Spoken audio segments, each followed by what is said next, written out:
All right, bless up to each and everyone. Yeah, man. Today is Saturday, July 13, 7:38 p.m. Yeah, that's a 9, so everything seal up.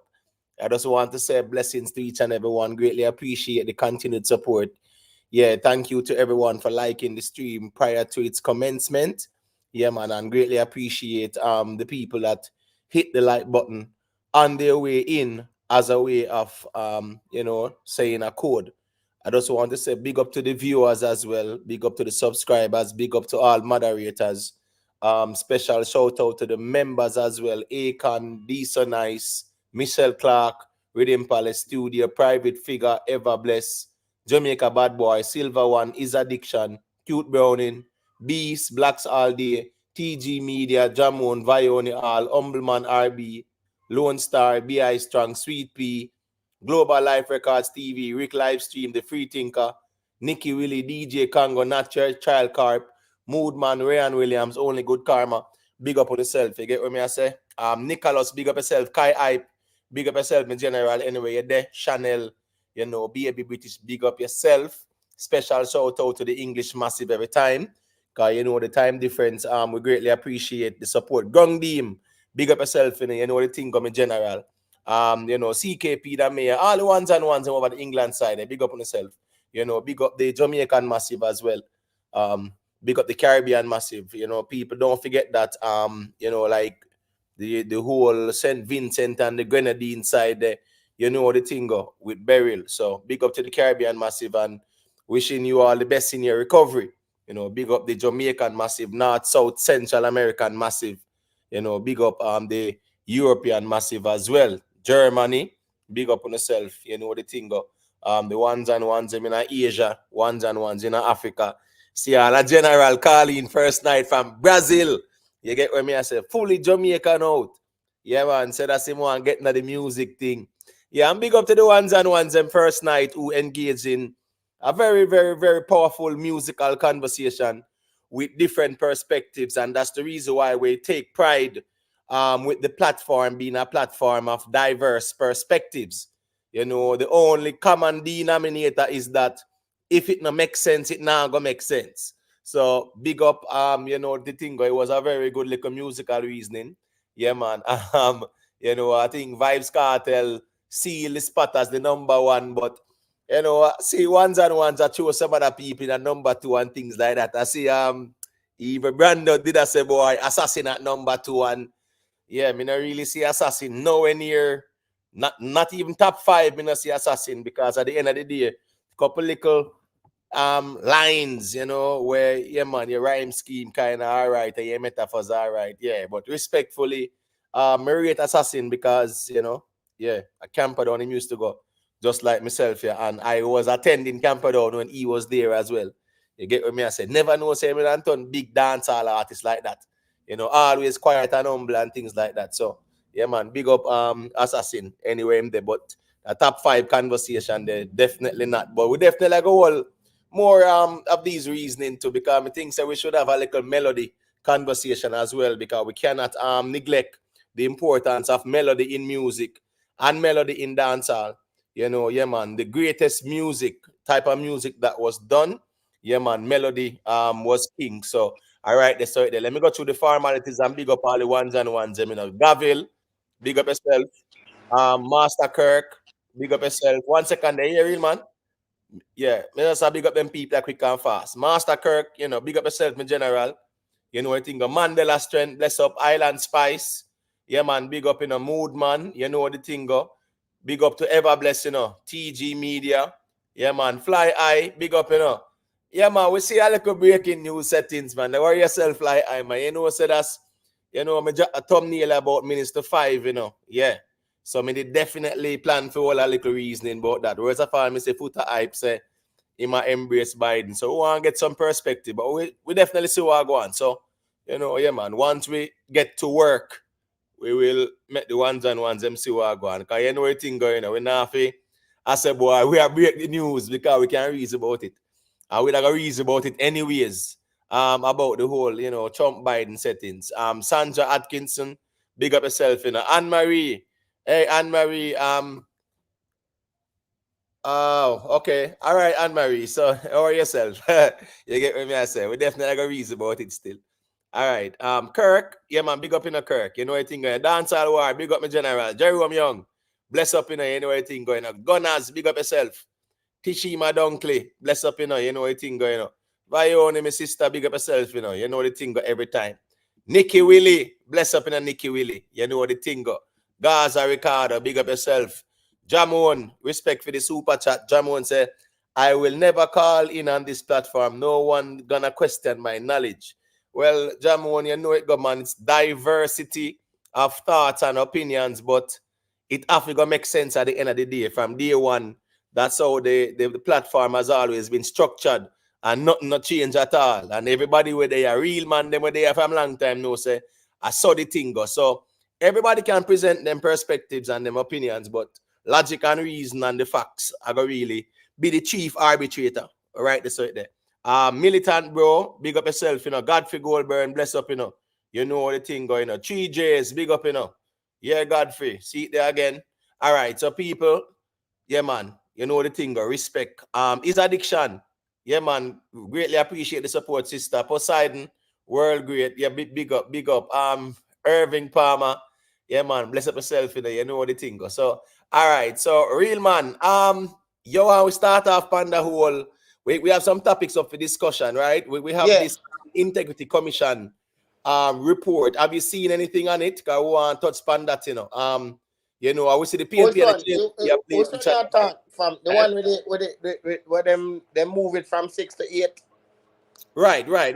Yeah, the report. Yes. Yeah, man. If you hear the little aspects of it, man, you know what thing go. Yeah, All man. You right. have to hear your perspective on it. But one You second know. there. What All one right. second, yeah, let me just tell the people the topics we can fast. Yeah, so we have the Integrity Commission report. Yeah, I think it's a very problematic report. Looking at aspects of the report, I think it's cause for concern that I one.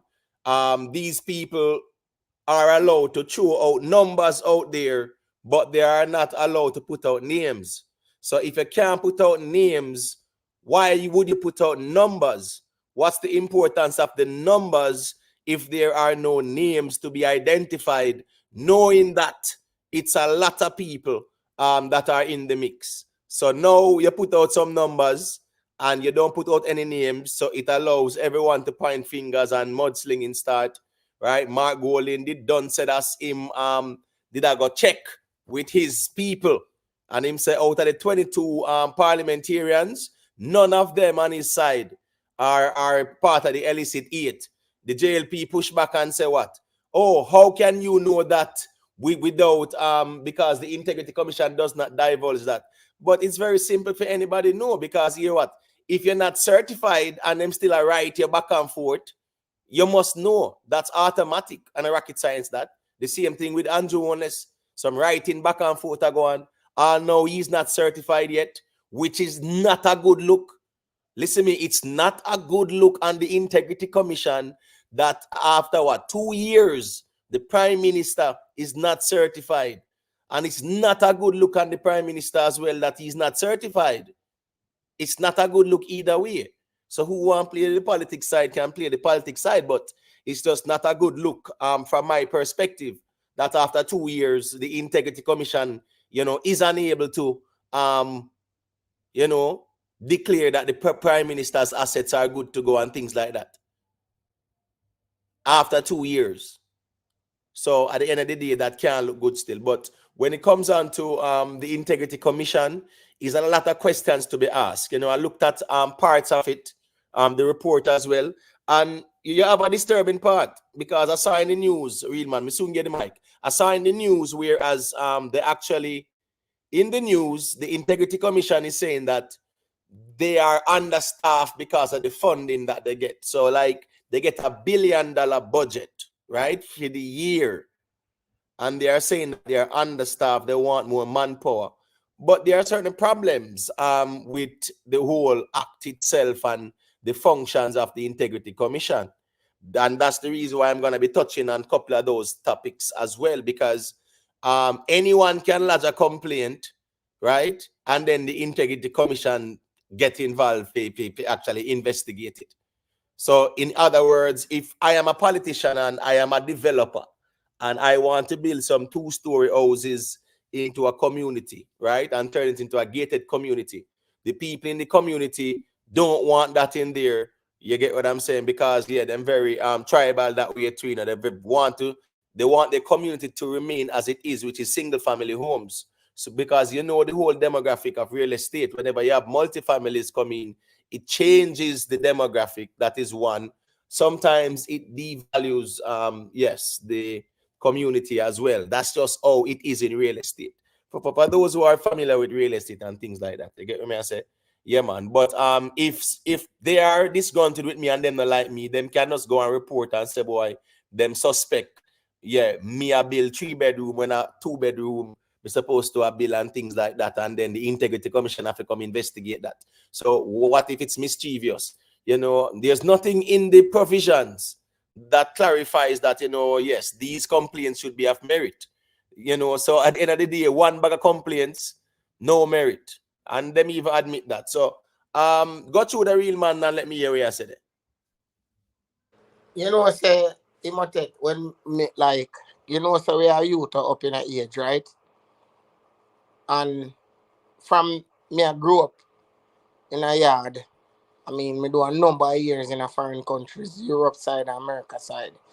But when me really look into politics and how these people work, to me, for the short space of time for Andrew Horn's situation, it's very short. You know, for your name surrounded in so much things. And the reason why I say that, remember PGA ruled for 18 years or something to the sort. I stand to be corrected, right? And a week after that, me hear PGA name come out for some things in regards to asset, this, that, blah, blah, blah, blah, blah. So me I say with ruling with integrity, ruling with respect, ruling with, you know, uprightness in a certain things. You know, within the space of time when this man come in, like you said earlier on, I'm gonna look for something to on the same bill where you know look good on him side for the integrity the commission, integrity commission can't really get a grip on for him situation. It's supposed to be a knock through the park in that sense there. Me not think you should have in a so much bagger in at that time that where we can get a straight answer towards your situation. You dig what me I say? Yeah, man, You it don't look good. It doesn't look good. It doesn't then matter it me I how say we want to man, flip it. It don't look good. it don't look All good right, all man. right. What's this now? I could have understand a couple of months ago when everybody had called for the report, right? But Yeah, the report is now tabled. It was sent on June 24th. yeah, What I'm saying? Yeah, it was sent on June 24th. Let me see if I can just draw feet there and show a little piece of it. It was sent on June 24th, right? yeah, And then no, when it was sent, all right, this is it. Right? So it was sent on June 24th. So when Margolin was making a lot of noise about Juliet not releasing the Integrity Commission report and things like that, and all the other vloggers, right? Yeah, me see them even when Mr. Vegas didn't talk about all that. Yeah, everybody I say Mr. Vegas don't know him I say, and when the people I say, when me there I say, I tell the people them say, listen me man, the report where is it and things like that. They make it look like say boy Juliet owners had it and things like that and name the illicit six, and Mark Golden himself know very well that no, yeah, you can't just name it, but that's just how politics go sometimes. So looking at the screen here, it is showing you let me see if we can just make it a little bit bigger. All right, cool. So all right, so this is June 24th. You get what I say? yeah, June 24th that it was sent.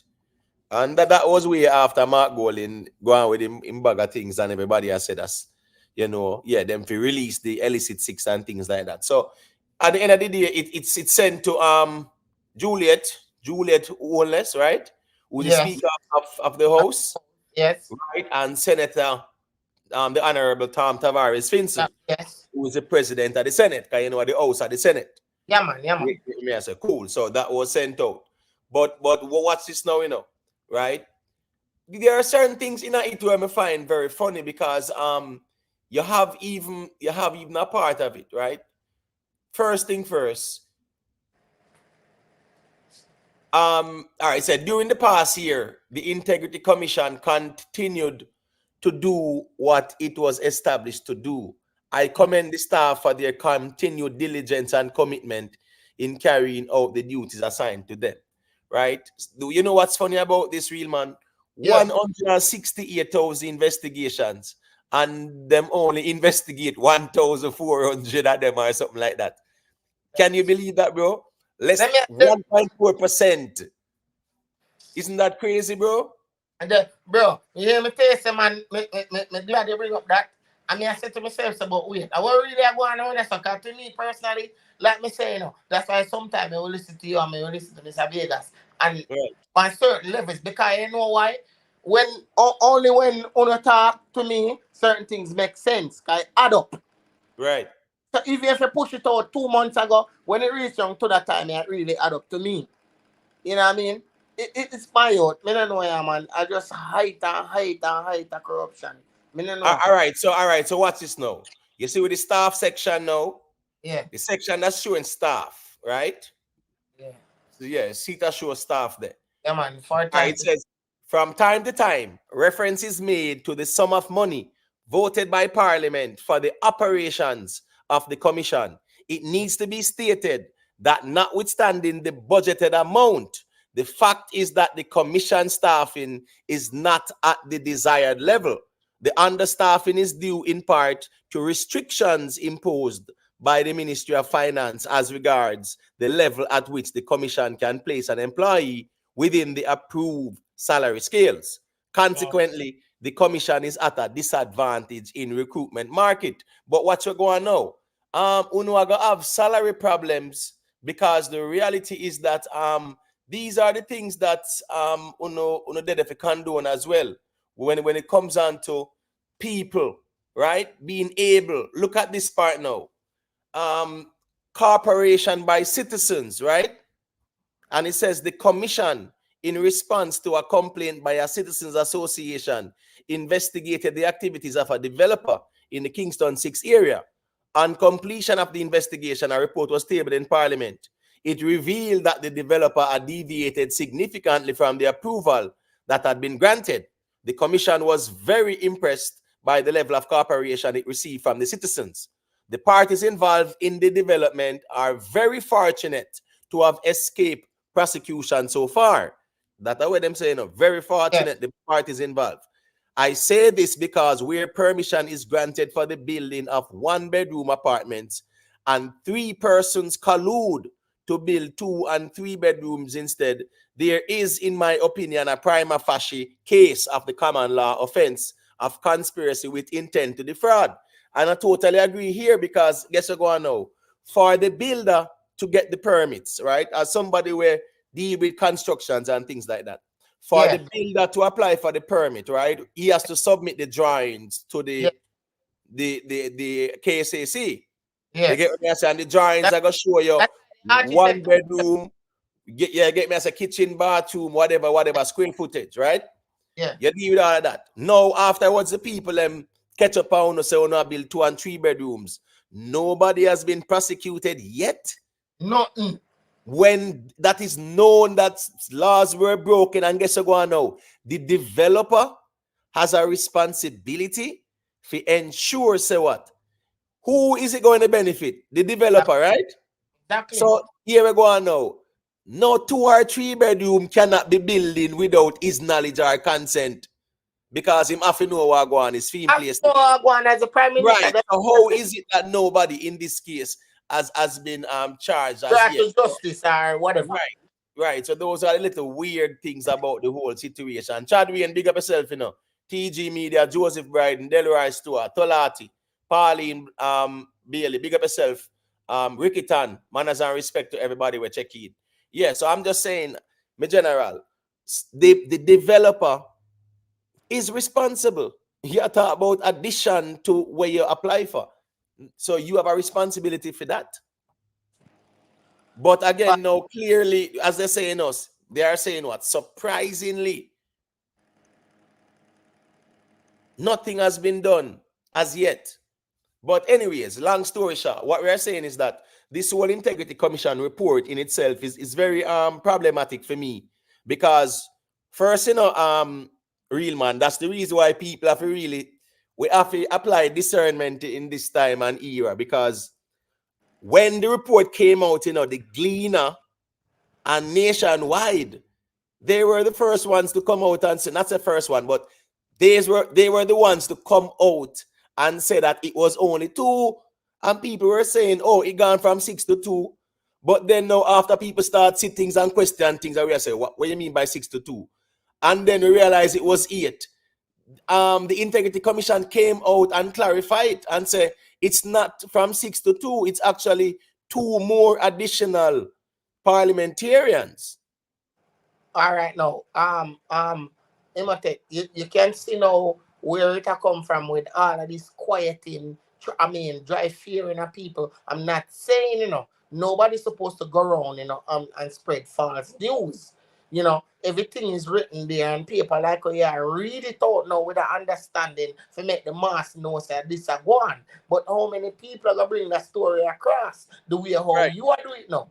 Right. Because yeah, we know say Juliet owns them in a real estate, but I don't see any, but hold on. There was a lawsuit against her by one of her partners, right? Something like that. Not true. Yeah. Yeah, me Right. hear that too. So good. Whatever. So them are deal with that. But she's in real estate. You have other developers who are in real estate as well. You understand me? I say I think even Mr. Vaz, them in a real estate, and that are public knowledge because it was in the paper recently about some real estate settings. Right? Jeremy Simon, big up yourself, Dan White, big up. Yeah, man, Akino Core, big up. So what That's I'm why saying I is say no. Timothy. That's why Huh? I say that's why I say what I say one at a time. I'm not Right. saying that it's illegal for like Miss Wellness to be in a position where she in her, but for your husband in a position than you, there's levels of corruption within that space. I mean, now I But go fool myself, and tell myself, say, boy, nothing no go so and blah, blah, blah, blah, blah. Levels of corruption, they in the brother. Because yeah, them but the people there, problem is, the problem is, say in most cases, for corruption to be in government, sometimes in this context of the House Speaker, right? There has to be enablers sometimes too. And we cannot complain now when she was being sworn in, the opposition, approved it, co-signed it, brother. Come on, man. That's why I said the argument there is a problem one, because the opposition co-signed it too. yes. Me always that So sometimes no, me I right, say this is the problem. yes, yes. But you have no. Sometimes too, you must tell. You will call sign someone I see danger ahead, unless you just corrupt and wicked too, I just some see it, You will No, call but sign they would someone I have see seen. danger. Yeah, but they would have seen, not because of wisdom in general. They would have seen that she would have been the house speaker, the speaker of the house. You know how Yeah. powerful that position is Yes, in, man. in, in parliament. And Yes, man. guess what go on now? You have the speaker of the house and the prime minister on one pillow. So what I'm saying is that they saw that route when she was the deputy house speaker, and they approved of it when they could have objected to it and said, boy, it don't look good.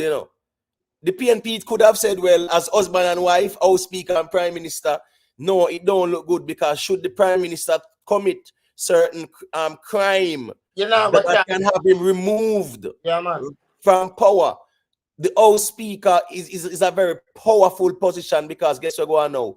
If a motion is tabled, the house speaker can determine if the motion they The evil more them but listen to. yeah, Right, and them have the majority and them something already. yeah, So that are more advantage there. So yeah, remember man. 49 seats the JLP have in a parliament, Yeah, yeah, yeah. to 14 PNP, brother. I'm gonna You learn them understand what I that say? I learn that to America because Senate and Congress. You know what I mean? I who run Congress in America. Yeah, Basically but the system, the American system still, different, look a bit. Yeah, it's yeah. kind of different, because you have some laws where it can be executive order, where Mm-hmm. where the president no need no congressional approval. You So get what I say? yeah, Yeah, you can make it into law through executive order. So yeah, it's a whole funny Republican system. That's the reason I'm to like compare it with the yeah, yeah. Jamaican system, because Jamaica is a Westminster. system. Yeah. It's a Westminster system. You get what I say? It's more Yeah, like an man. England-based type of system. But Right. you one silly motive, me not tell no lie. Me not saying it's illegal. But when me look on Miss Honorable Juliet Holness, give them title for be the speaker of the house and your husband and the prime minister, that sparks dangerous thing for me. And that's how me look on it in that sense because me not think you're gonna be just and balanced no matter how you take it. You're not gonna be just and balanced because you and this man here living in the same house alleged and sleep on the same bed alleged. Me no know. Just I said, So No, it's like allege. Your husband and wife, them brother. You don't have to allege nothing. the reason why I do that still, sometimes it's not always what it seems, but I get it. Right, yeah, man. As it relates to the prime minister, that's his wife. So yeah, and we know say, yeah, man, them live Great and evening, everybody. Imhotep, Big yeah, up yeah, bad yourself, big people. yeah, but Imhotep, may I tell you something, Imhotep? Me see your channel off at a higher supreme beam yesterday, bro. You yeah, man. can't war against Bone Killer. well, You can't war against Gavil, Gavin. I told the reason we are doing right now, so make we stay as on, please. Imhotep, thank you. Yeah. You never disrespect me yesterday, and I respect that. But it's at the end of the day, sir, me have a mind that confused and a mind that idiot. And me idiot mind, I tell myself, me have to breed Juliet.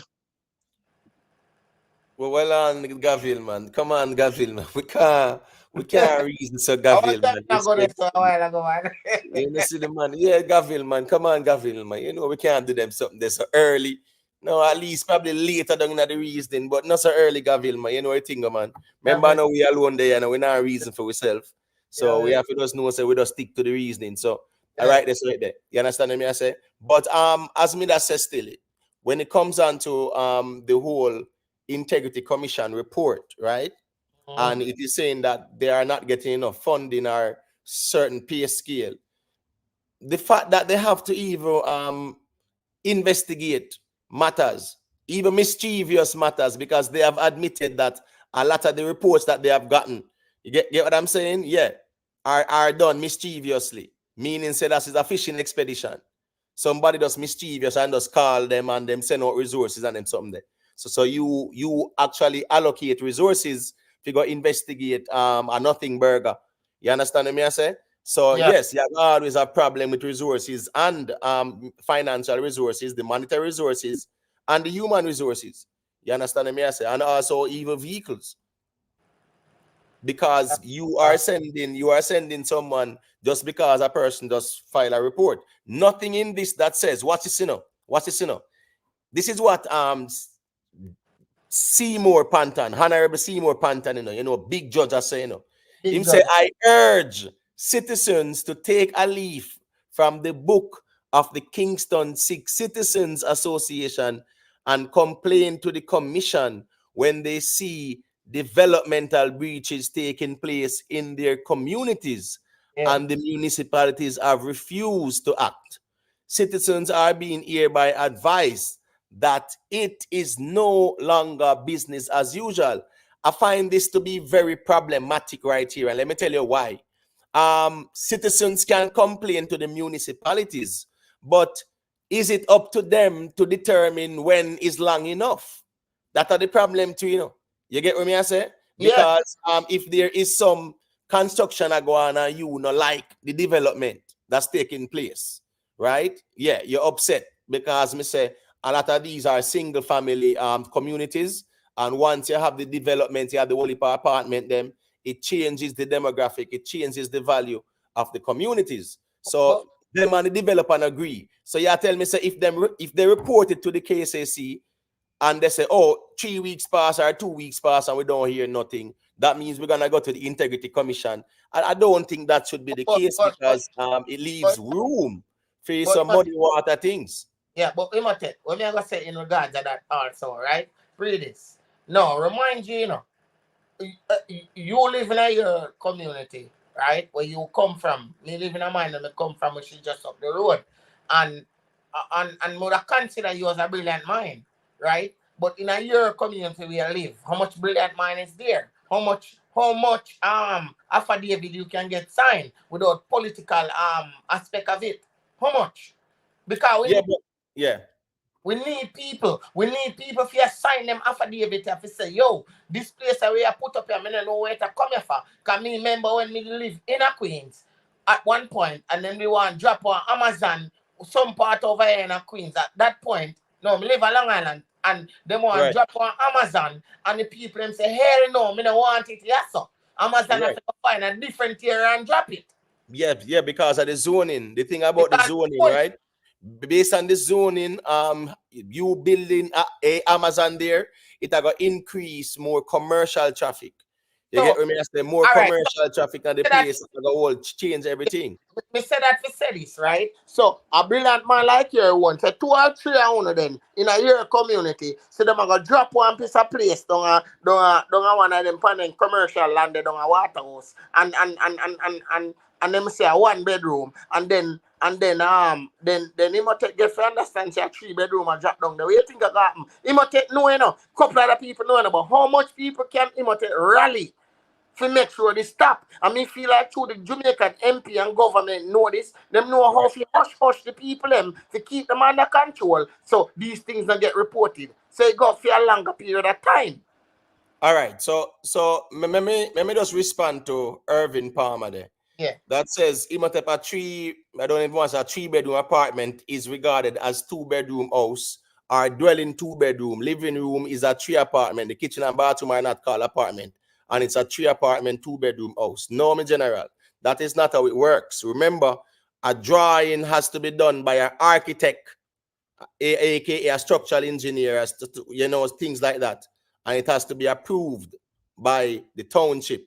And it states if it's 1 bedroom listed, it's 1 bedroom. You have living room, you have kitchen, you can have the dining room, you can have bathroom, you can even have 1.5 bath, you can have 2 bathroom. It will state it because the drawings are there. You have to build based on the drawings.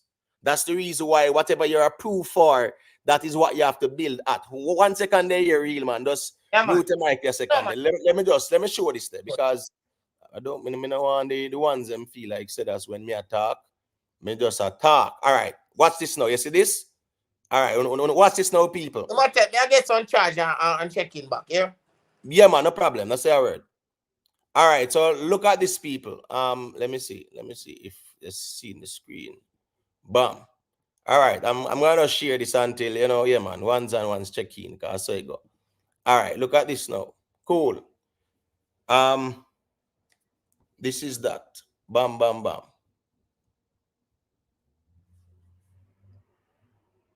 All right, so this is a house, right? This is a house that yeah, these are pretty much. Let's look at that.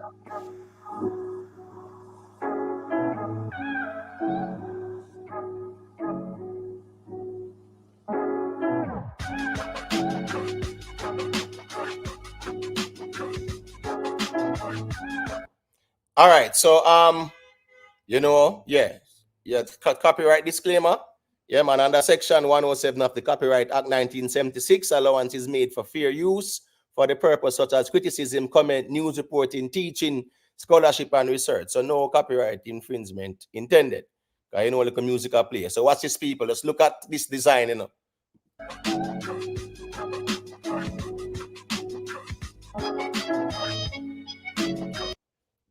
All right. So yeah, man. So yeah, man. You'll see what I go on with this. This is a project that I did. I did this.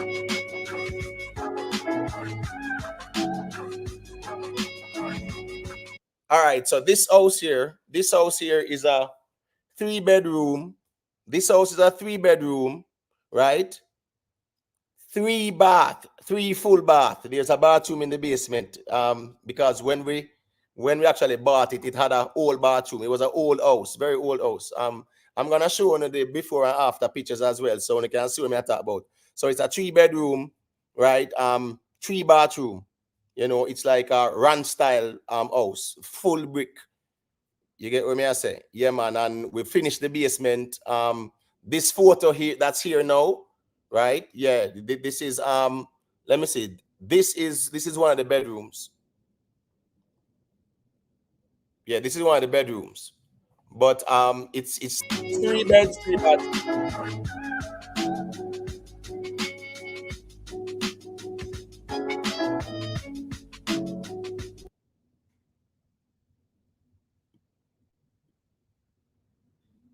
All right. So what we did was to take out the windows. They had some old, the regular white windows. Yeah, we just install like the black windows because it match with the brick and the design and everything.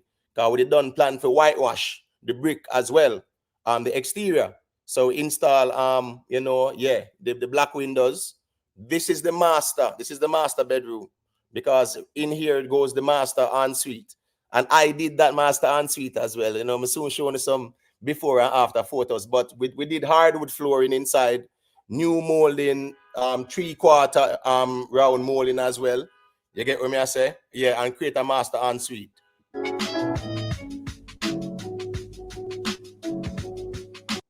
All right, so this is the bathroom. So this is a soaking tub.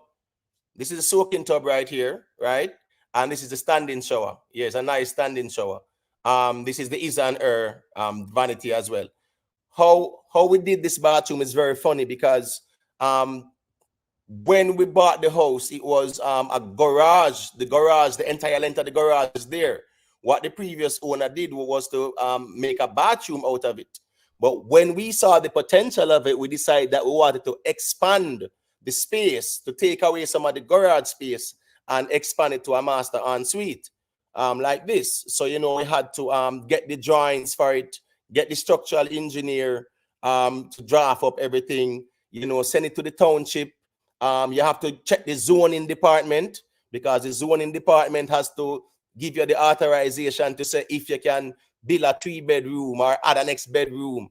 A lot of these houses, you cannot add anything else because that's how it is zoned.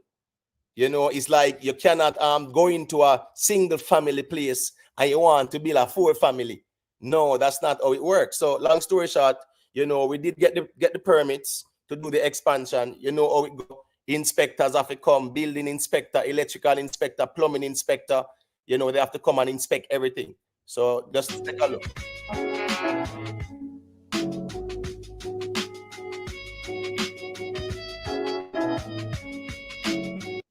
All right, so this is another bedroom. Yeah, definitely. As you see, the entire floor throughout. Hardwood floors. Those black windows. This is white eggshell. Because this is like a kid's bedroom. So white, yeah, definitely gives it a brighter look and makes the space look bigger. So this is like a kid's bedroom.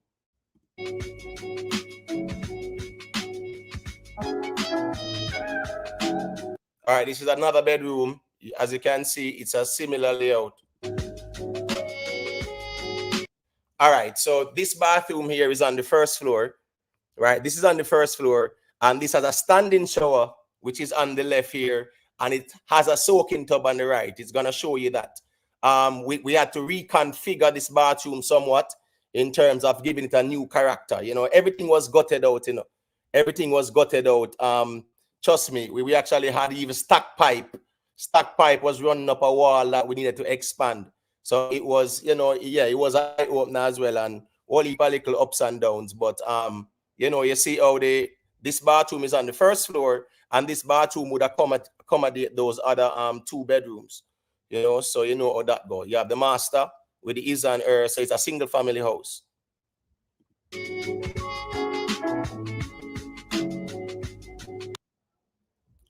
All right, so this is the basement, people. This is the basement.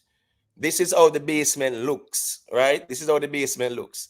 And this basement, trust me, was an eye opener because the ceilings were closed up. When we took down the ceiling in the basement, we realized that one of the floor joists was cut. So they cut the floor joist to take it across. When we framed it out and called for the inspection, the building inspector saw it and he said, but this was cut. But we said it has been here like this. But he said, well, it can't stay like that. So we had to get a structural engineer and give us a write-up for it and them tell you what to do in terms of right. replace it. So you know that they have to jack up and all kind of things like that. So, but this basement, trust me, you guys are going to see what it was before. As a matter of fact, let me show you some of the before photos. So at least you guys can walk with me and see what's going on.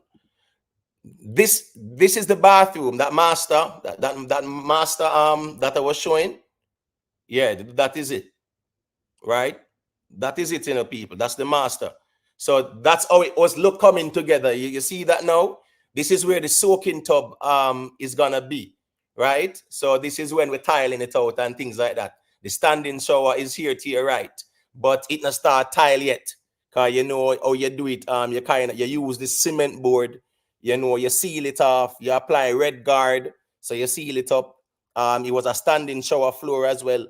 So you know how that go. You have to kind of pour leveling cement and level it off properly, and then you deal with your thing. So long story short, this is the master ensuite bathroom that you guys saw, bright and pretty photo a while ago, right? That's the same spot you're looking at. You're looking at the same place now. That's how it look, right? This is the basement. That same basement that you see. This is the basement. See it there, people? That's the basement there. We have to insulate it, reframe. This is on the first floor. We actually opened up a wall, create another closet, and a little study room space. Yeah, that's me right there, so. Yeah, man, that's me right there, so. I deal with my thing. So at the end of the day, and that's how it look. Let's look at that to the people. Look at that right now. That's where we're looking at straight. Right there, so is the kitchen area.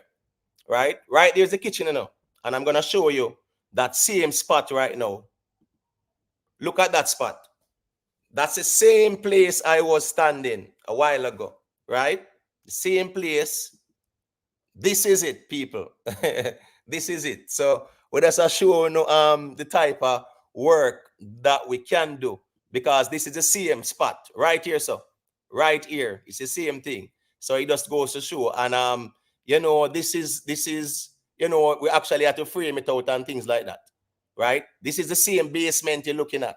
That's the basement you're looking at. We had to reframe everything and run new electrical. Building inspector had to come and inspect, had to be fireproof. We separate the mechanical closet, all of those things. So so those are aspects of things where when you are dealing with things up to code, right? See, this is the living room space. So you see crown molding all the way throughout, wooden floors. You understand what I say? Hardwood floors. Yeah, this is it. This is it. That's the same place, same kitchen area, and that's me there. So I deal with the hardwood floor. So those are things that yeah, man, you just deal with them things and you know them things there, because you give thanks for your skill. You give thanks for these things. You get what I say? So that's the kitchen, right? We actually created this nook, a nice little breakfast nook, right? Yeah, man. And the fridge, stainless steel appliances, microwave is recessed in, all them things, man. We pretty much redesigned the place. So yeah, you can see it hardwood floor throughout. So it was definitely attention to detail and things like that. But me I show you people, this is the same basement that you're actually looking at now, right? That's the same bathroom right there. So that's the reality of things. This is the first bedroom, right? Yeah, that's the first bedroom. The bathroom I was showing with the standing shower. Yeah, you do a recess cubby. That's called a recess cubby, where you can put your toiletries in. So yeah, you kind of do those things. You're not really just doing a basic bathroom. This is the master. This is the same master bathroom here. This is the first floor bedroom, as I showed you before, right? The next bedroom, this is the master ensuite, that same one, right? See it there? That same thing that we see a while ago. Well, look rugged. You understand me? I say, yeah, this is how the bedroom. Yeah, this is the master bedroom here. This right here, no, I'm saying master bedroom. This right here is like a room. When we actually bought the house, right? It was all wooden panels throughout, And this room was like an addition to the house. Not to say an addition, but somewhat. But it was like a room where someone comes in, they take off their shoe, they can sit down and things like that. Yeah. That is prior to them coming in. So this inside here is the kitchen area, and you realize it's hardwood flooring throughout. We could not do hardwood flooring inside this room because one, it's not advisable. Two, it's concrete. This floor is concrete. The hardwood floor is plywood. The subflooring is plywood. So yeah, you can do the hardwood floor and that. You can't do hardwood floor and concrete. It doesn't work like that because you need to nail down the hardwood floor. So the reality is that what we did was to use a vinyl, a waterproof vinyl that resembles the hardwood floor here. Because especially since it's an entrance room from the outside, yeah, you want to have some rigorous type of material on the floor. So that is that with that one, right? And that's the kitchen. That was a beautiful, beautiful kitchen. You get what I'm saying? That's the all right. That's me doing the backsplash for the kitchen. Yeah, that's the backsplash being done for the kitchen, right? Yeah, and as you saw how the kitchen look. You understand me? I say, people, yeah, man, the kitchen is a good look. This is the basement. That same ruggedy place. You get what I'm saying? Yep, that's the basement. That's the basement with the office. That is the basement. That same rugged where you see what heap of framing and things like that. Yeah. So we created this is like an office space. There's a full bathroom down here as well. We had to cut out the concrete on the floor just to create that step down and things like that, yeah, to even pass the inspection. This is another aspect of the basement. So we did even a closet in the basement and things like that. We did base molding, 3/4 round molding, things like that, right? So as you can see, people, yeah, these are the things that we do in a real life. That's the reason why I am happy that I can share these things, share my expertise. And ones can link me up also even on Instagram if you need any little advice or pointers as it relates to real estate. Yeah, man, you can link me still because in a real life, me not a problem for, give anyone any pointers.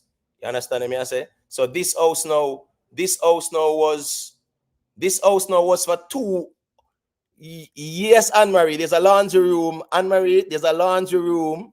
There's a mechanical room. And, laundry room is in the basement as well.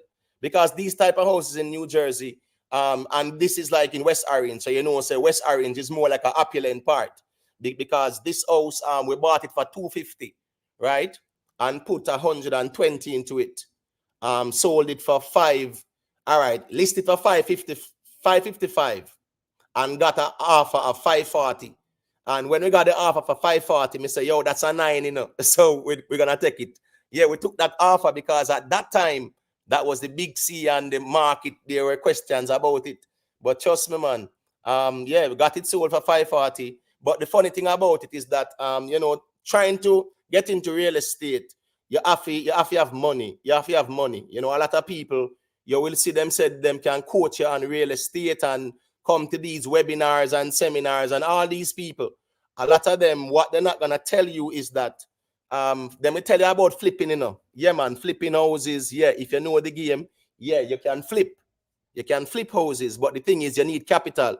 Because for you to buy a house like this for $250, you need capital. So what you don't do now, you don't go to a hard money lender, right? And them are going to say, all right, they will fund the project. So that they will buy the house and fund the project. When you finish, right, you sell back the house and give them back the money and take where you fit take. But the interest and whatever, that's how it works, right? Now, the thing is this now, you still have to listen how them smart now, right?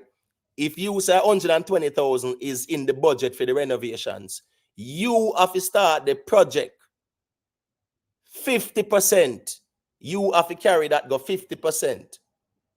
You understand me? I say? Yeah, 50% you have to carry it. So you have to start, you have to come forward with the renovation cost upfront in terms of like 50%. So framing, you want to gut, yeah, you want to do certain part of the place and you can call them in and say, all right, 50% completed, them sending them inspector, The inspector double check him, go back him, write him report, them sign off on it, and you get back your money. Then you carry to an X75 and call them again and things like that. So that's how it works.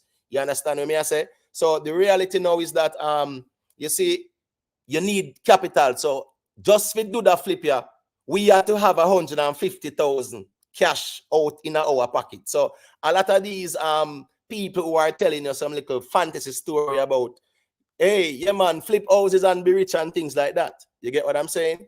Yeah, the game is a bit different now, because first thing first, especially like in a New York, New Jersey, you cannot compete with the Jewish investors. Them man, they have money more than water. So here we go now. They are all cash investors. So what's this now? They will go all cash and they'll close quicker. So more sellers, sometimes if a house is listed for even 300,000 and they look at the resale value or the ARV, which is the after repair value, and they see it's at say 500,000, they say, okay, cool. I am gonna bid 320, so I'm gonna go 20,000 above asking price, because guess what? Someone who is going to a hard money lender, by the time them I go through the whole process, by the time they're done with all the fees and things like that, they can't afford to compete. So that's one of the reasons why I stepped away from it and was focusing on like just do houses, like kitchens and bathrooms and renovate houses. Yeah, like a contractor kind of settings. But in the real estate game, it's very competitive in terms of the buyers them, and you can't compete with them. Them have the money, them have the links. All the banks them were foreclosed them. Yeah, it's like them I get the leads them before.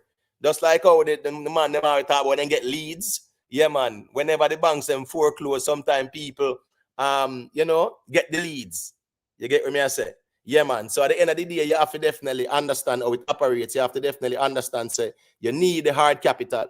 Yeah, you need that hard capital in order to be able to compete. You get what me I say? So just to show, and from time to time still, man, I'll show you some of my work, man. The bathrooms, all them bathrooms, I did all those bathrooms. I did the kitchen, the hardwood floor. Yeah, straight up. You get what me I said? Everything inspected. And you have to pass. The final inspection is the CO, as they call it, the certificate of occupancy. And yeah, so so when the person they come in, that are the final inspection. And if you don't pass the inspection there, you know how that go. And then you put the house on the market and you wonder if it ever sell. You get certain offers. The first offer we got, someone was offering like 450. And I said, like 450, you must be crazy. Because when you look at the ARV, when you look at the after repair value, we realize that we could get as much as 550. You know what's funny about this house? Very, very funny. That was 2020, right? And in 2022, the owner sold it again for $630,000 because the value went up so much. That's crazy. 1 year, it was a Cuban Jamaican. No, it was a Cuban kind of, yeah. The lady was half Cuban, half Jamaican, right? And her husband was like, it was a white man, and them have a mixed kid. Trust me, they sold it a year after for 90K because the value appreciated so much. Yeah, man, and that was just crazy. But yeah, I'm just show you say that's these are the things that we kind of do. That's the reason why, as me I say, we just come out and reason with the people. You get what me I say? Yeah, this is our expertise. Me can show on the kitchens and bathrooms and the amount of amount of houses when we do. You understand me? I say, me have a next one where me I go show you probably the next reasoning on Congress Street. You get what me I said? That was 3 bedrooms to 2 bathrooms and things like that. So at the end of the day, it's not that easy as they wanted you to think. First thing first, especially if you have flip and you want money you have, right? You see, when you don't fix this up and put it on the market, remember, every month it's still longer. You have to pay the hard money lender as well, You get what I'm saying? Land space, it was a corner lot. Hold on, let me show. Let me play the rest of the video because it's a corner lot. It's a corner lot. So yeah, it was very spacious. Yeah, it was very spacious. It was a corner lot. All right, I'm gonna show the video. So it's gonna show the exterior. And what we did, it was red. The brick was red, and what we did was to lime wash it, as they say, and turn.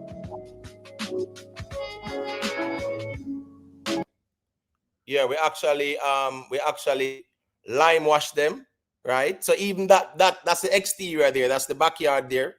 Somewhat that's a little waterfall that was there, but we actually left it same way. It had that authentic appeal to it. We actually lime wash the exterior here. So I'm gonna show you the exterior of the house now. Where it's gonna show you your lime wash, because lime washing red brick, yeah, it's a very appealing thing. So let's look at this now. All right, let me see. All right, bam. All right, let's go. All right, all right. So you see the exterior. All right, look at the exterior there, right? So you see the brick is lime washed because it was red. You know, give a nice red door because it pop. You get what me I say? Do new gutters and just do them black too. You understand me? I say new gutters, new leaders, and just do them black. You get what me I say? So it gives a nice character, blending. See the exterior, the black windows them as well. So yeah, man, it was a good project still. So but as I show you, said as even with this construction thing now, with the Integrity Commission, there should be no type of issue. Whereas them find out who it is and know so here we go on. They gave a permit for a 1-bedroom and someone is building a 3-bedroom. Then the developer has to be fined. You understand me? I say, yeah, man, I saw it going to construction. Is you who are run the project, you who is the owner, yeah, you have the responsibility there, because that 2 and 3-bedroom, yeah, you are gonna deal with it. There's nobody else. It's not like say you just pay a man for say, all right, run my project, and him decides I'm gonna build 2 and 3-bedrooms on his own. So that's just the reality of things as well.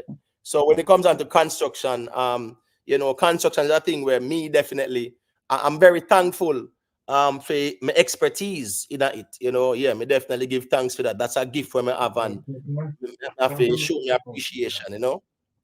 1 second there, Gabriel.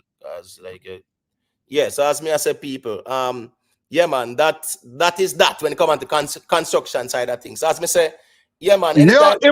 Imotet, just shut off your talk too long, dog. You know, it comes true up, man. You Well, always a big up artist, you're a big up politician, but me emotional right now. Me never know say you would have ever with your intelligent Imotet for talk about construction workers.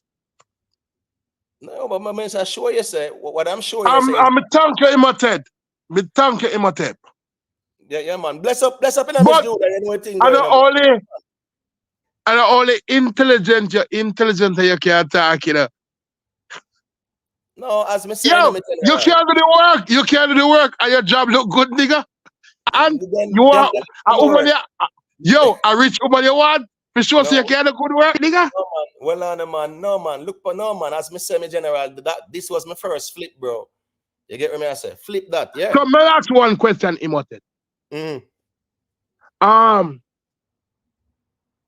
how does your first flip make you feel as a human being, as a person, and what kind of blood, tears, and pain did you go through on your first flip? All right. Well, in this case, right? Yeah, because this is the first one. But prior to that, you work for houses, so you do kitchen, bathroom, kitchen and living room. You do houses, you do all decks and them thing there too. But this now being in a very, it's more like a upscale area. So this would be like a cherry garden in Jamaica in terms of say, yeah, it's a certain upscale neighborhood, right? So the reality of things is that the basement, there are a lot of structural problems in the basement. So, When you so, so, so, hold on. Imotet, we have to yeah, go step by step. Me not go rush no, you, and I please yeah, don't want you to rush me. what But I'm saying. Imotet, may I ask you one question? At some point, it's stressful to my time. You have to talk your mind, bro. Yeah, man, hold on, man. Let me walk you through it, man. I should say the basement now, there were some structural issues, so we had to jack up the house, have a jack up on part of the house, right? We have to put in some lolly columns. You get what I say? Those are the metal columns. So you have to pour concrete, you have to dig out the footing. The building inspector have to come inspect the footing, right? Him approve it. You pour your concrete, you set your lolly, you call them back, then come and them see what go on and them approve it. You get what me I say? I have whatever. So I am saying all of those things. Every time when the building inspector come, yeah, you just want everything all right because them man just want to look for one little hole and say, oh, One more there is no question, fire Imhotep. blocking right You here. never And get then no kill it. cut, you never get no injury on that flip. Yeah. No, I'm not saying injury, but all the one of the shower door. Minor injury me I talk about. No, not like that. Not like that. Not like that. Not like that. But So, anyway, but that's what I said. 1 second, the gavel, because you know, I touch back to the reasoning. But what I'm saying is, long story short, is that it's blood, sweat, and tears. But sometimes you kind of feel fulfilled when you can look at your work. The most passionate thing about it for me is to look at the work and say, say, I saw it did stay and look at it now. You understand me? I say, yeah. Big up in a Lee Miller, you know anything going on in general. Shanette Edwards, big up yourself, you know. Yeah, man. So I'm just saying it is very self-fulfilling and self-rewarding, right? To know, say, right? This is the bathroom. This was the master en-suite bathroom. This is it. So it did look, people. So that bathroom, the look, me I tell you in a real life. That's how that bathroom look in a real life. And look at that same spot right now. That's the same spot you're looking at right now in a real life. So that's a soaking tub. Soaking tub. That's the is and hers. Yeah, man. I'm talking about you have the is and hers vanity. You have a standing shower right there, so you understand me? So behind here, so it's the garage. You understand me? Yeah. So may I assure you, say that's the same spot where you just see a while ago. As you see the exterior, look at the exterior. Yeah, you see the exterior whitewash brick, because it was red, so it whitewashed everything good. This was a very good kitchen. Yeah, the way it come out, yeah, very good. Right here was a wall. There was a wall right there. We tear it down. We actually open up the wall so it can flow. You have a nice flow and a breakfast nook, because that kitchen area, there was a wall there. I'm gonna show you the wall now. Let me see what going on. Where is that? This is it right here. So let me see. All right, that is it, people. That is that same space. This is the kitchen. Right where you look upon right now, that's the kitchen in a real life. So what we had to do was to open up the wall, because there was like a 30-inch opening here, right? And we open up all of this wall here so that the kitchen flows into the dining room area. And then we had the concept of the breakfast nook. So that's what you're seeing right here now. What you're seeing right there now, people. What you're seeing right there now, that same, just look at that spot, people. Look at that spot for me, please. Look at that spot right there. There you go. That's the same spot. The same spot. Yeah, that's the same spot that was opened up. You get what I say, people? So that's the kitchen, the water, the kitchen area.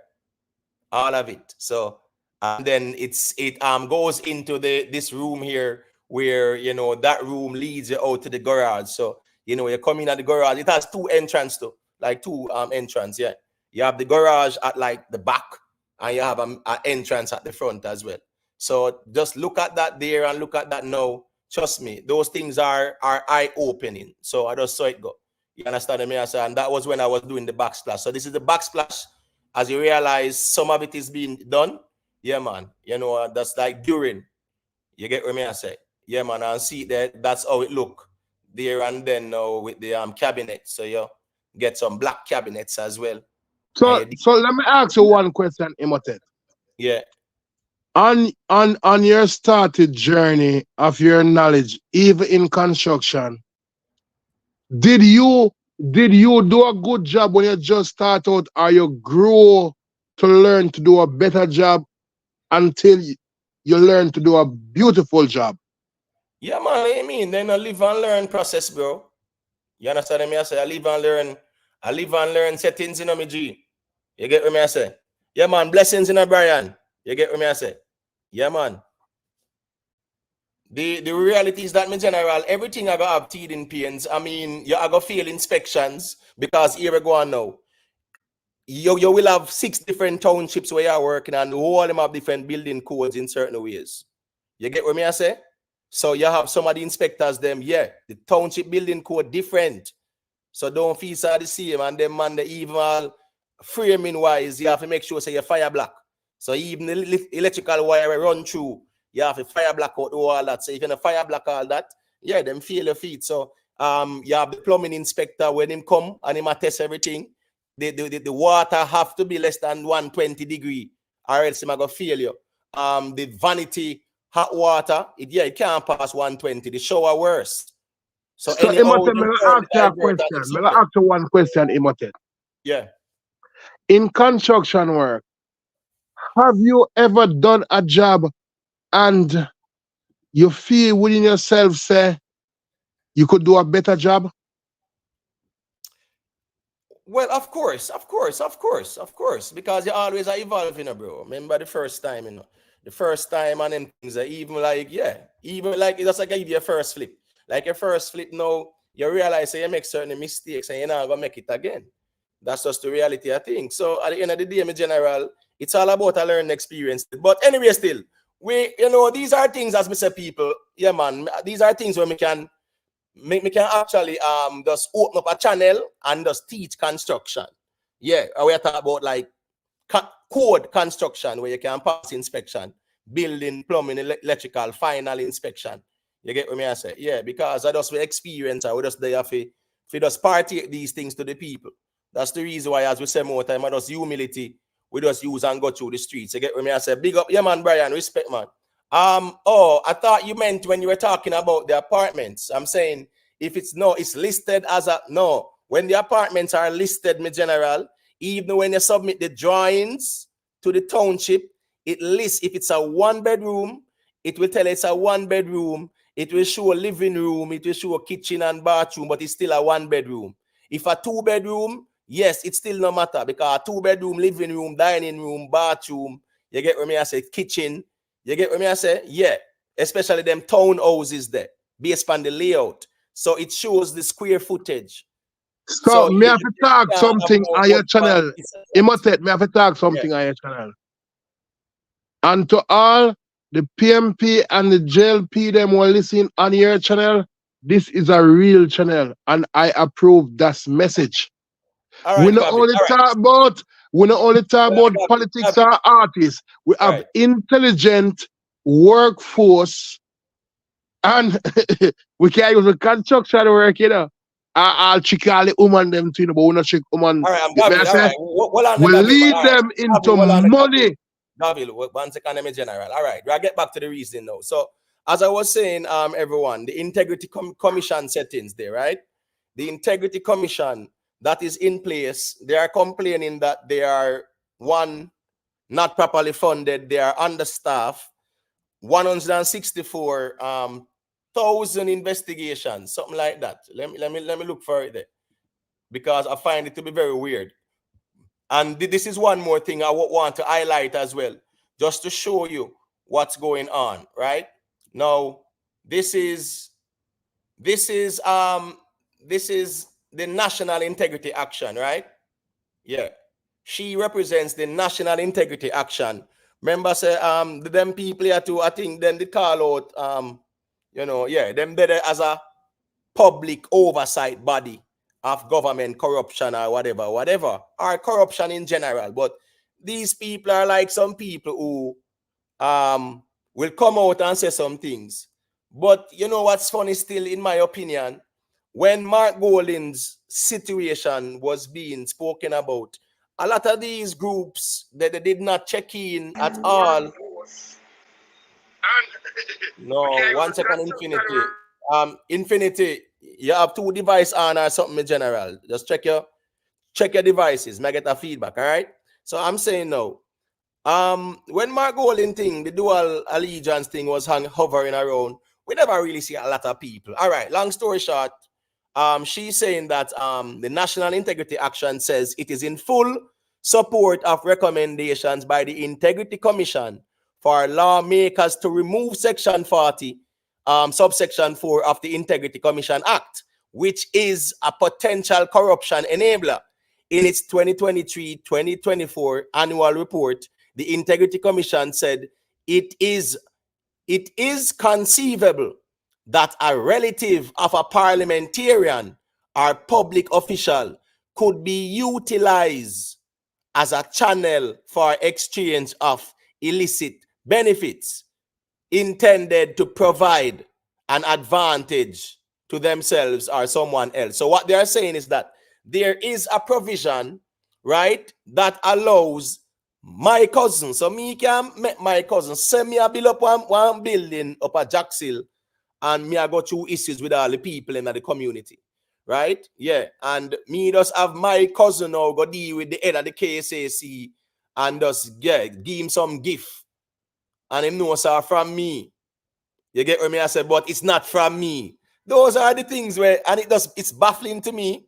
It's really baffling to me how our government really, co-sign these things. It's baffling to me. Mark Golin says he's one of the architects of it, right? So, Immortal, can I ask you a question? Yeah, man, got you.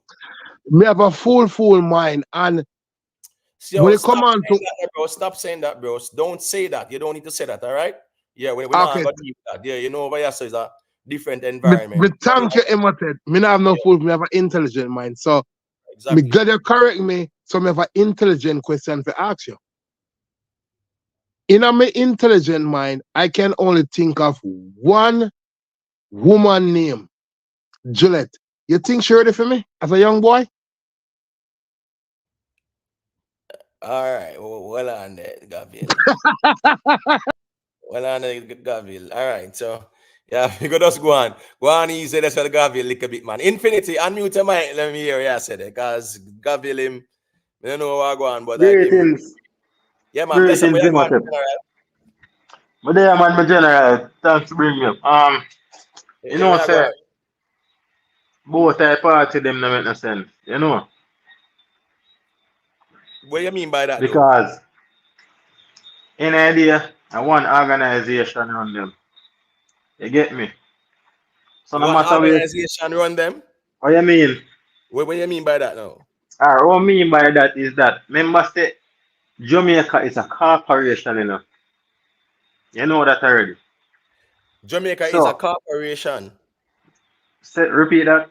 Yeah, Jamaica is a corporation. Yes, and you know that already. So right. So all right. So Jamaica being a corporation, all right. It's like a business, right? Right. So all right. So make with us work with your thing, because we understand the argument where you gonna say that the bird paper is collateral. We understand that. All right. So like how you understand it like that. Hold on, man. What I'm saying. Let's just say it's a corporation. So if it's a corporation, right? It has a constitution, right? Right. So does a corporation have a constitution? Remember, you know, things where them work with. No, me ask that question still, because you said Jamaica is a corporation. So may I ask you, may I ask you if a corporation have a constitution? When I say it have a constitution, you know, I feel like give me more details. All right, I'm saying that there is a constitution, right, that runs the country, and the people, the majority of the power. We understand that the government will use craft and make them feel like say 63 of them more powerful than the 3 million we're down there. Me get that part there. You get what I say? But what I'm saying, and the ones where they're in at the Senate.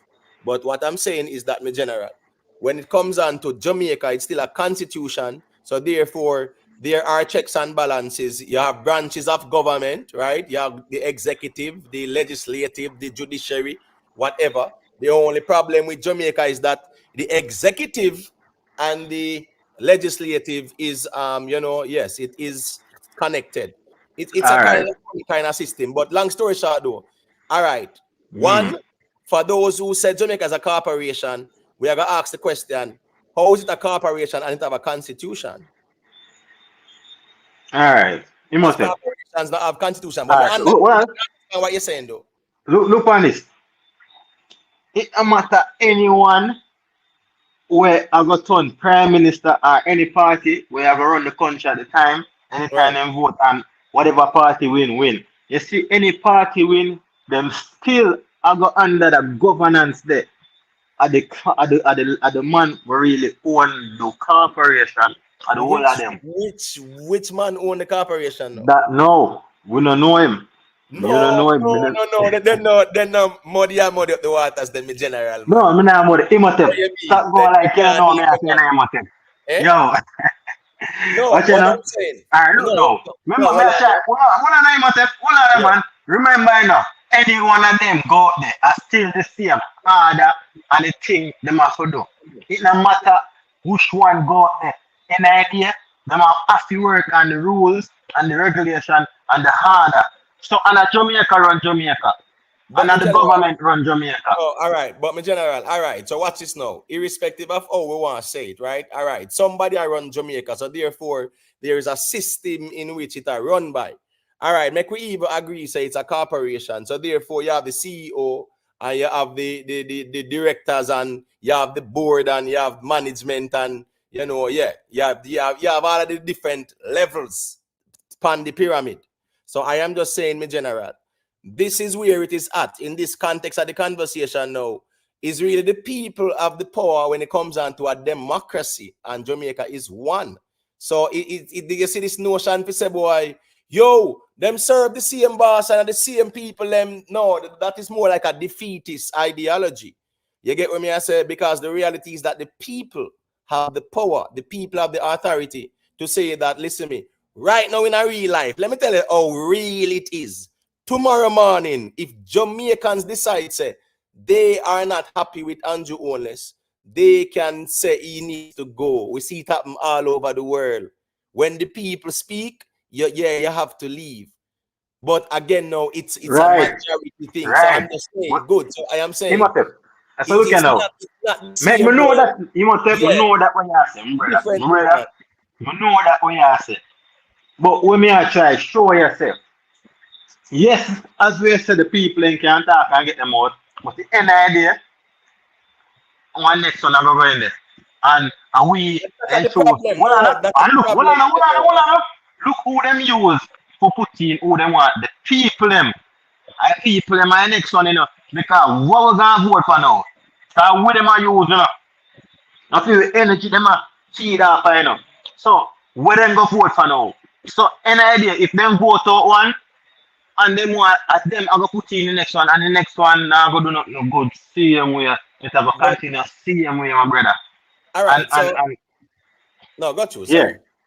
So I want to show you coming up from when Jamaica start this politician thing and every prime minister and every one of them will come up.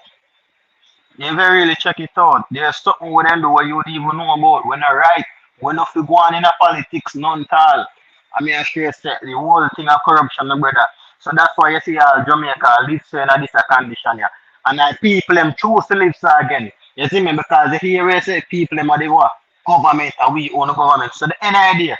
We choose to live like this because we can make a change. Isn't that people find it hard to come together, my brother? You get me? You see, instead of we come together and make this work, then one people rather for fight against it. And that's how it is in politics. Them a No, fight against them one another. That's why this can't get no better. The whole time man them in a parliament a fight against each other. all right. And the unity in the end. And be a All right. fight against things. All right, so watch this now, my general. Big up in a Vioni all. You get what me I say? Bless up yourself, my sister. Respect, you know. Because you don't know the thing that we is a family. You get me? All right, so my general. I'm going to show you this now. Remember, you know, it's a system of governance, right? At the end of the day, it's important for the masses or the public to even understand the civics. Remember, all the while we're talking up. Poseidon, big up in a general.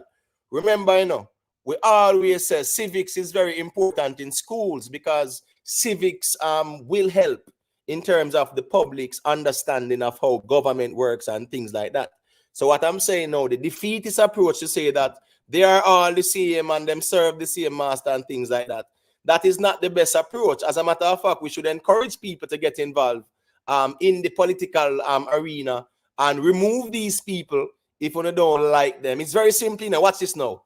If there is a constituency that is not happy with the caretaker or the MP, They what? They go to the executive and they say, listen, unanimously we don't want that person. And they can't force them on, even though sometimes you see them force them on and whole heap of things go on. We see whole heap of that go on. But I'm just saying, right? The people can decide, so we no longer want you around. And how they can do it, them can wait till an election day. Them say, all right, here we go on now. You are the one we're going to vote for. You register yourself and then vote for you. Or they make a run as an independent too and then vote for you. And you still win the seat. So those things are there. And then now when you go in a parliament now, you table motions and bills and things like that so that it can benefit your community. If it's a farming community, you ensure them get more funding and more rather engagement and things like that.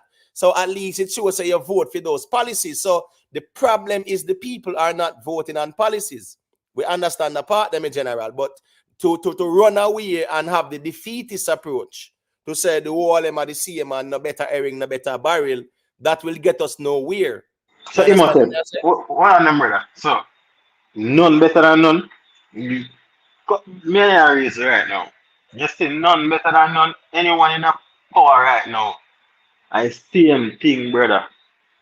But the thing is, in general, you will say the same thing, but in reality, it's not the same because it's slightly different. It would have just slightly different, but I see him governance, I see him rules, I see him dictatorship thing as come down in line. All right, so hold on. So you believe Andrew Holness is a dictator? No, I'm not saying I'm a dictator, but that me assure you them thing that in it, you see? No, the word we use, maybe use the word dictatorship, so I try to establish why you use the word still and to who it applies to. The whole thing, cause in there. Check out parliament. But remember saying I'm in general. The problem is, we can't go on like say Jamaica is different from any other country. You look at all these other countries, right? All over the world. As a matter of fact, some of them worse than Jamaica. See me bridge in Merkaba over Dubai side. Big up Merkaba, Merkaba over there, and team stepping at the club and Mr. Vegas Edzai a player. Big up to Mr.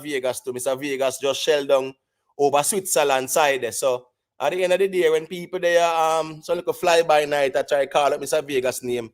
I want to see some people where I sing to Mr. Vegas songs in a Dubai, people, Mr. Vegas, that's Switzerland in front of thousands of people in a Switzerland, right? In a Switzerland. You understand what I say? And at the end of the day, you have some people where I go like say, boy, them want to size up in our way. Big up Mr. Vegas in a Switzerland. Mr. Vegas doing it. 1 second, the people. Let me just show you what I go on there. See Mr. Vegas there? We want to say coming up to Jamaica.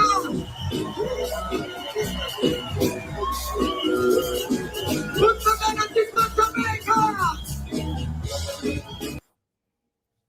All right, people. So I think we just try to avoid the whole copyright setting still, but yeah, man. See the people, Switzerland. That's Switzerland, yeah.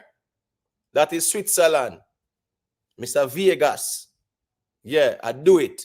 And him have it on him Facebook too. You see the people them. See the crowd of people. Mr. Vegas in Switzerland.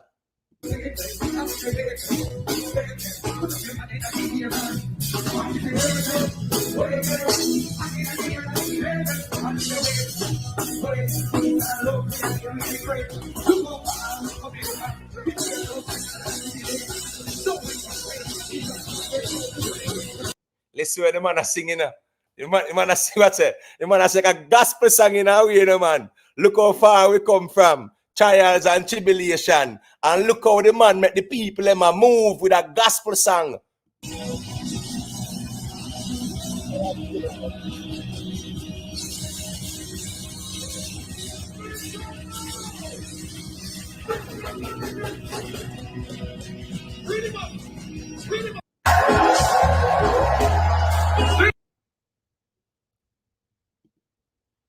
Yeah, people. So, big up Mr. Vegas. Yeah, man, in Switzerland.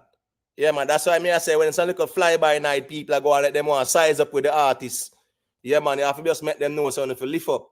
Because Mr. Vegas no soon, Mr. Vegas not trouble, You know, the whole vlogging space just makes some little people where nobody they even know them in a real life can take all artists' image and likeness and go on. They want this artist and style artists and them something there. That is what vlogging and social media kind of create that. 90s dancehall now, you pay your money. You get what me I say? You pay your money and you go and you see your artist perform and you go buy the music. Now these people, no sir. Them just have little Wi-Fi and them want style and this artist. So big up Mr. Vegas. You know the thing go. In a Switzerland, I'm sure say if it was them favorite artists in a Switzerland doing that, yeah, you would hear all heap of things. Mr. Vegas doing that. Pay white people. You understand me? I say? Switzerland this. This is Switzerland in a real life. See the people? Switzerland. Remember me tell you that. So at the end of the day, yeah man, big up Mr. Vegas. Still I do it. Still out there, do it. So right there, so that there. So you know how the thing go. People pay if you see Mr. Vegas perform.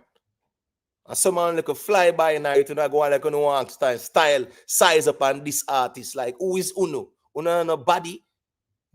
What is Uno accomplishment in a life? Uno try style a man like Mr. Vegas. Mr. Vegas. Because what? Uno feel like Uno have like a smart device. You understand what I say? Uno have like a smart device. And Uno can just run around and diss up people. And them little things that social media kind of create to in a real life. Some little fly-by-night people when nobody they even know in a real life. Nobody don't know who them. And them a try to disrespect established artists and people where just in a them lane and do them thing and look on nobody. Because them feel like say them just want to turn YouTube in a one little, tenement yard. You get what I say? Yeah, and them have to always bugu yaga and yeah, real tenement yard, Yeah, some people, as them say, you take them out of the ghetto. Or them say, boy, you take the ag from out of the mud, but you can't take the mud out of them. And so enough of them do it, man. You see it. So big up to Mr. Vegas. But me general, yeah, as me I say still. All right. So let us get back to the reasoning there. You said dictatorship. So me I wonder if you say the government is. But you're talking about a system, but at the end of the day, based on the constitution, it's the people that still have the power. So me understand where you're gonna say that. The system is the same and it's the same set of people and things like that. But ultimately, it's not a monarchy per se, like Saudi Arabia, where say they have to wait until when the king drop out before them appoint the next king. So right now, you have the Saudi crown prince, right? Mohammed bin Salman, one of the most powerful man them. Him run Saudi Arabia. He's like the de facto leader of Saudi Arabia, right? And the reality is that his father is the king, but like him around the place. Now, when his father transitions, right? He's young. In the 930s? No. So say him father drop out next year, he might go rule for probably the next 50 years or so. And until him drop out. It's not the same thing with Jamaica. And I'm saying we are gonna say it's the same system, but no, we have a parliamentary democracy and people can vote. It's what's this now. You don't have to like JLP or PNP. You can create your own independent party as well and run. Big up in the Max Room, Michael Brown. Yeah, man, big up. You get what I say? Delroy Stewart, manners and respect. I'm just saying, big up to all the ones and ones people. Drop a like on the stream as well, That's the most difficult thing as well. If you just get the people and drop a like on the stream. Yes, sometime when the stream finish and you have 150 likes and you say, but wait, I really 150 people rate the thing. But me know that sometimes people just don't remember to hit the like button because you have to exit the chat and just come back in. But just do that, people, man, and put some likes on the stream. It does help more time still. Get what I say? Big up Pharaoh. Yes, as I'm saying, my general, Infinity. Jamaica is a democracy. So who we don't like, yes, we can vote them out.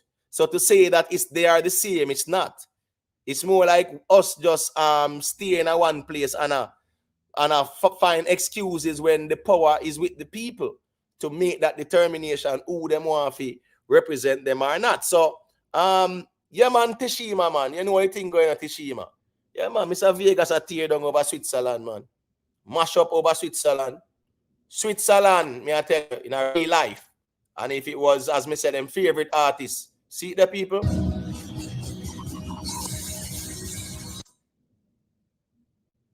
Switzerland. The band. Live band. Switzerland! We want to take some love to Jamaica!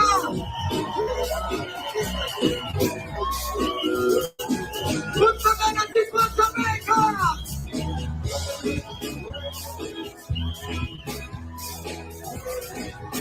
What's your reading? We go with my wood and we never look back. Taking Jamaica and the right track. So if you keep my soul, we'll get up like that. Through the people who have been grand.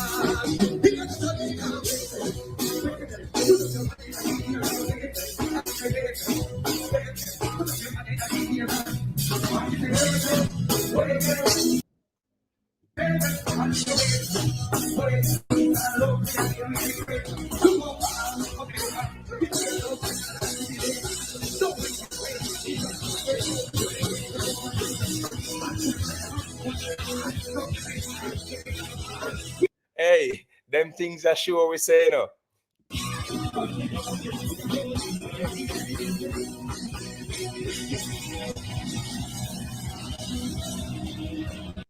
And people remember saying, no, right? This are no head's eye, are not, broke it down. You understand me? I say, and nothing like that, There's some man. What's Mr. Vegas performance and the catalog of Mr. Vegas have, and this is Switzerland, people, right? That is how love Mr. Vegas is in Switzerland. So yeah, him get bookings as a dancehall artist in Switzerland. So that's the reality of things. You understand me? I says, yes. Enough artists now get no bookings like that for Switzerland. So Mr. Vegas still out here represent dancehall. Still represent dancehall as Mr. Edzaya playing at Dubai in a real life.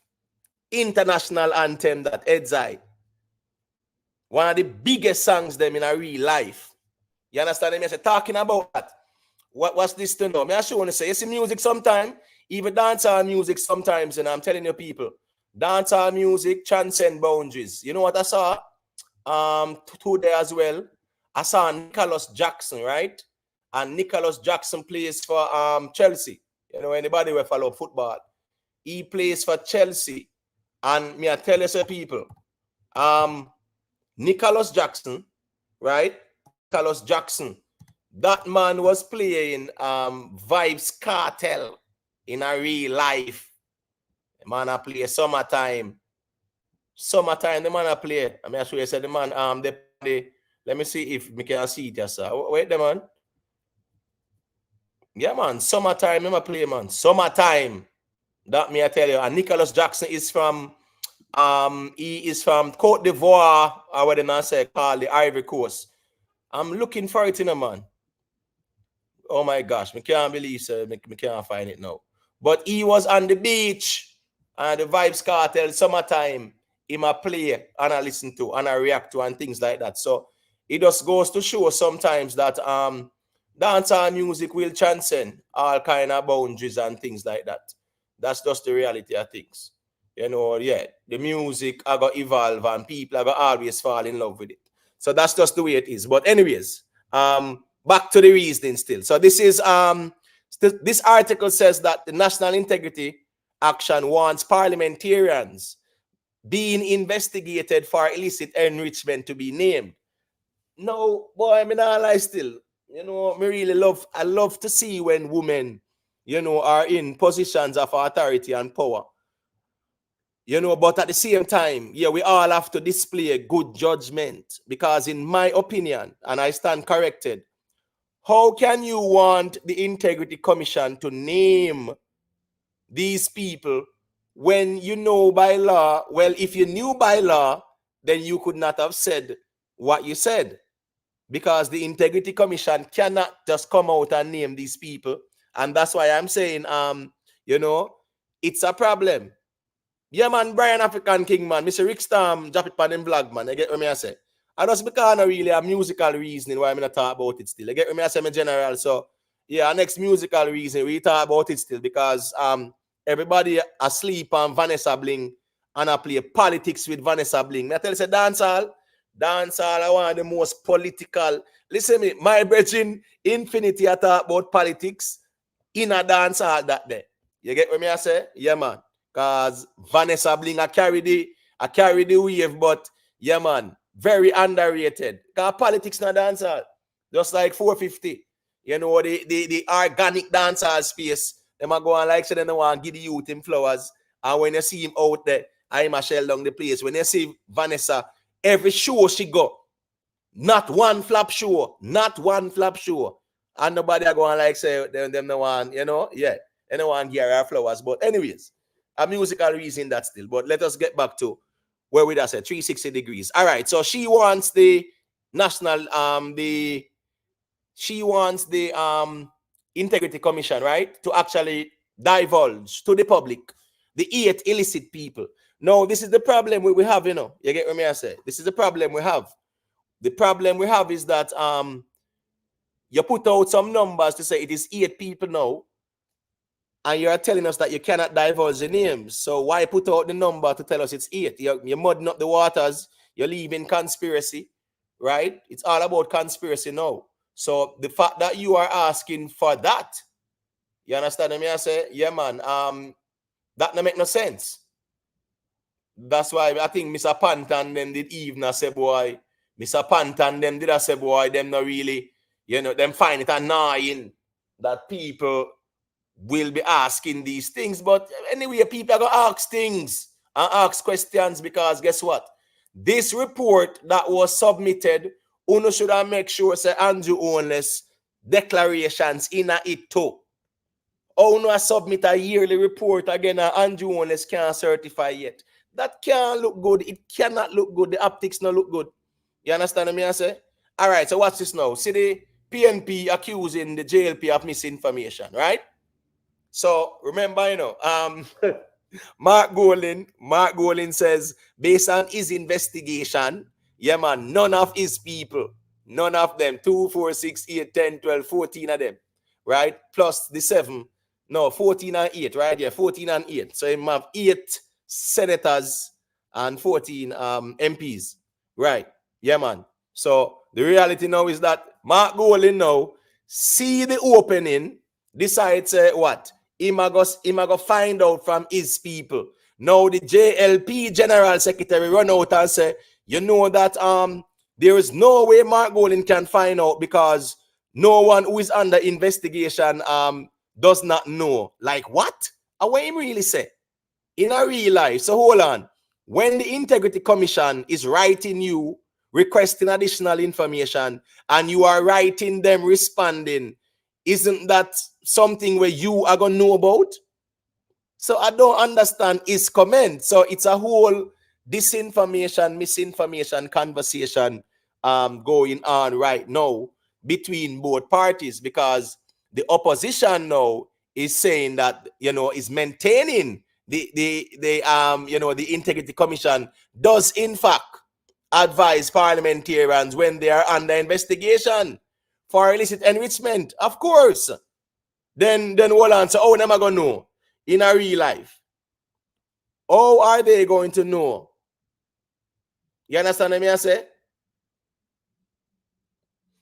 Max Romy, I am telling you, in a real life, you can call the Integrity Commission and just say, you know, say that man is building up some apartment complexes. We see on the gate because they have to post, they have to post the drawings as well, you know.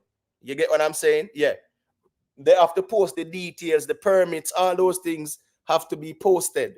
So the residents can see if it's 1 bedroom and whatever. So when them see any little irregularity are gone, them can say, all right, cool. And that we see are gone and we have the evidence. So we are going to link the KSAC.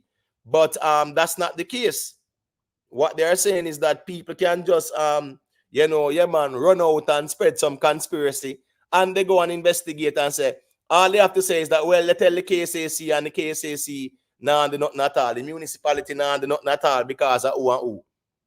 Right? And sound the alarm. So I think it's a waste. I think this integrity commission thing, they really need to look at it again, because I see some things that are very very disturbing, like 160 over 160,000 investigations, and you have only completed 1,200 and something. Can you imagine that? 1.4% of investigations. What's the purpose of having an integrity commission? You understand what I say? That's the reality of things, you know. What's the purpose of it? It don't make no sense then. It really doesn't make any sense. You understand what I say, people? This whole thing here don't make no sense. It definitely don't make any sense, because what it does is that it leaves an opening for what? Mudslinging, speculations, conspiracy theories, and things like that, right? Yeah. So that's why we have a problem when the Integrity Commission can throw numbers out there but cannot put out any names. If you can't put any names out there, then don't put any numbers out there. I think that's the way it should be. You know, I honestly think that's the way it should be. So you can't put out no names, don't put no numbers out there, right? So this is the JLP Deputy General Secretary, right? He was complaining. Say Mark Golding claim is mischief and misleading. But Mark Golding said him done asked already. So this is something where you know, Mark Golding is happy to come out and stand on. That's what he's saying. They say they're standing on it, right? That's what they said. They're standing on it. They are standing on it. So what they are saying is that there's no going around the thing. They are going to stand on that. But when you look at the Integrity Commission, you know, yeah, the whole act and things like that, yeah, it just don't. There are so many things in it that it is a problem. In my opinion, it is a problem. It is a problem, people. All right, let me see now. This is the report, right? Right, cool. So I'm just gonna show you a little piece of the report again, just to show you you know, some things, because trust me, people, there are some things in it that, yeah, we really have to ask questions, you know. We really have to ask questions. All right. So let me see. There's one, right? Let me see this one now. Let me see. The work ethics, cool. I was looking at the funding part, right? All right. So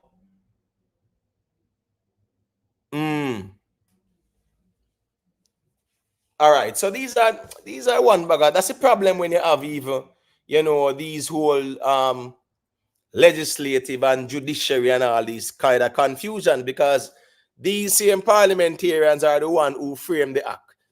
Listen me, man. Now let something I just madness here in a real life.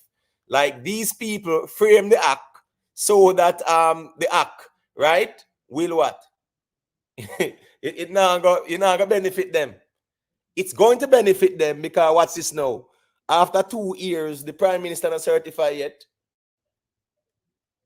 So what that means is that our year Andrew won less than nationwide, I think, and that was so convenient as well.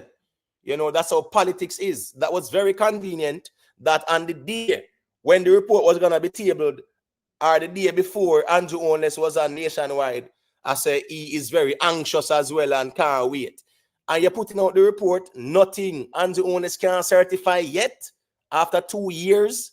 And then now there is a law that says you guys cannot speak on why the Prime Minister of the country cannot be certified. No wonder why politicians frame this act.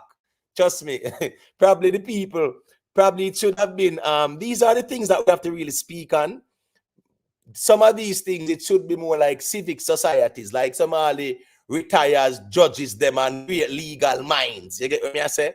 Yeah, man. Some of those people should, you know, be like the forerunners in framing these kind of acts, because I think parliamentarians, right, framing laws that governs them is a conflict of interest, in my opinion, because when you talk about, say, oh, Integrity Commission can write me once, and I can ask them for additional time, and if I don't return in due time, which is sometime 7-8 months after, then yeah, I can be fined. I'm a pay a penalty, a monetary fine. All of those laws, right? I understand the penalties, but what I'm saying is that 6 months it will take for them to respond back and forth. So we have a prime minister of the country after 2 years is not certified. That can't look good. You get what I'm saying? Yeah. They are saying that the director, remember that director that was robbed on the compound in New Kingston? Anybody remember that? And he was, him they get caught up, the director of the Integrity Commission. And then the chairman is saying that they have not heard anything from the police regarding that.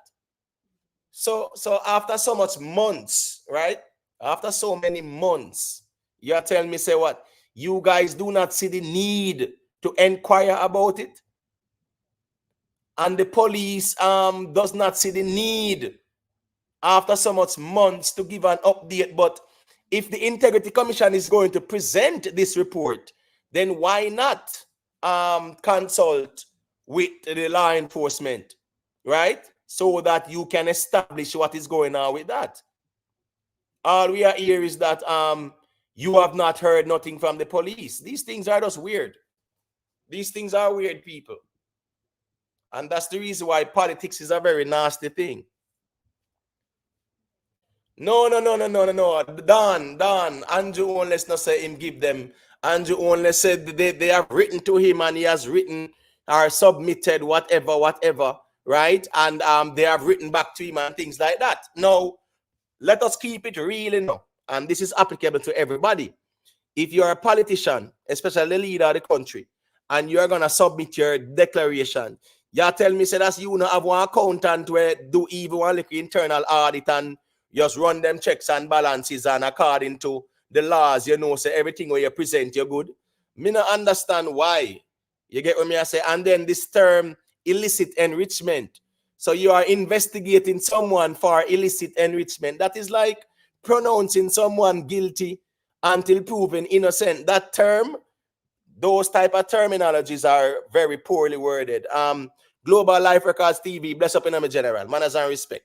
Right? So I'm saying these 8 people now, who according to Mark Golding are 8 JLP people. 8 JLP people are under investigations for illicit enrichment. And when you look at it now, the PNP say, yes, that is so. The JLP say, well, it's mischief you deal with. And the PNP say, well, we stand by these assertions. Because at the end of the day, the JLP, Deputy Gensek is saying that these people can't know. That's the weirdest. I don't know. I stand corrected though. Can somebody correct me in the chat or something though? But how does someone know that they are under investigation? Isn't that where one, they are not certified as yet? It's still pending. The Integrity Commission has requested more additional proof or documents from them and things like that. So what you mean? That's not rocket science?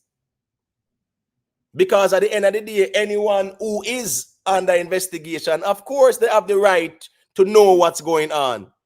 The Integrity Commission can't investigate people without their knowledge. I don't understand. I don't know. Probably I'm me. No, probably I'm me wrong. Probably I'm me wrong in this. Probably I'm me wrong in this because the logic here are sound, it does not make no sense. Because the procedure is that the Integrity Commission will write you and request additional documentation, right? Yeah, to prove, say whatever was submitted, yeah, man, was legitimately obtained or earned or whatever. Right now, we hear say some people, that's why I say, you see the muddy water thing is a serious thing. Because people are saying that some of these people are saying that is them family dead left, them did acquire and this and that and one bag of something. So, it's very funny, but this Integrity Commission thing, yeah, it's getting very, it looks political. Politicians framed it. Mark Golding framed it as well. He's one of the founding fathers of that document himself.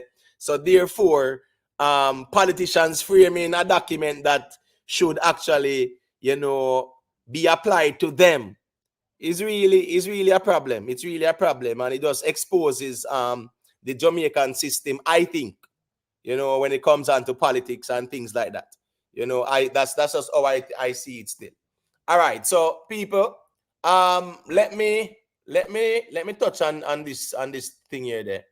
Let me touch on this there. All right, so we know, sir, we hear Foota hype. I said that's Emma got co-sign Joe Biden, right?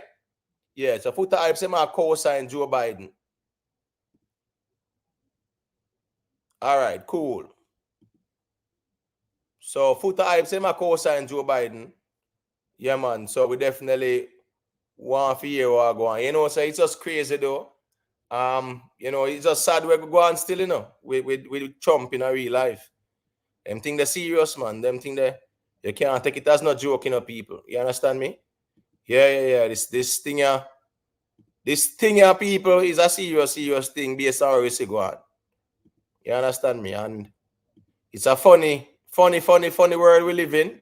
That's the reason why I'm not too want to talk about even them things more time. I just kind of leave it out of topics. I just because more time we know say it's applicable still. You know, and condolences still, you know, to, you know, yeah, man, everybody, because the place here, boy, I may tell you, it's kind of sad.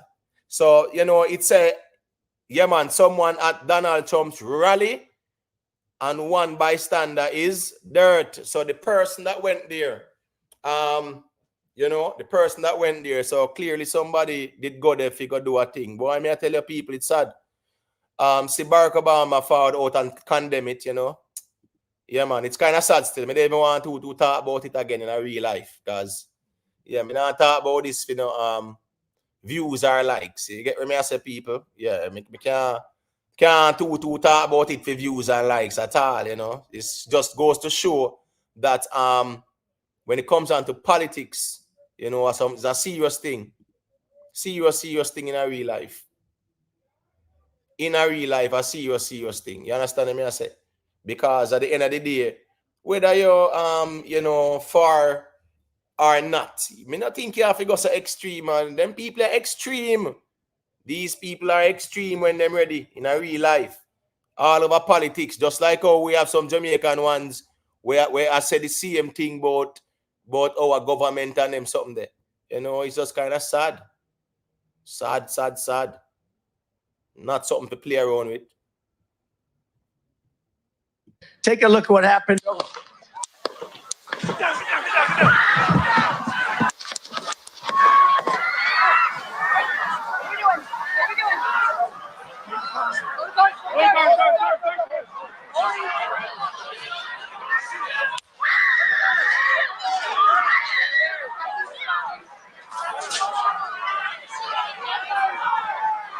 Holden, if you want to. All right, people. So somebody where you know a thing go. You get me? I say, yeah, man. It just kind of sad still. You know, politics, people. Politics is not a easy thing. That's why, as me say, when it comes down to, you know, even American politics, I don't speak too much about it. It's not as if I don't know a lot. I know a lot because I study American history, but yeah, it's a thing where, you know, yeah, man, all them things I'm not too talk about it like that here. You get me? Because it's kind of sad. You understand me? I say people are just very tribal. TG media, big up, you know, people are very tribal, and people will do all kind of you know, things, you know, kind of sad. I remember Lincoln, you know, remember Abraham Lincoln. He was in the 1860s, you know, right? Yeah, Abraham Lincoln was the 1860s. And members are dirt Abraham Lincoln, you know. In a real life. Abraham Lincoln. They got rid of him. So he just goes to show more time still. You get what I say? Yeah, man. Them people take the thing very, very seriously. So at the end of the day, I'm not into, you know, yeah, man. I'm not too even want for reason about it still. But all right, this is You are a hell of a. And now I want to hand it over to the president of Ukraine, who has as much courage as he has determination. Ladies and gentlemen, President Putin. President Putin. We're going to beat President Putin. President Zelensky. I'm so focused on beating Putin, we got to worry about it. Anyway, Mr. President. I'm better. You are a hell of a lot better. Yeah. And now I want to hand it over to the president of Ukraine, who has as much courage as he has determination. Ladies and gentlemen, President Putin. President Putin. We're going to beat President Putin. President Zelensky. I'm so focused on beating Putin, we got to worry about it. Anyway, Mr. President. All right, yeah, man. Big up Joe Biden still in. At least Joe Biden, remember quick and fast, man. So you can't style Joe Biden cognitive skills there, you know, because I pick it up quick and fast, you know. But if him so fixated on defeating President Putin, him not forget who him is and something like that. You get what I say? Yeah. As me I say, Robert, he remembered quick and fast, you know. Yeah, but remember, you know, still, you know, Robert, yeah, man. People, critics are gonna say what them are gonna say. You get what I say? And yes, you saying that, of course, that's you displaying lack of cognitive skills there. So we understand it, and it's human nature, and we're not perfect. I get that, you know. But what I'm saying is that if him no remember that a NATO speech like that on the world stage, we talk about NATO. You get what I say? Yeah, man. You African know, say, read from a teleprompter or something like that, then, no, man. And that figure on, you know. Because you're not supposed to mention the man, the name, man. Putin name. No. So at the end of the day, it's going to show. That is a sign. Yes, Trump do it too. And the whole of we do it too sometimes. That's human nature. But guess what going on now? We are not the president of the most powerful country in the world. You understand me? I say, yeah, man. Say, you know anything. Go gung deem. Big up yourself, you know, my general. Joe Grind, bless up, you know. When you say gung deem, America can never defeat Russia. Well, here we go on now. This whole NATO thing we go on. Private figure. Big up, you know, my general. This whole NATO thing, my general, is a serious thing, you know, because remember, NATO was started after World War II, right? After World War II, they started NATO, the North Atlantic Treaty Organization, right? And that was NATO was created as a deterrent for the Soviet bloc countries. Because remember, you know, there was that rivalry between Russia, right? The United States, you know, Britain. You know, France wasn't no much of a power. Because France, remember during World War II, France was defeated by Germany quick and fast. They were losing all of their colonial empires all over the place. Over in Vietnam that they call French Indochina. The French, the people were fighting for the independence in a place like Algeria, Morocco, Tunisia, you know, West Africa. All those countries were fighting for independence. So France was no longer like a world power like that in 1940s. But NATO was formed, and it was to you know, protect against the Soviet bloc. And Russia now, you know, it go. Russia did, you know, control Ukraine and Czechoslovakia and Poland and all that things. You get what I say? Bulgaria, you know, all those places. So you realize that the Soviet era, all those places, Liechtenstein, Latvia, Luxembourg, you know, all those places in Eastern Europe. You know, it's a part of the Soviet bloc. But after the breakup in 1989, 1990 of the Soviet Union, you know how that go. But that whole thing we're going on Ukraine is a serious thing, you know. If people really study the history of that, and I've studied it, remember it started from 2008, right? Yeah, man. They call it what? They call it the Orange Revolution, something like that, right? Viktor Yanukovych. Yeah, man. Remember, so 08 it start, man, and then 2014 again. I be things going on, and I saw, you know, Russia annexed Crimea. But if you understand the history of Crimea and Russia, right, the whole that was part of it. If you look at the history back then, yeah, man, there was also the Crimean War, you know. Yeah, man, you check out the Crimean War. Yeah, man. You check out the Russia-Japan War. That was 1905 when Russia and Japan fought. And that's the reason why in 1945, when the United States dropped them two big thing there in a Japan there, right? One place named Hiroshima and one named Nagasaki, right? When the US did drop them two big things there over there, the first thing Russia did, Russia did what? Invaded Manchuria, because they controlled a part of Manchuria before the Japanese took it over. The Japanese defeated them in 1937, them time there, and take over Manchuria. And that was when China was fighting as well, because that was a part of China, but the colonial powers was dominating China. And that's the reason why when we say politics, people, we have to look at it very keenly. Because if you look at the history of China, right? Remember the British Opium Wars. Britain a war with the Chinese them to sell them the opium because it was king. Now everybody has spent billions, said them a fight the smuggling and this and that.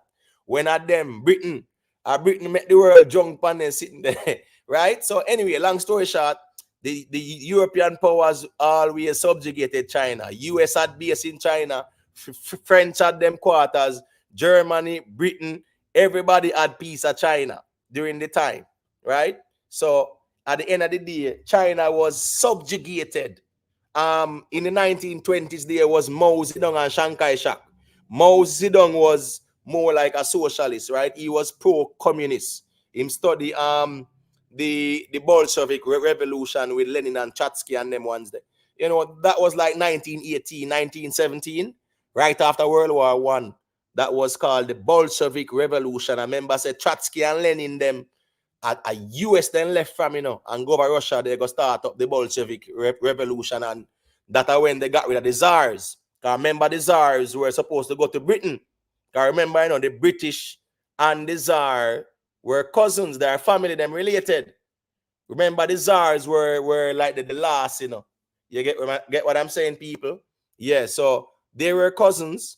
And when the Bolshevik Revolution started, that's when they started to get rid of the monarchy in Europe. So they were supposed to go over England now in exile. And boy, Trotsky and Lenin, them deal with them away. Tsar Nicholas and them people.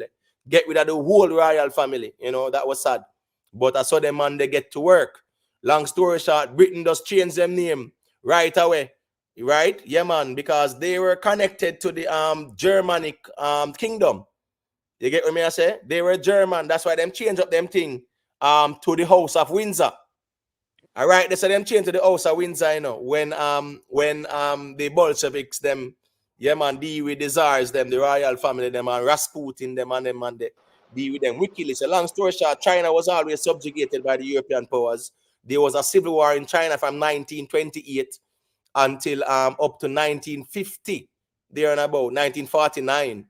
You get what me I said? That was when Mao Zedong run where Chiang Kai-shek, who was backed by the US.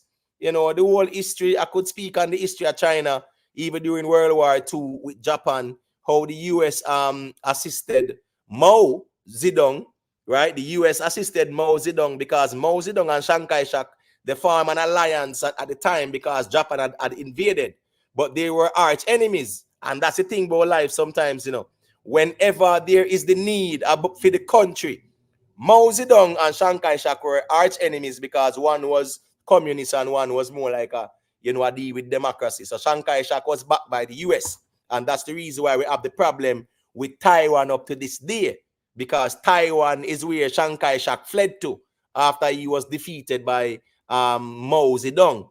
You get what me I say? He fled to Taiwan, and over there, so the US then back him from then until now. But long story short, before he fled to Taiwan, both of them were enemies fighting a civil war. Japan invaded. They decided, so here we go on country first. So we're going to team up and fight the Japanese them. The US, all right, cool. We're going to arm the two of them. The US armed both of them. Right? Anyway, World War II done.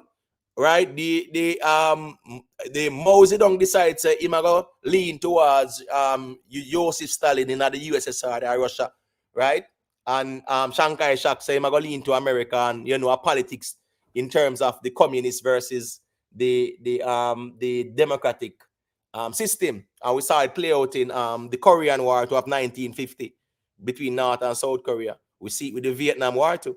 Vietnam was North and South. You get what I said? The North was more communist, the South was more democracy with Sigmund Rhee and them one day, right?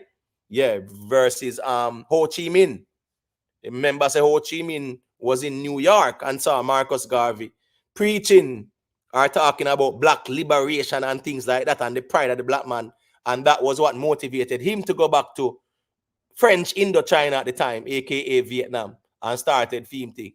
So that's a brief synopsis in a way. K Young, yeah man, I can unmute the mic and let me hear what I say now. Are we? Yeah, yeah, yeah. Big up, big up, big up, big up. Bless up, where you going? There. Bless up the panel, you know. Thanks everybody for checking in. We're in Yeah, back man, on, yeah man, we're in back on the ink, on the Britain something there. You know what I said that it's two different tribes though. Anglo and Saxon is two different tribes, you know.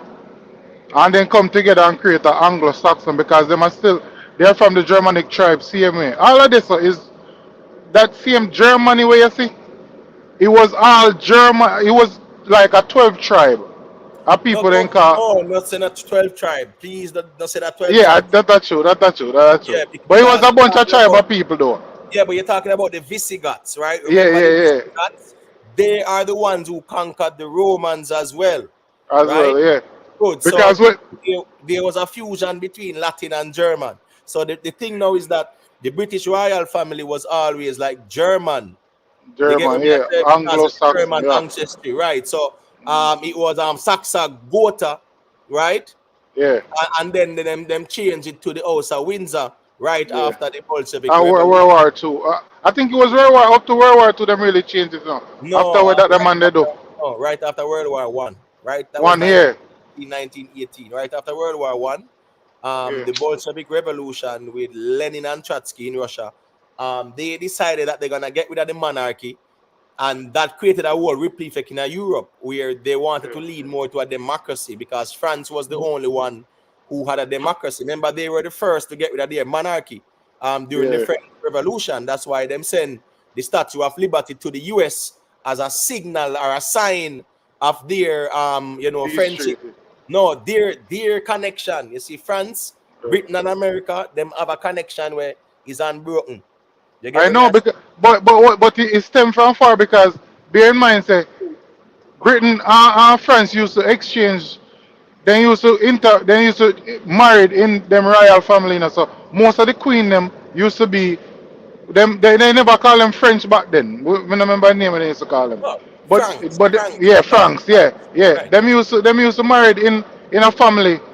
Yes, but that is Most of how, them queen. right. But that is how them would deal with it. But what I'm Yeah, saying is that right. When you look at the whole history, Rockstar when it comes on to Austria Hungary, you'll be talking about the no man, you'll be talking about the Second World War. You get what I say? Yeah, because when it comes on to the First World War, that was more have to do with Czechoslovakia. That was Czechoslovakia, right? The ruler, remember the ruler man, what's his name, Ferdinand? That was so weird, right? That was so weird with that what started World War One. Not Czechoslovakia. I'm trying to remember.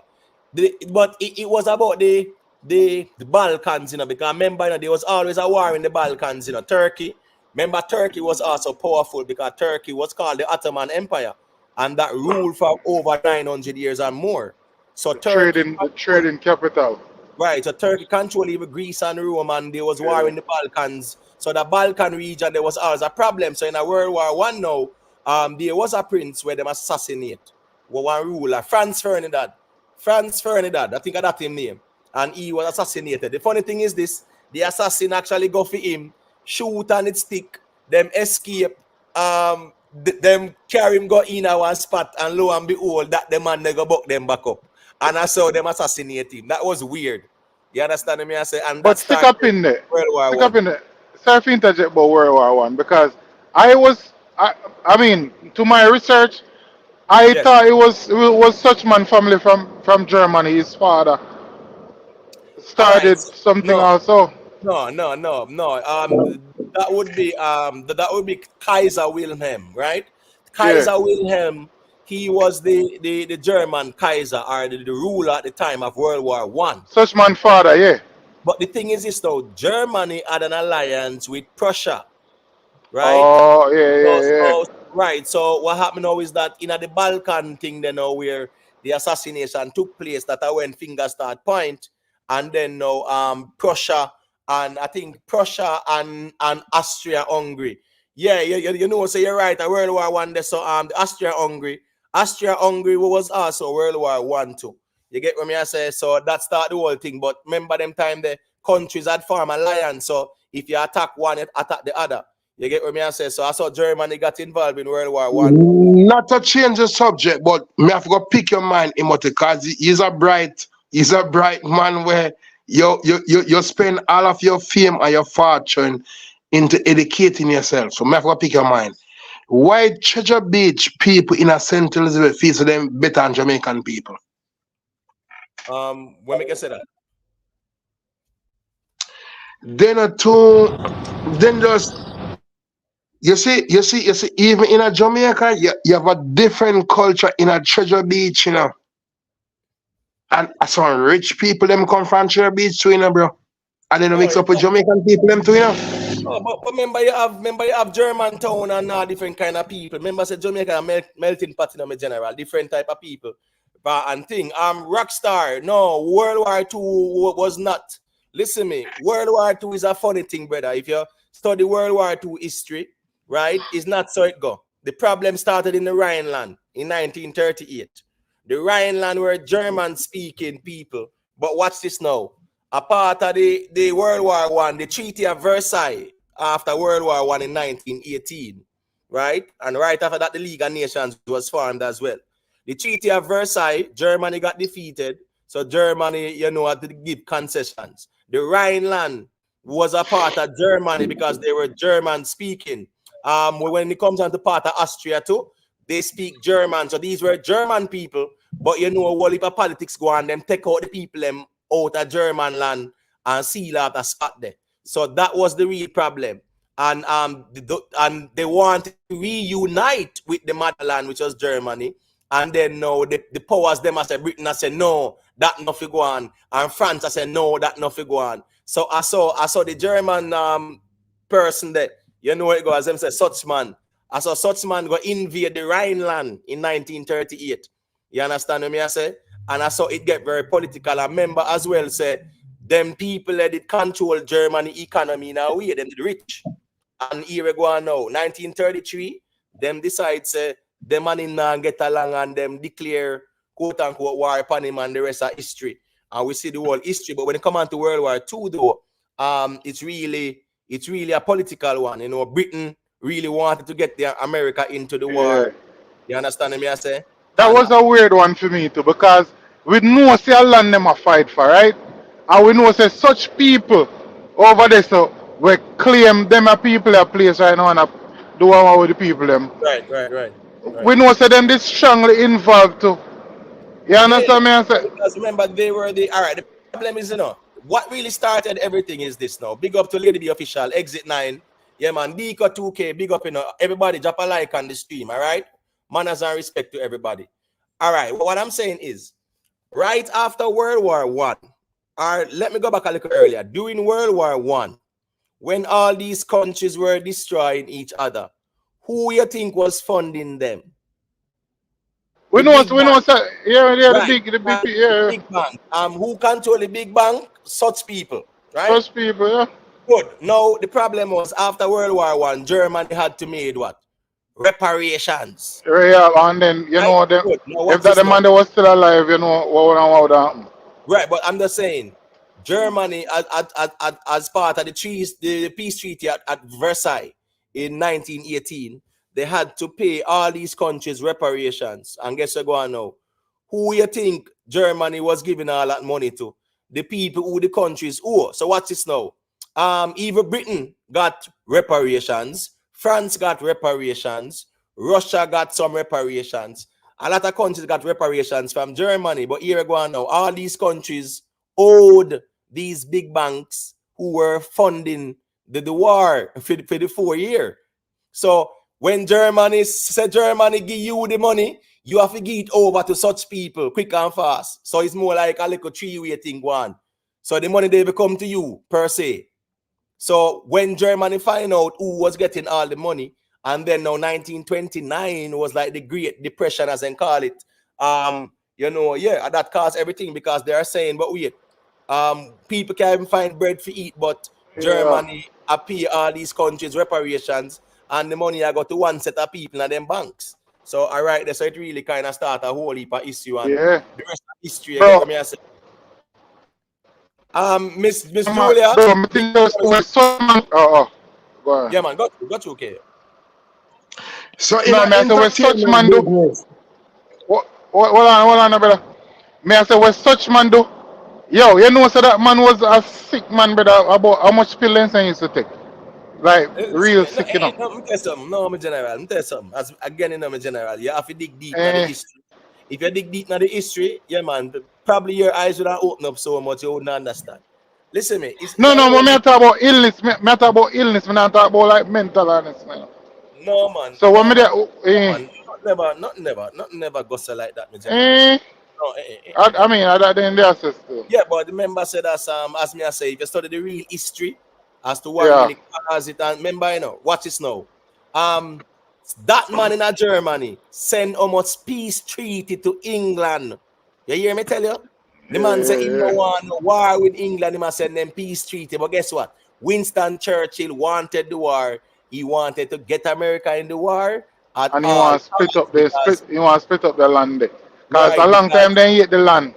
right, because member saying I'm a general politics and colonialism, So what I'm saying is that Yeah, right, remember, the vice chancellor at the time, or the vice Führer, which was what that man second in command named Van Ribbentrop.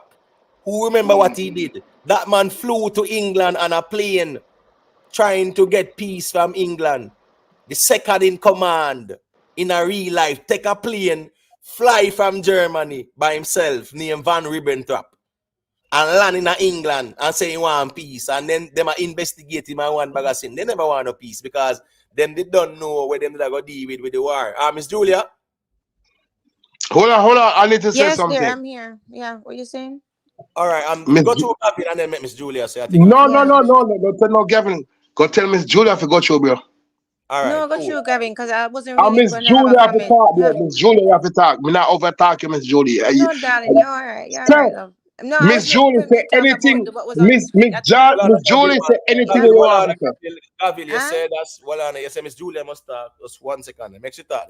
No, Go to I Miss was Julia. Let me hear saying, what you said. yeah, no. I was going to talk about what you had on the screen, but that's okay. I don't want to change the subject so No, fast. that's I fine. don't. Go ahead, man. I reason, man. Nothing wrong, man. I Oh, feel okay. yeah. Yeah, so, I mean, I agree with her completely, right? Because I don't see why they should be protected, right? Why should their reputations be protected, as well as why should their businesses be protected, outside businesses, whatever them have, right?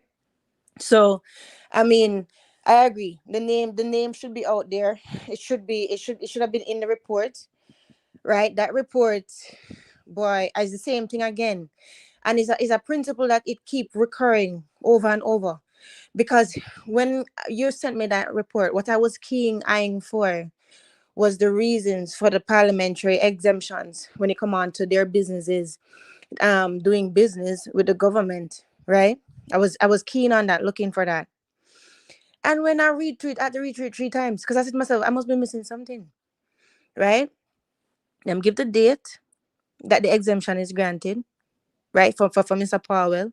That same thing for Mr. Crawford and for Senator Gale, right? Them give the date, and the reasons are not reasons. The reasons for the exemptions are supposed to actually be in the report. There are not reasons, right? And it is unconstitutional. It is unconstitutional. It goes against the Constitution. So what she's saying is right. You know what I mean? Like they should reveal the names of the other two, right? Because why? What are we protecting them for? If they're But being investigated, we're not saying that them guilty, right? But if they're being investigated, them can tell them constituents, say, listen, right now I'm being investigated, and really and truly, your constituents deserve that because you're supposed to be dealing with them in transparency. right. So the thing is this now, the politicians themselves can go ahead and tell who them want to tell, right? But Right. the Integrity Commission by law cannot name them. That's the problem with the act, This act was actually formulated by the same politicians who it is being applied to now. Right. So that's the whole problem, Miss Julia. Legally, the Integrity Commission cannot Cannot reveal do the it, but names. that's the problem, though. I mean, to me, Right. Imhotep, not because Miss something. Julie is not Wait, Miss Julie, hold Miss on, let me finish. Julie. Hold on there. Let me finish. Not because something is legal means that it's right, or means that it should be applicable today. You know what I mean? Because okay, look at this. Look at what them say about Mr. Philip Powell now, and I'm not piling on the man or nothing like that. Okay, exemption granted July 11, 2023. The reason: Mr. Powell is the managing director of Site CEO Solutions Company Limited, which may enter into contracts with the government of Jamaica and its agencies. That is not a reason. For Senator Damian Crawford, here's the reason. Senator Crawford is a businessman who may enter into contracts with the government of Jamaica and its agencies. That is again not a reason. It's the same BS reason for what them put for Mr. Gale. You understand?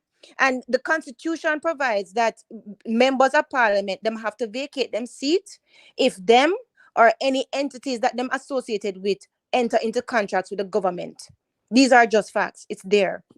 Okay? So this is not a reason. Those are not reasons. So that's what I was looking, and plus other things. And I'm not bashing the whole report because they did make some good suggestions.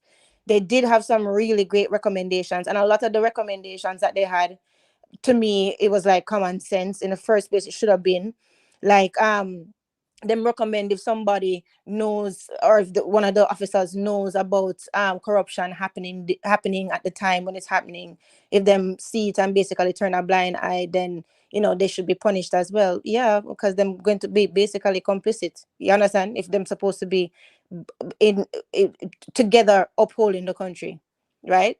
So I mean, it. Why am I know? It have some good recommendations though.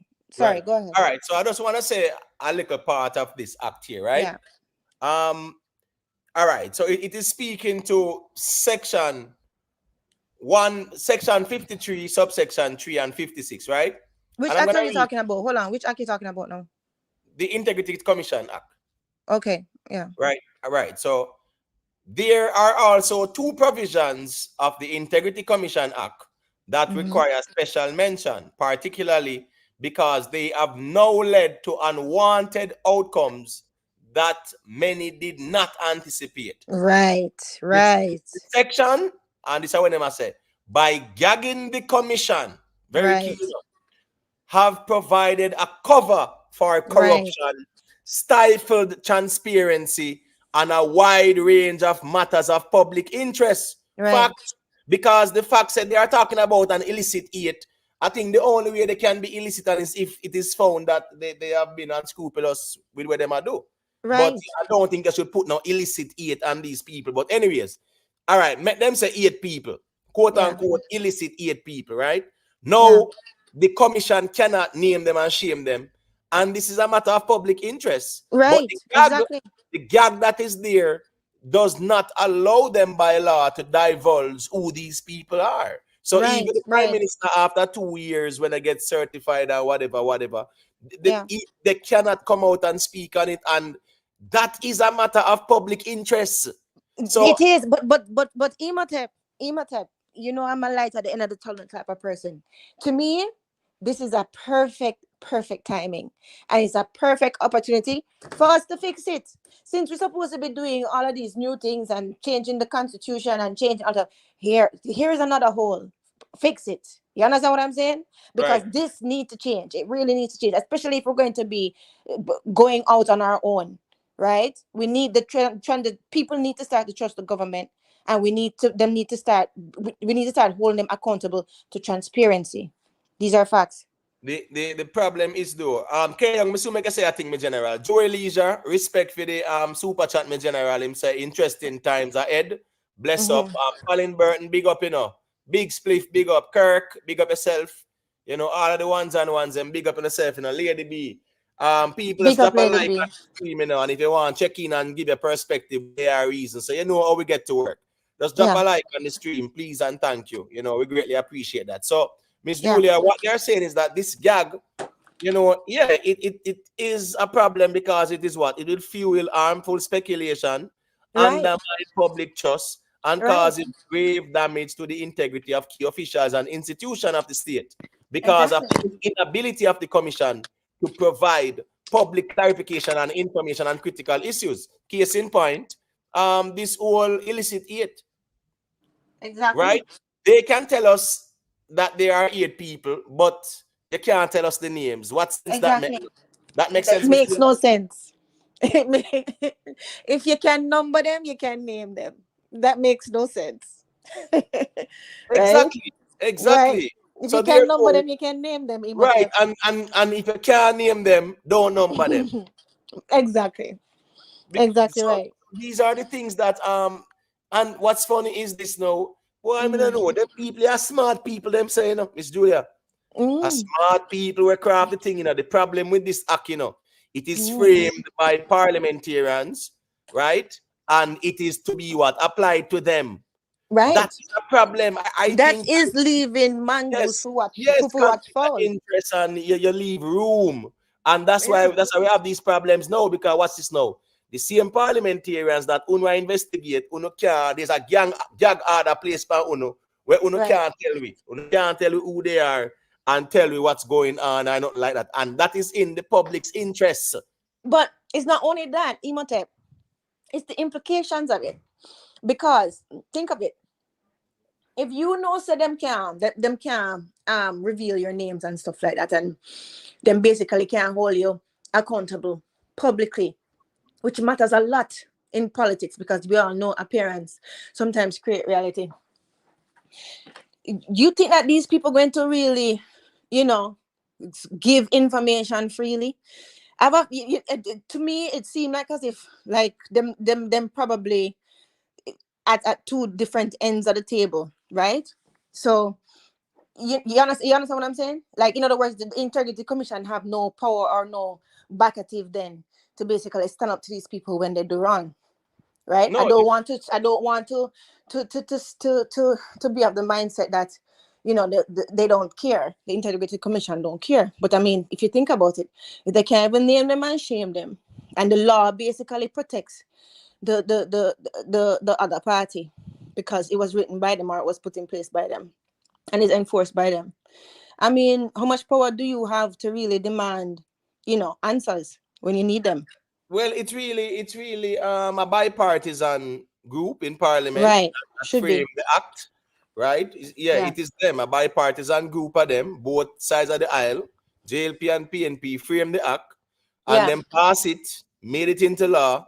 But Yeah. at the same time, this same act is beneficial to them. It Yeah. protects them, it shields them. Yeah. Exactly. You get what I'm saying? It shields them because right now, the whole of Jamaica speculate about illicit aid, and it's very Right. ambiguous, very vague, right? But what I'm saying is that when the National Integrity Action person is calling for them to be named, she should know that well they cannot be legally. The Integrity Commission can't do that. That Yeah. was the same thing as when them want Andrew Owners to come out and talk and say, talk about what's going on, why you can't certify it. Him can't do that. You understand what I Right. mean? Because they Yeah. know say Yeah. by law that would be a breach as well too. I'm trying to okay. The reason why I said that is because I'm trying to decipher the general attitude towards the Integrity Commission. Because to me, even those answers about these three prominent politicians that have businesses that the government uses, which it should not be, it is unconstitutional. Those reasons were not reasons, and I'm wondering why. Why was that satisfactory to actually print there? You understand what I'm saying? I wouldn't even bother print it. Why was it okay to print that or to accept that? You understand what I'm saying to you? That's what I'm trying to decipher. What is the attitude towards the Integrity Commission? I know it's supposed to be bipartisan, etc., etc. But is it, you know what I mean? Like, is it hard for them to get information when they need to get information? Are they easily brushed off because of the fact that the law, doesn't really give them that much power? You see what I Well, mean? Miss Julia, they did say Hello, they yeah. Oh, I'm sorry. Um, are you hello. hearing me, Julia? Are you hearing me? Miss Julia not hearing me. Are you Can you guys hear hearing me? me? Hello. Yes, I'm hearing you, Oh, Miss I can Julia. hear you now. Yeah, I don't know what was wrong. I'm hearing you. All Okay, right. So sorry. as I was saying, Miss Julia, right? Yeah, One, these politicians are the one that framed this thing here, right? yeah, And the whole structure of it really protects politicians, right?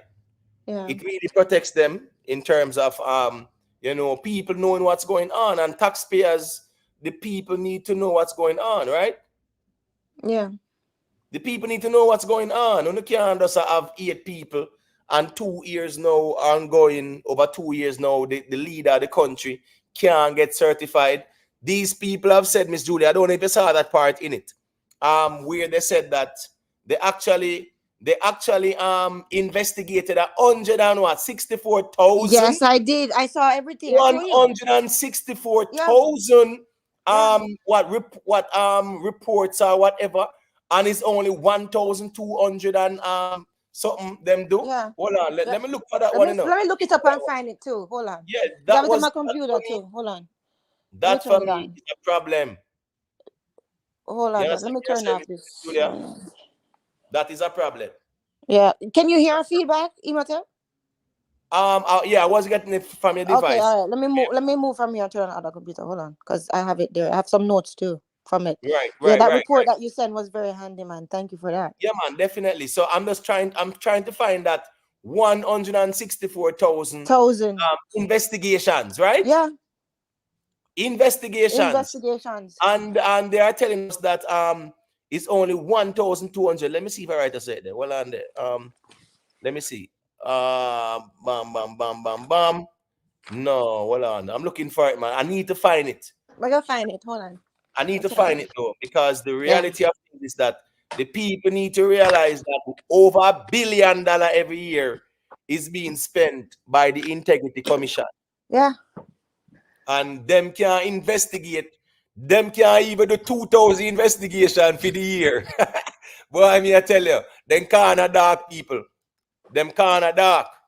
You understand me? I say, yeah, man. Imagine, spending $1 billion and you can't get not even On what? 2,000 That is the question. investigations done. Right. I mean, like what kind of commission we have? I mean, understand all these commissions were never, no for them never make no sense neither. But Right. Integrity Commission, I mean, how comes you have a $1 billion budget and you can't investigate nothing? What is the money being spent on? And the next thing is this. You know what I actually saw as well, What? which was very shocking, Miss Julia. What? Um, because of the resources, the lack of resources and manpower, Yeah. they're changing the law now. They're asking Parliament to change the law to make it 12 million, which means the public sector employees, right? In Yeah. terms of their declaration, 12 million and above. People who earn 12 million and above are the ones who are under investigation. So if me I earn 10 million and me I go on with one bag of criminality and them sitting there, me not Yeah. have to declare nothing at all. Yeah. Yeah. Unless I'm making 12 million. No, that's a problem. So what's this now, Miss Julia? The fact that they want that law to be changed to 12 million, they said that would only apply to 10,000 public sector workers. And right now we have over 66,000 public sector workers. So in reality, Miss Julia, 56,000 public sector workers would not need to have no No declarations, declarations at all. Yeah. because they Yeah. are, they are earning less than 12 million for the 12 year. So million. them, Yeah. them can go on with all of the corruption them want go on with. Them Exactly. not have to submit no documents as long as Exactly. them are sure say they are making less than 12 million. Those Right. are the And things to and me, Miss and Julia. and uh, Yeah, that and questionable. also too, Imhotep, that is assuming that they're going to show everything that they actually do earn, right? Because I'm pretty sure there's going to be those that earn 14 and 15 million that on paper them earn 11.59 million. You understand what I'm saying? I'm okay Yeah, hear him. 100%, Miss Julia. Of Oh, course, of okay, okay. course. Yeah, no, yeah. 100%, man. Okay. Master Jam said, would you vote for someone who's under investigation makes it public, whom is then proven innocent. People, what's this now? Me I telling you say before the next JLP conference, Andrew Owen's declarations will be out because them can't call no election with this hanging over him head, but it can't look good neither because it look like say them hurry up and just try to certify him just because he can call one election come November, whenever is the next party conference, the annual conference. Yeah, You understand me? I say because the reality is that this is where they are speaking about the Prime Minister's declaration, right? And it is saying much. I'm getting a feedback, Miss Julia. 1 second. Yeah, no, I'm gonna cut off for this. I'm gonna join you from my computer. Okay, that's fine. Okay, all right, no problem. All right, so people, this is what they're saying. All right, much has been written and said in respect of the non-certification of the Prime Minister's statutory declarations.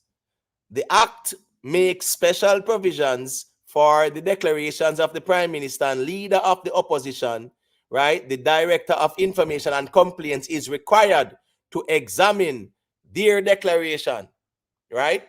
To examine their declarations, and where is satisfied it has been duly completed, he is to inform the commission. So what's this now, is the Director of Information and Complaints, that is required to examine the Prime Minister and leader of the opposition. So clearly, with Andrew Owen's now the Director of Information and Complaints, yeah, that person not certified Andrew Owen's yet, right? Cool. All right. It says, upon being so informed, the commission is to publish a summary of the declaration in a form that is set out in the 3rd schedule of the Act. It must be remembered that to satisfy himself of the due completion of a declaration, the Director of Information and Complaints shall make inquiries as he considers necessary. No. No, that's our problem. Right there says problem, people. So what's this now? If we have a compromised Director of Information and Complaints, all him can do is just tell we say what? He considers it necessary? No. It is where necessary. So we don't want to put in say him consider it necessary. Because there should be a time for everybody to have them house in order. So once them present them declarations, they shouldn't have no back and forth and take 2 years and years and 6 months and 7, 8, 9 months and all kind of rigmarole. Especially people who are in parliament. You understand me? I say I understand the other public servants, but most importantly, our politicians in parliament. Yeah, can't get up every day. And these people are members of finance committee.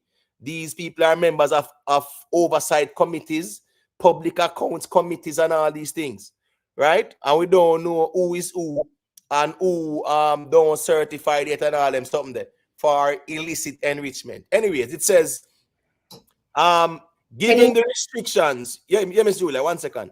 Given the restrictions imposed by the Act as regards statutory declarations generally and matters related thereof, I may only say that the process of the commission are nearing completion in respect of the Prime Minister's declaration. You understand me? I say, you see, these things are just problem, Miss Julia. That's why them are say obstacle. The Director of Information, right? Yeah, they say the Director of Information and Complaints is empowered to make such inquiries as he considers necessary in order to certify or determine the accuracy of a declaration. The Director of Investigation has a duty to investigate. Remember, Miss Julia, he was the one who them robbing and con, Yeah. Right? And I know then they get no police report about that yet. Nothing. They then not see it fit to ask the police who are going neither. Exactly. Not even the Director himself, who was the victim. Right.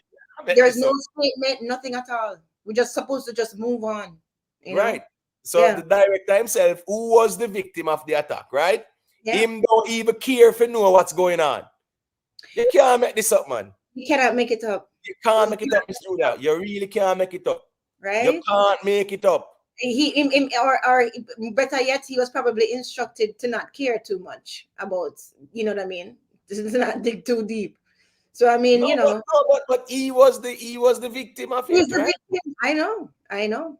We have to. Sometimes you have to All right, wonder. so what's the story, Julia? Not to cut your wisdom.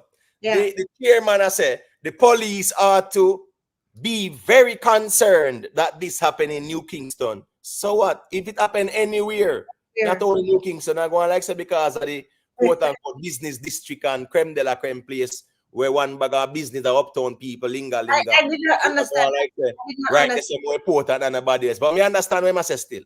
Yeah, All right, so the police are to be very concerned that this happened in New Kingston Business District, where there are no zinc fences. I think that was not called for because that is being stereotypical. He said us anyway, exactly. zinc fences the crime there. Why would they even frame it that way, Why there, Mr. would you frame it Chairman? that way? Yeah, Why Mr. would you frame Chairman, I it that think that's disrespectful to the Jamaican people way? It is as very well. disrespectful. Very disrespectful. And oh, Parliament really. Hold on. So nobody never vet this. Juliet, you never vet the part there and say, no, man, I can't say zinc fence because these are my constituents. So hold on. So all Andrew won't let us know. You tell me, say, him where run West Central, St. Andrew, where have more zinc fence than wall. Right? Uno see the part of it say, no, this wording don't right. Because what Uno say is that where there is zinc fence, there is crime. And we not going to deny it, but that is stereotypical. It is. It is. It is. Right? Yeah. But all right, anyways, them never see it. So I guess them not find a problem with the term zinc fence because them never live there and them not experience zinc fence and garrison and being stereotyped. Them not Right. understand what it's like for have your door kick off and police have nozzle in your face and them something there because a zinc fence. Just Yeah. because you're in a zinc fence and you know them I look for people. You understand me? I say, yeah, they just run in and just do them something. No search warrant, nothing at all. Kick off your door and them something, and you can't do nothing about it. So Yeah. the fences thing, yeah, that's very stereotypical and condescending. This Yeah. should be retracted. This part should be redacted or whatever, and them issue some apology feed because you can't deal with the people themselves. Members of politics help create the zinc fences them. All Yeah. right. Him Yeah. said no zinc fences, no bushes, and very few side roads. Yet the perpetrator was able to disappear without a trace in the clear morning light. So at the end of the day, yeah, that have to only to find out what go on. I think the director of investigation, him himself, he should have at least inquired as to what's going on with the investigation. That was Yeah, very I strange. believe they want to come empty and they come tell me said us, "Uno not Right. hear yet from the police yet." Right. And it's a matter of public interest because I mean they are public servants. So I mean, you know, some why I don't know. It's we're just supposed to accept it and move on. That's the thing. Right? Yeah, Miss Julia, that's what I'm saying. And the thing is, this, you know, Yeah. 63 parliamentarians have seen this along with the other senators, them, right? Yeah. Yeah. How much of them in the Senate? I know say the PNP have 8, right? The Yeah. PNP have 8, I think the JLP have 15 or something like that. 15. Or Yeah. 14, 8, whatever, whichever way. Yeah. So let's say 60, let's say 14 or 8, 22 and 63. So 85 of them people, yeah, lawmakers them. Let's put it there. So don't hold me my feet to the fire with the numbers. But I am my point is though, these people are the ones who were privy to this report. And them not see nothing wrong with it at all. Right. Right. Mark Golding done said us him a go investigate. Mark Golding say what? Mark Golding say him a go investigate within fitting people and see what go on. Yeah. But I think what should be eye-opening though, Miss Julia, is the fact that it's a fact that in reality, Miss Julia, 164 reports, 164,000 report, and only 1,200 of them you just deal with for the year, and a $1 billion budget. Yeah. Yeah. Right, and then you're complaining about lack of funding. Text 876, big up, you know. Did you read the part about the National Anti-Corruption Strategy, the NAS? You read about that? You read that part? No. Go ahead. I don't know if you want to read on it. No, it's okay. Never mind. No, I just wanted to ask you your opinion if you think that they're moving mighty slow. because right now when they're talking about their definition, they're basically, you know, them talking about their purpose and their developmental phase. Them basically saying that them just start stakeholder engagement session in April 2023, right? And their goal basically is to align with Jamaica's vision for 2030, them national development plan, right? And I'm thinking, wasn't this mandated in 2017? So how come we just reach here now after all this? So this report actually, it had some really good recommendations, but it actually opened more questions for me than answers, to be honest. So I just wanted to know what your take was on that, but that's okay. Never mind. We can move on to Well, something. yeah, them always drag. I mean, my take on it is that all of these commissions and groups, them always drag them feet. Case in point, Yeah. when was the FinTech inquiry and commission and everything? Oh God. Yeah. Hmm?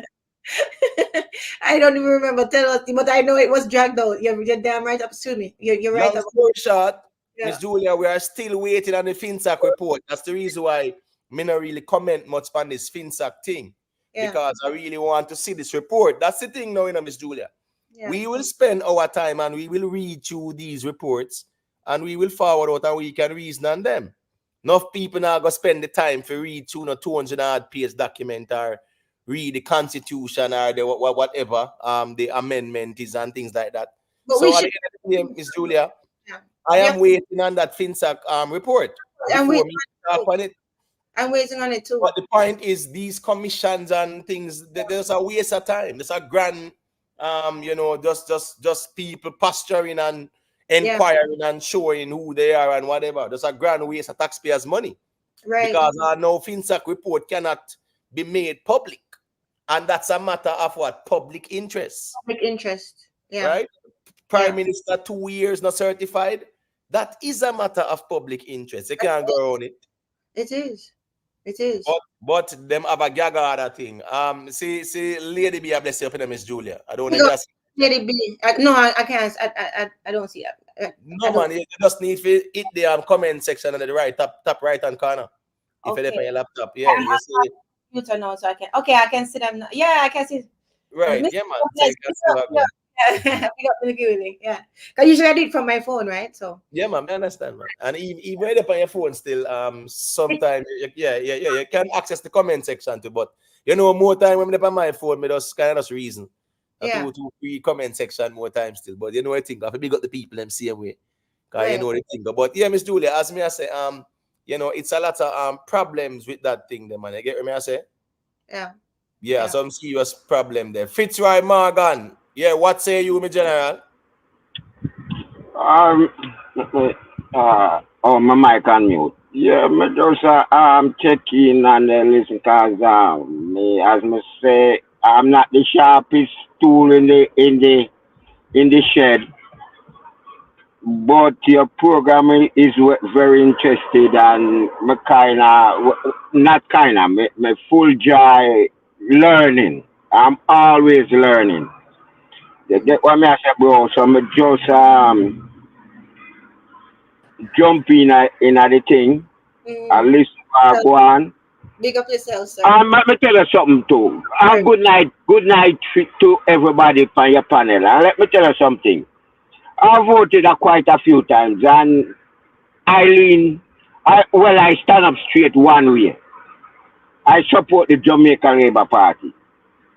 See me? Because living in Jamaica, now I'm abroad, even going back to Jamaica, I've lived better and better under the Jamaica Labour Party than the People's National Party. They have more policies that assist people around me. See? And I had an MP by the name of Shahini Robinson. He's one of the greatest human beings I ever come across. Right. See me? So when me talk, I'm talking about not my personal benefits, because I never benefit from like get handout. But when I have a dollar under the Jamaica Labour Party, it stretches further. than under the People's National Party. So me tell you, me vote Labour right the few times when me vote. You get All what right. me I say? I Yeah, man. support the Jamaica Labour Party. So when a man hear me attack, Right. I'm a put it under no mat. Me I Right. tell you, Right. I'm a supporter of the Jamaica Labour Party. Yeah, man. Yeah, man. The right thing you do, man. You don't have to hide your support. Your support where you want support. You're free to support where you want support. And I write this right there. You know, the better argument I go win at the end of the day in terms of Mm-hmm. productivity and substance and things like that. Lady B, let me make Lady B say a quick thing there since you check in. Yeah, man. Yo, what's up? Just a check in to see what going, you know? Big up, love.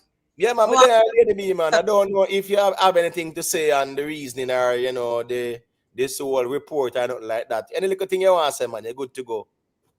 Me never really want to say not much on the report because, oh, is it the one where you have this, the illicit 6 and now illicit 8? Right. Yeah, the Integrity Commission report. Yes, okay. I didn't read the report, but all I'm saying is that they need to release some more information to the public and stop hide the people them name. We need Right. those persons are. I Right. looked at an article earlier this week, and they need to be more transparent. Right. And Exactly. yeah, right. Because initially they said it was 6. Then all of a sudden they said it was 2 more is added. First we didn't know if where those 2 come from. Now we don't even know who those 8 are related to. If it's what party, if it's the PNP or JLP or whatever. So they need to be more transparent to the Jamaican people so we can know what's going on. Yeah. And Yeah, yeah, yeah, Lady B. But member said us Mark Golden forward out and said us nothing is cabinet, you know. You well, understand me? And that Mark Golden said. Mark Golden say him check. oh, Mark in Golden say him check on whatever him find out nothing like that, not in cabinet and him sitting there. That Yeah. him as the man and now is a big alabaloo because the JLP Deputy General Secretary, he was saying nothing can go so because the man them who are under investigation cannot know. But how can you not know, Lady B, that they you have are under investigation when the commission has to write to you and request documents and things like that? And Right. when you are certified, they notify and them something there. So how on earth the Deputy General Secretary go said us people who are under investigation do not know? Who help me out with that one they do? That's Well, foolish. that seems like it's the right move. They have to know. They're supposed to inform them that they're under investigation. Exactly. You're supposed to tell your constituents that Right. investigation. That does not mean it's an admission of guilt. It just means you being transparent that I am under investigation and they have a right to know. The Right. constituents have a right to know. Right? So it is all about that. It's all about the transparency and what them the low standards that them have for Jamaican people, right? And the fact that we have been enabling these low standards for so long. Right. That's true. I agree. Yeah, that's what it is. Yeah, I think that the problem is, let's keep it real, Miss Julia.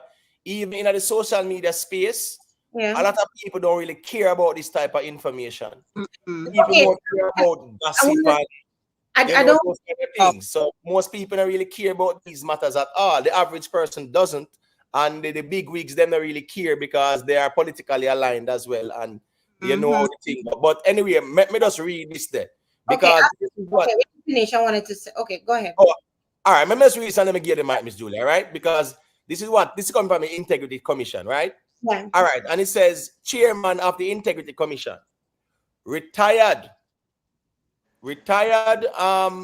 Justice, right? Yeah. Spanton says despite the commission's 1 billion, it remains understaffed. The commission chairman says despite the budget approval by Parliament, the staff complement is not at the desired level, right? He says that part of the reason for the understaffing is the restriction imposed by the Finance Ministry. So pretty much, Miss Julia, right?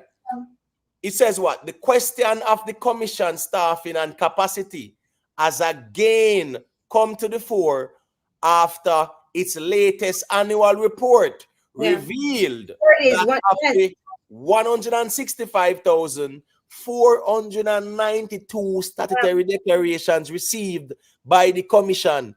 Only 2,288 have been examined. Yeah. People, let that 1.4%. sink in. Yeah. Wow. Yeah. Let that sink in, people. So pretty much, Miss Julia, Yeah. these people have 163 declarations that they have not examined yet. No, but this is Last year. but hold on then. Let me ask the people this too. Which one of you can be that behind on your work and still have a job? Julia. No, real talk. No, Well, real talk, Nemo. Like, which and Lady B know that too. Like Lady B mark papers and she have to keep up with our students, them and keep up with what them all the little tricks them when them bringing and all that. Keep up with everything. You know what I'm saying? She can't afford to sleep. So can you imagine, Lady B, them people here who's supposed to be leading the country? You can't even hold them at the same standard of what you to lead children. You understand what I'm saying to you? That's true. Right. So My gosh. You know that 1.4%. who 1.4%. no think about it, Jano.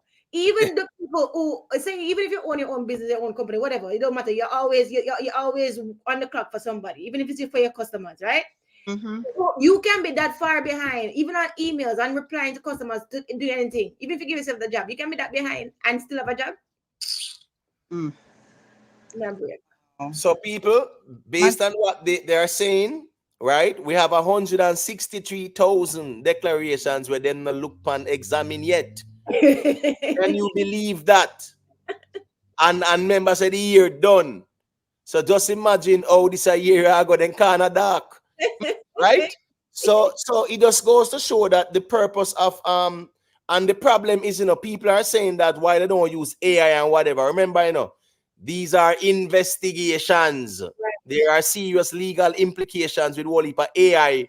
Where access the information and generate it. Yes, right. You can store it. That's why even up to now, when police are go on a crime scene, they walk with the book and they write it down. Because in a real life, at that stand up, you think they can go with them tablet and say them a type nothing and see it in a tablet and everything there and submit that. So I am saying a lot of it is manual work, but what I'm saying is that, man, for them, for only do 2,288 out of 165,492 people. Not doing job. No, but Imhotep, you're the joke. No, the insult to injury in this whole thing is the next line. When them say Parliament has responded by agreeing to increase the threshold for declaration filings to 12 million.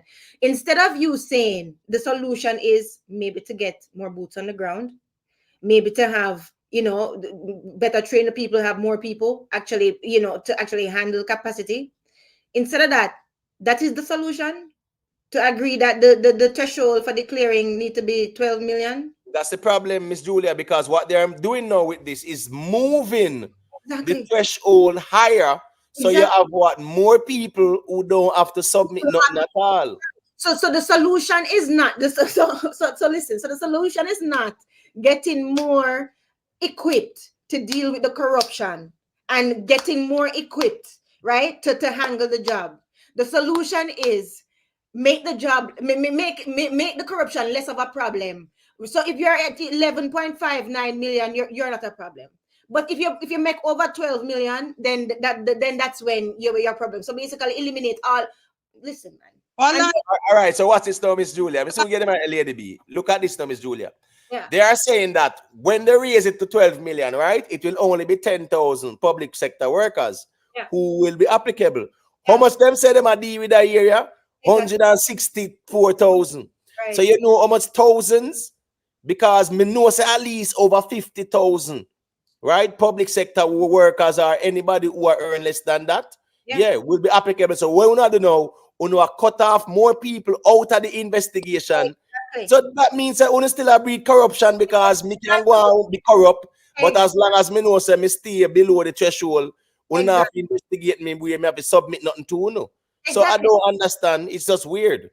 Exactly. And not only that, but me now can know say I make 15 million, But and I know that this law is there. So guess what? I'm doing everything from before the tax year start to hide the other 3 million. So guess what? All the corruption them is fine. You understand what I'm saying? Because you don't have to submit anything to them if on paper you claim that you're under 12 million.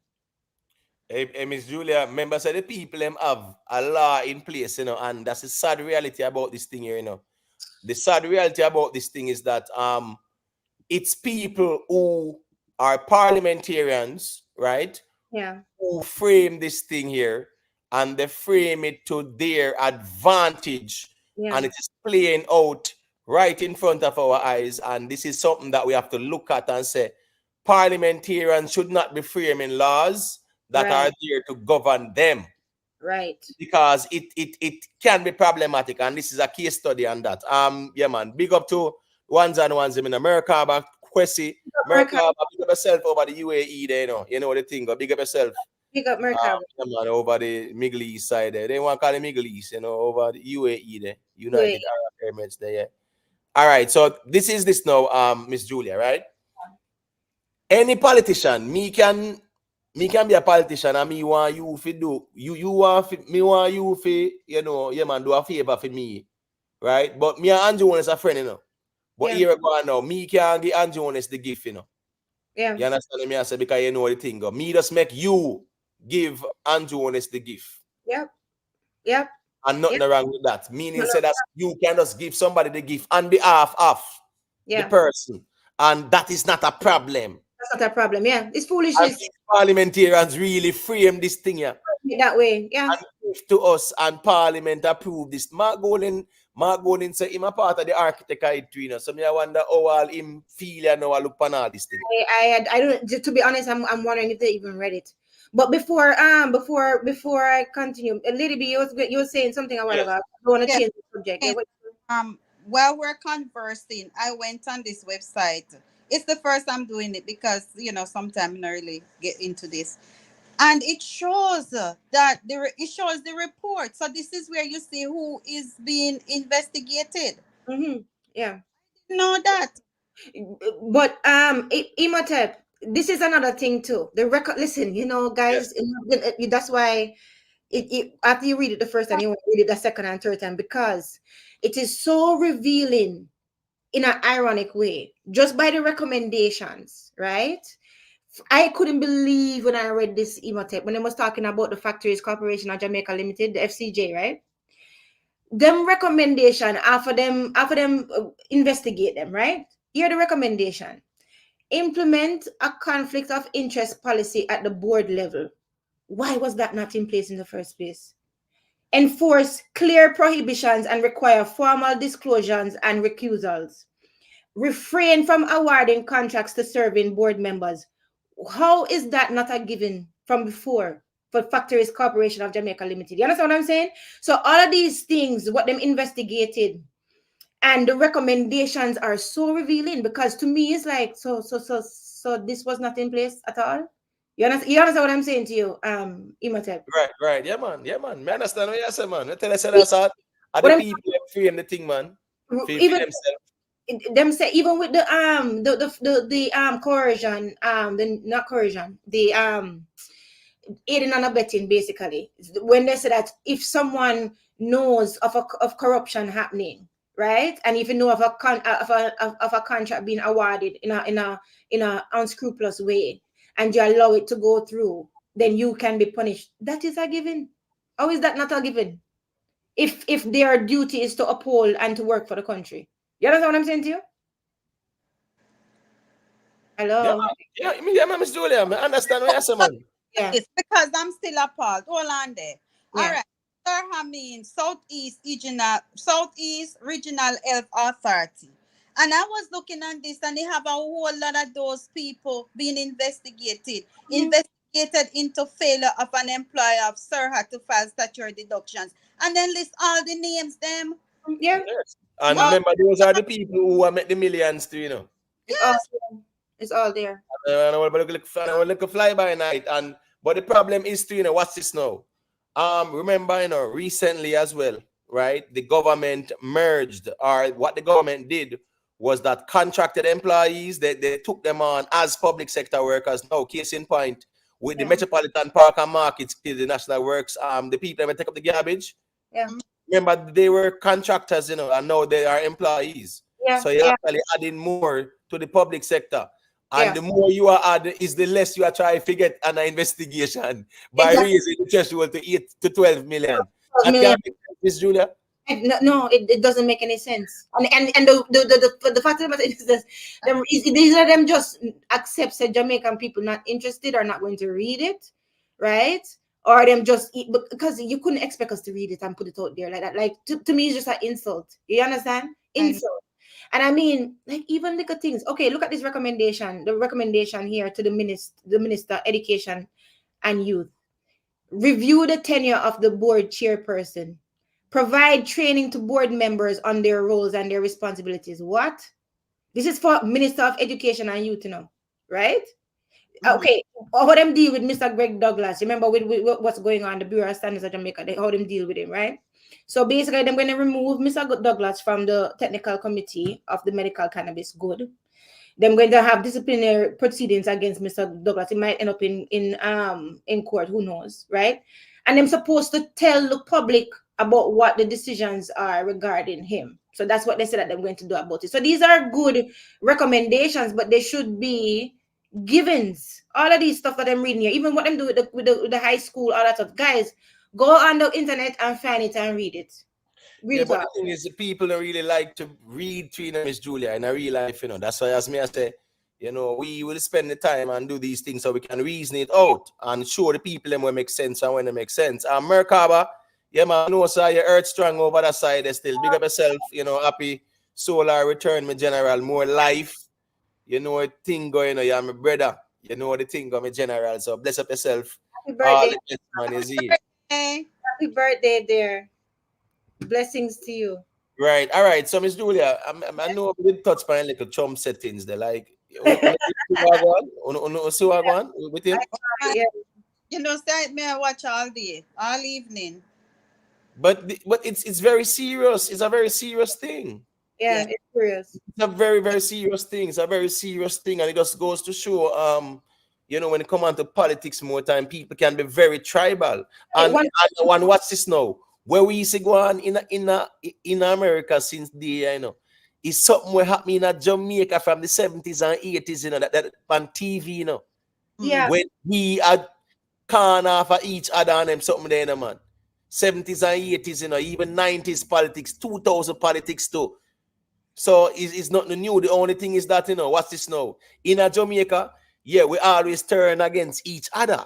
So, the peasant versus the peasant. So one person is dead. I didn't know that one person died. I'm just looking at your screen now. Yeah, plus the person. Oh dear. Oh, yes, boy. so I do that. So I do that.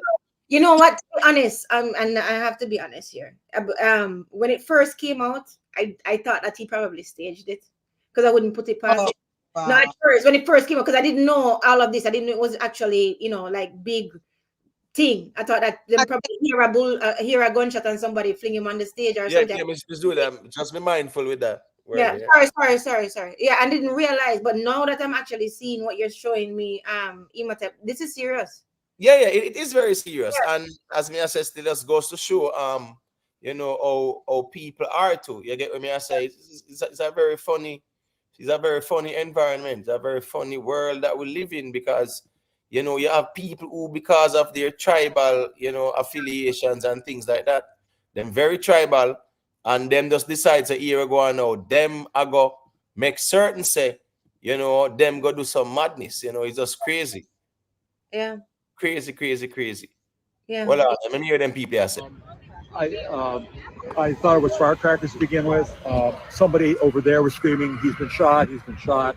So I made my way over. I said, I'm an emergency department physician. Let me help you. The guy had spun around, was jammed between the benches. He had a headshot here. There was lots of blood, and he had brain matter there. Oh, and no. So I got him. There's a helicopter coming in to get him. So I got people there really helpful. I got them up on the bench. Then I did CPR, did chest compressions as well as I breathed for them. Oh, I was the only one who did it. that's exactly. All right, cool. So this Obama say, you know, there's absolutely no place, you know, for that, you know, Obama condemn it for real. That look bad, you know, it just look bad. So, you know, people, it just goes to show that when it comes down to this thing, yeah, in a real life, even in Jamaica, we see it all the while. We see it all the while. We see it all the while in Jamaica. When it comes on to politics, yeah, man, we turn against each other all the time. A lot of Jamaicans died as a result of politics, right? All of these garrisons, they are what? Politically created garrisons. That's why them called garrisons, because the party members maintain them and make sure, so what? Them create that balance there everywhere. Every single area, there's a balance. JLP and PNP, JLP and PNP. You never have one area where one constituency where you know say straight PNP. No. You understand me? I say so. When you look at the whole political tribalism, you know, it really goes far. You know, it really go far, and you have all kind of people, boy. You know, it's just kind of sad. It is. It's Very sad. sad. But you see, you have some people too. Them very extreme. Them very extreme in them thing. Big up to Uptown TV. You know, you get me? I say, yeah. But listen to me. What's this? You know, Trump giving officers immunity, right? He might give officers immunity. The problem is, you know, the problem is laws are there, you know. The Supreme Court is there. So Trump can give all the immunity he want. But at the end of the day, if he can take it to the Supreme Court, but even though, you know, if he have people in there, which he does in terms of conservative justices, the 6-3, a 6-3 there, you know.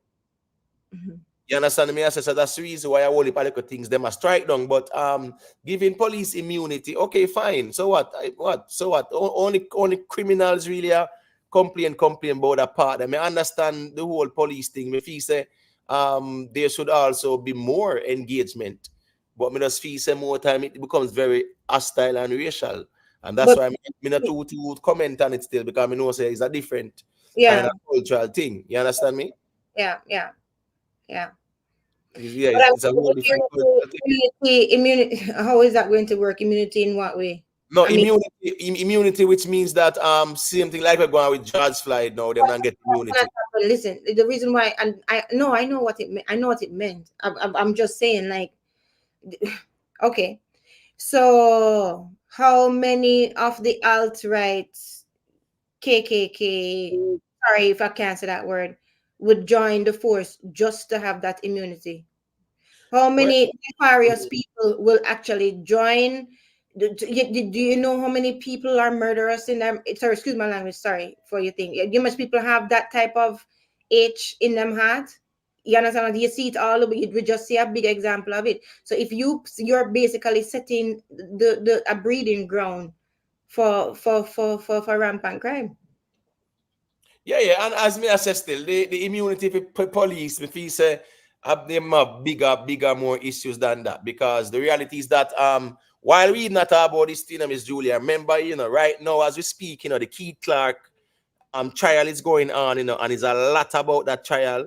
You know, I really gonna start to talk about it, but because you know it's still something that go on and some things are divulged. But I'm telling you, Miss Julia, remember they went up to Keith Clark's house, the soldiers them, and the Keith Clark was dirted, and the law enforcement has said as men were in the house. No, we not see them approve nothing like that. You know, whole heap of little things.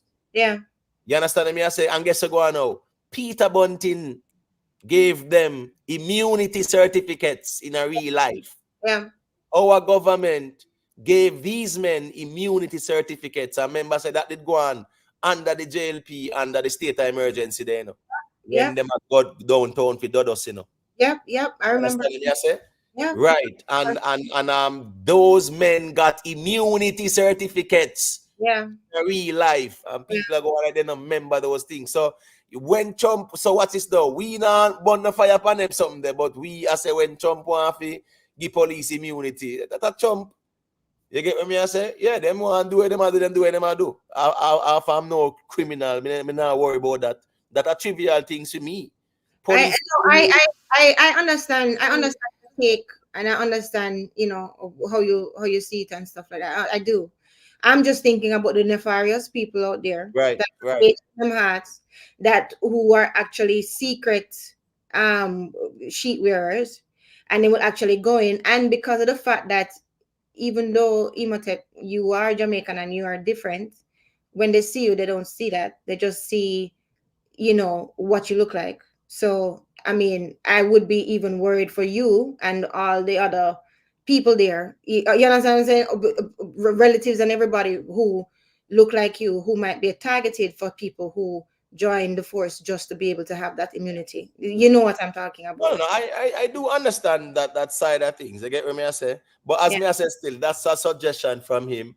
yeah, I think people need to look more at like a project 2025 because that's a very serious one. That they are definitely putting forward. yeah, Trump come out and him a deny it and thing, but most of the people who framed it were part of his administration.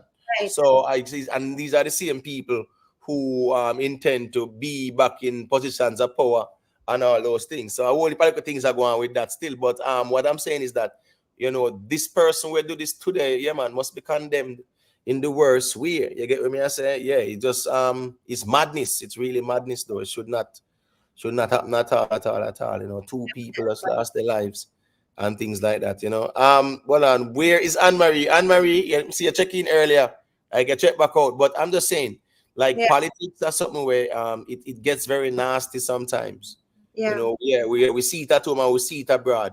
The thing is this now. The thing why I observe American politics yeah, and not try to insulate not to say try to be emotionally invested one way or the other is right. it's because I have seen the nature of it, right? You see, the generally check in earlier since night and they must say, boy, JLP and PNP are the same or whatever.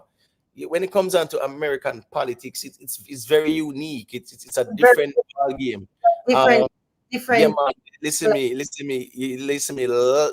lobbyists, them and the corporations, them are king. Them are them have the money. Them fund over campaign, get for them interest up and running, and it's Right. good. All right, that's right there. You understand me? I say so. Even though what's this now? Even from a domestic policy perspective, all right. Case in point, Foota hype said that's him. I work with Biden now.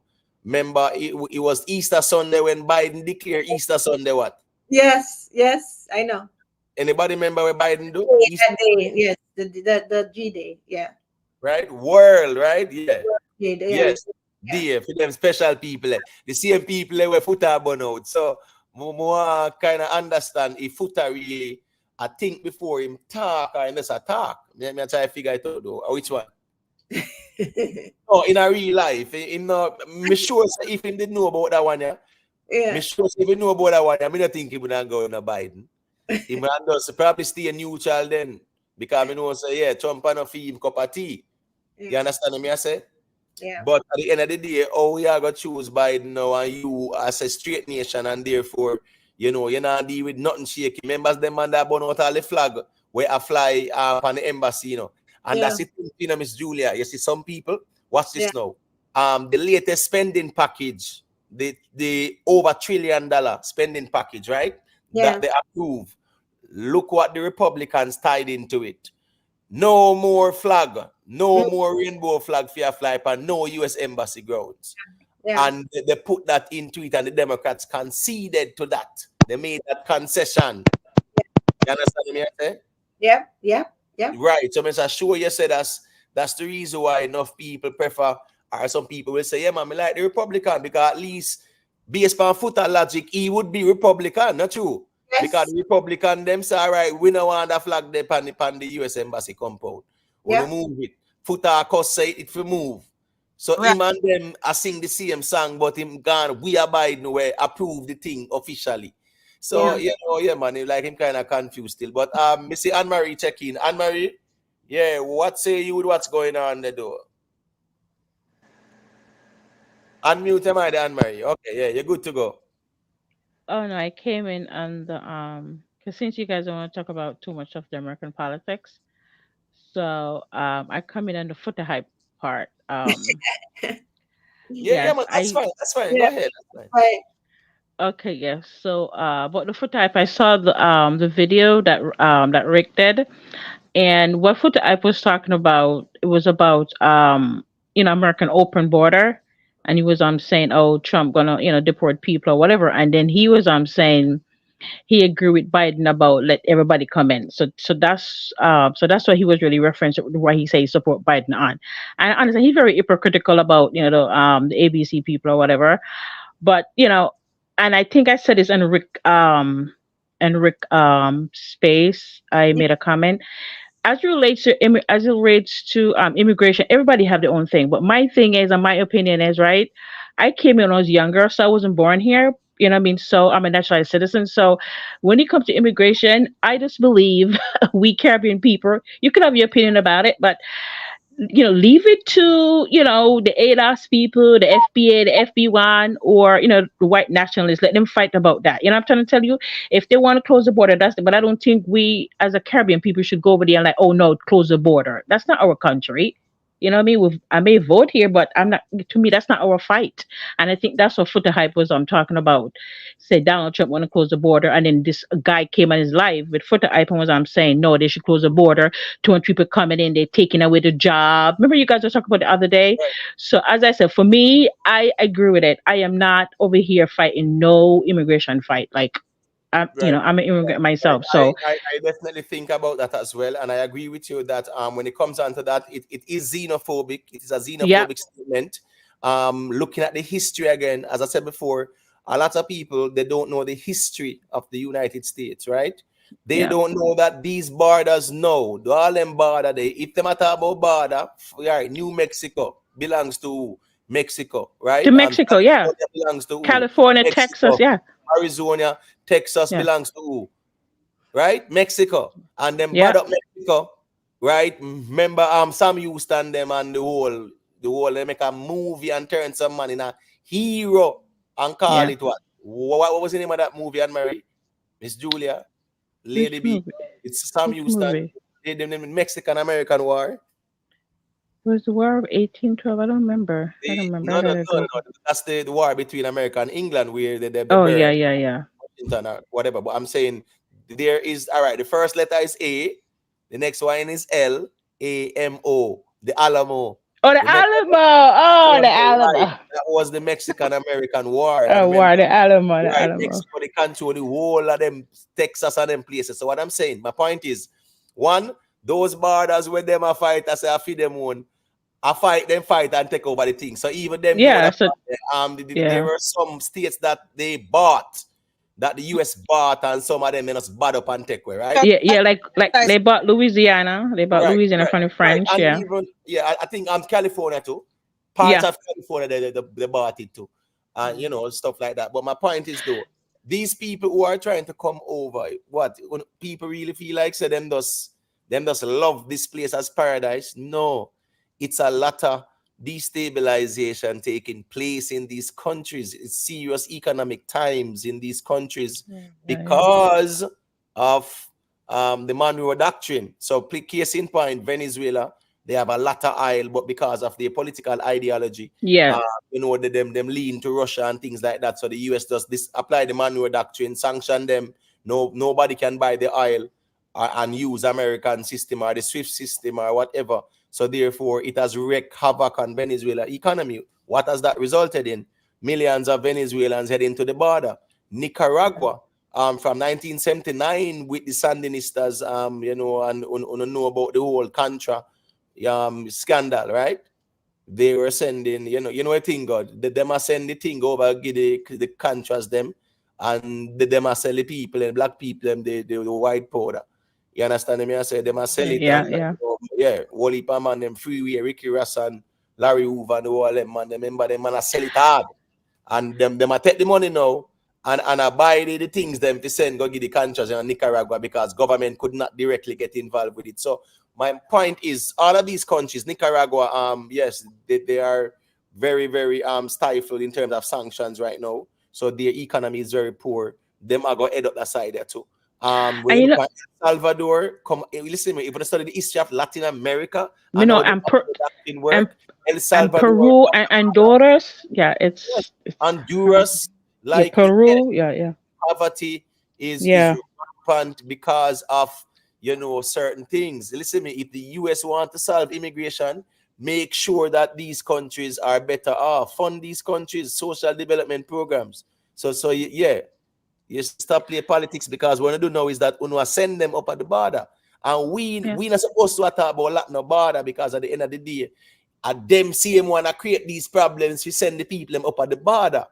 But because we not really, observe from that far back. This is a cause and effect. You understand what I say? Yes, so it's and then the guy was saying to Foota Ipe in the live about, so Foota Ipe said, well, America send money to over the over that side of having war or whatever, with Russia or whatever, Right. and so they send all that money. And I'm telling you, so I can't really get into it, but people, people, whenever people see any news, they see the border, they see maybe mostly people from Latin America. There's other people who come across the border in that mix too. You know what I mean? So just not Latin America alone. A lot. A lot. There's this man, this family where I live at over here, where I live. They from over that side. They only been here 2 years, and they open a restaurant, right? Open a pizza restaurant, right?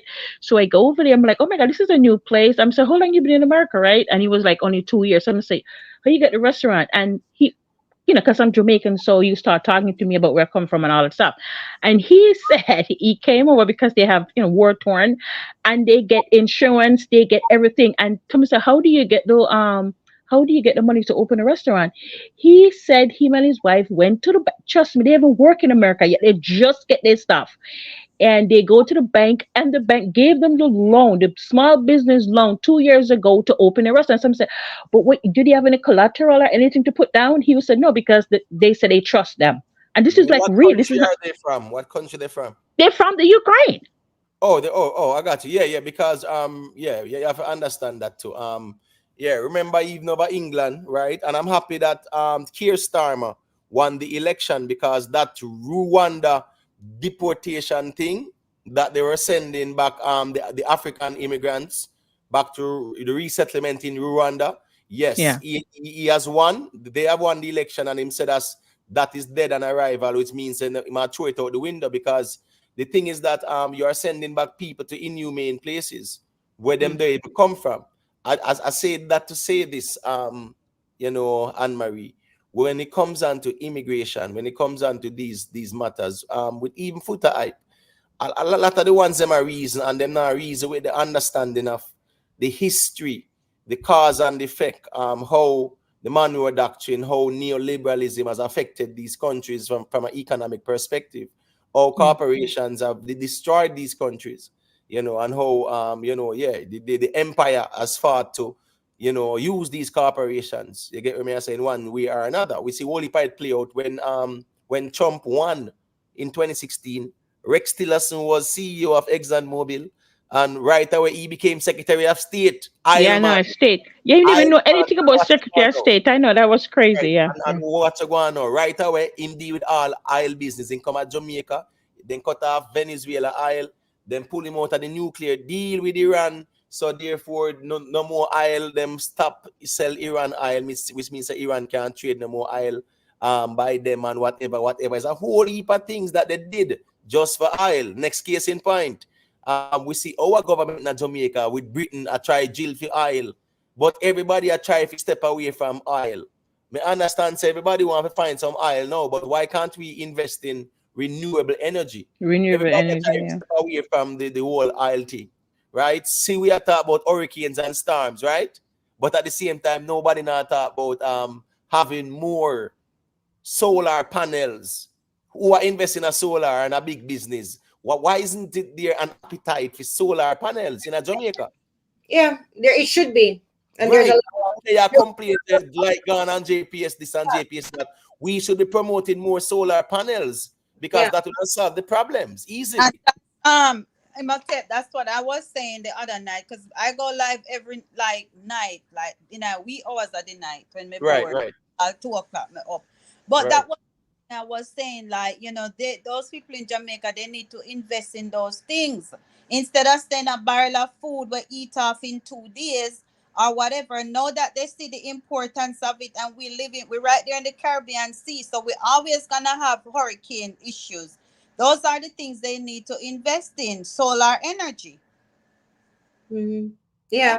Yeah. Yeah. Yeah, I definitely think that there should be more focus on renewable energy. Solar Renewable. energy is one of them, Yeah. right? Because at the end of the day, we are less dependent on JPS. Right. Everyone is complaining, oh, JPS thief and them this and them that. But at the same time, we don't have companies investing in solar panels. You No, get we what I actually, mean? they actually have the But they there actually have the are some. There no, are no, some. no. What I'm saying is they actually have the opposite, which are companies signing agreements with these, oil drilling companies Right, right, right. have to maintain for the next Right. 5, 10 years, right? And the Wow. problem is, and the Yeah, of problem is the drilling of the oil. It poses a serious environmental risk to course. Jamaica, Of right, course. and our water source. And I don't see why there is a need. And Right. that is something where the government really need to look at now, because we don't need this fossil fuel thing. Yeah? No, Why? We're well on. We don't sure. I want if it just go dig, go dig, go dig. they And agree. then because some form of environmental disaster like we're going in the Niger Delta there. Right. You They understand what I'm saying? they Yeah, agree. and these big companies don't care. They are protected from liability or kind of things. But Right. we should be investing in more solar panels, promoting more. The government should be subsidizing it too. And that is something that they should look at in terms of not to subsidize fully, meaning Right. say whether they give them tax incentive, right? Yeah. Then bring them in and then pay less tax so them can make it cheap and affordable, right? And people and them set it up and people connect it up and things like that. And listen me now, they can also even connect JPS to their grid and things like that. And JPS does know, say, yeah, them give them the extras, them sell the extras to JPS. You understand me? I say, and use them monthly consumption, and them still have. So I am saying, yeah, you have companies like that in America and things like that. You get what I say? I understand the part there, but solar panels in a Jamaica, it's not expensive and it's No. very economical. And I think, especially in rural areas, it's needed. Yeah. And there's a lot of space for it. There's a lot. Exactly. A lot of solar energy. Yeah, a lot of space is there. The Jamaica have sun galore. You know what? Not a lot of people know about this, but there's this new patent that's out, and what they're doing now, which I think the Caribbean and Jamaica, of course, could really, really benefit from it. They're finding they have a patent now where they are creating energy from the sea, from sea waves. So basically, what they're doing, they have this buoy. Like how you see them life buoys or life buoy, whatever you want to call it, in the middle of the sea, right? Well, imagine that they have one like 100 times bigger. It's huge. Not going to cause any damage to animals, etc. So what they do is it actually creates kinetic energy, which is like the energy from the motion. So basically, the buoy moves from the waves of the sea, and that actually generates energy. So there's a new patent out there for that right now. Everybody's watching to see because it looks like it's working. They actually have it. I'm going to find where they actually have it in place to actually show that it actually work, and I will tell you about it. But it's actually working. But this is the thing: there have been a lot of developed things like that, a lot of patterns like that don't see the light of day, don't come to fruition because the big oil companies and the people who have to benefit from keeping oil in place, right? And especially that us dependent on oil, they buy those patents and they pay those people and they've made them sign an NDA. So they pay these people twice the amount that they would, foreseeable get in them lifetime, right?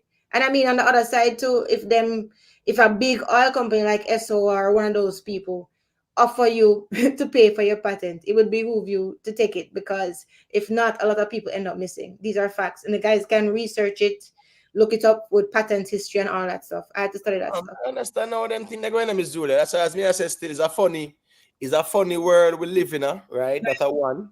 And Right. the reality is that it's all about economics. We will see what going over the part there. It's Right. just money being spent, and guess what going now? The Yeah. military industrial complex smiling all the way to the bank. There you Come go. on So to you said, Ukraine, oh my gosh, them smiling. When it come on to them people over there, so yeah. yeah, everybody's smiling because these people are making a lot of money. Their stocks on the market, yeah, the Yeah. value increase exponentially Exponentially. because of the amount of production where them are going with. So that's why Exactly. you see them actually feed this whole thing even are going with Russia and them. Yep. You Yep. understand me? I say so. You know, it's a thing where as era now, I think us from the Caribbean, we have Yeah. to study this thing, yeah, study the history, and we Yeah. understand the history before we say we start take a side, especially to display xenophobia. Because for you, if you are immigrant and you are talking about say border for lack, no, make the people them who say them own the place talk Right. about that. You not own it because at the end of the day, them are gonna say you come on a boat or banana boat or style and them something to. So you Yeah. know, you just leave for them thing alone, make them talk about that. But what I'm saying is Trump had 4 years to build the wall. He Mhm. never built none either. Yeah. Remember that, you know, he went in with a promise, not true, to build the wall. Yeah. Yeah. And he had 4 years and he never built nothing. And remember, that's states that put up some containers Uh, as wall but that thing at you.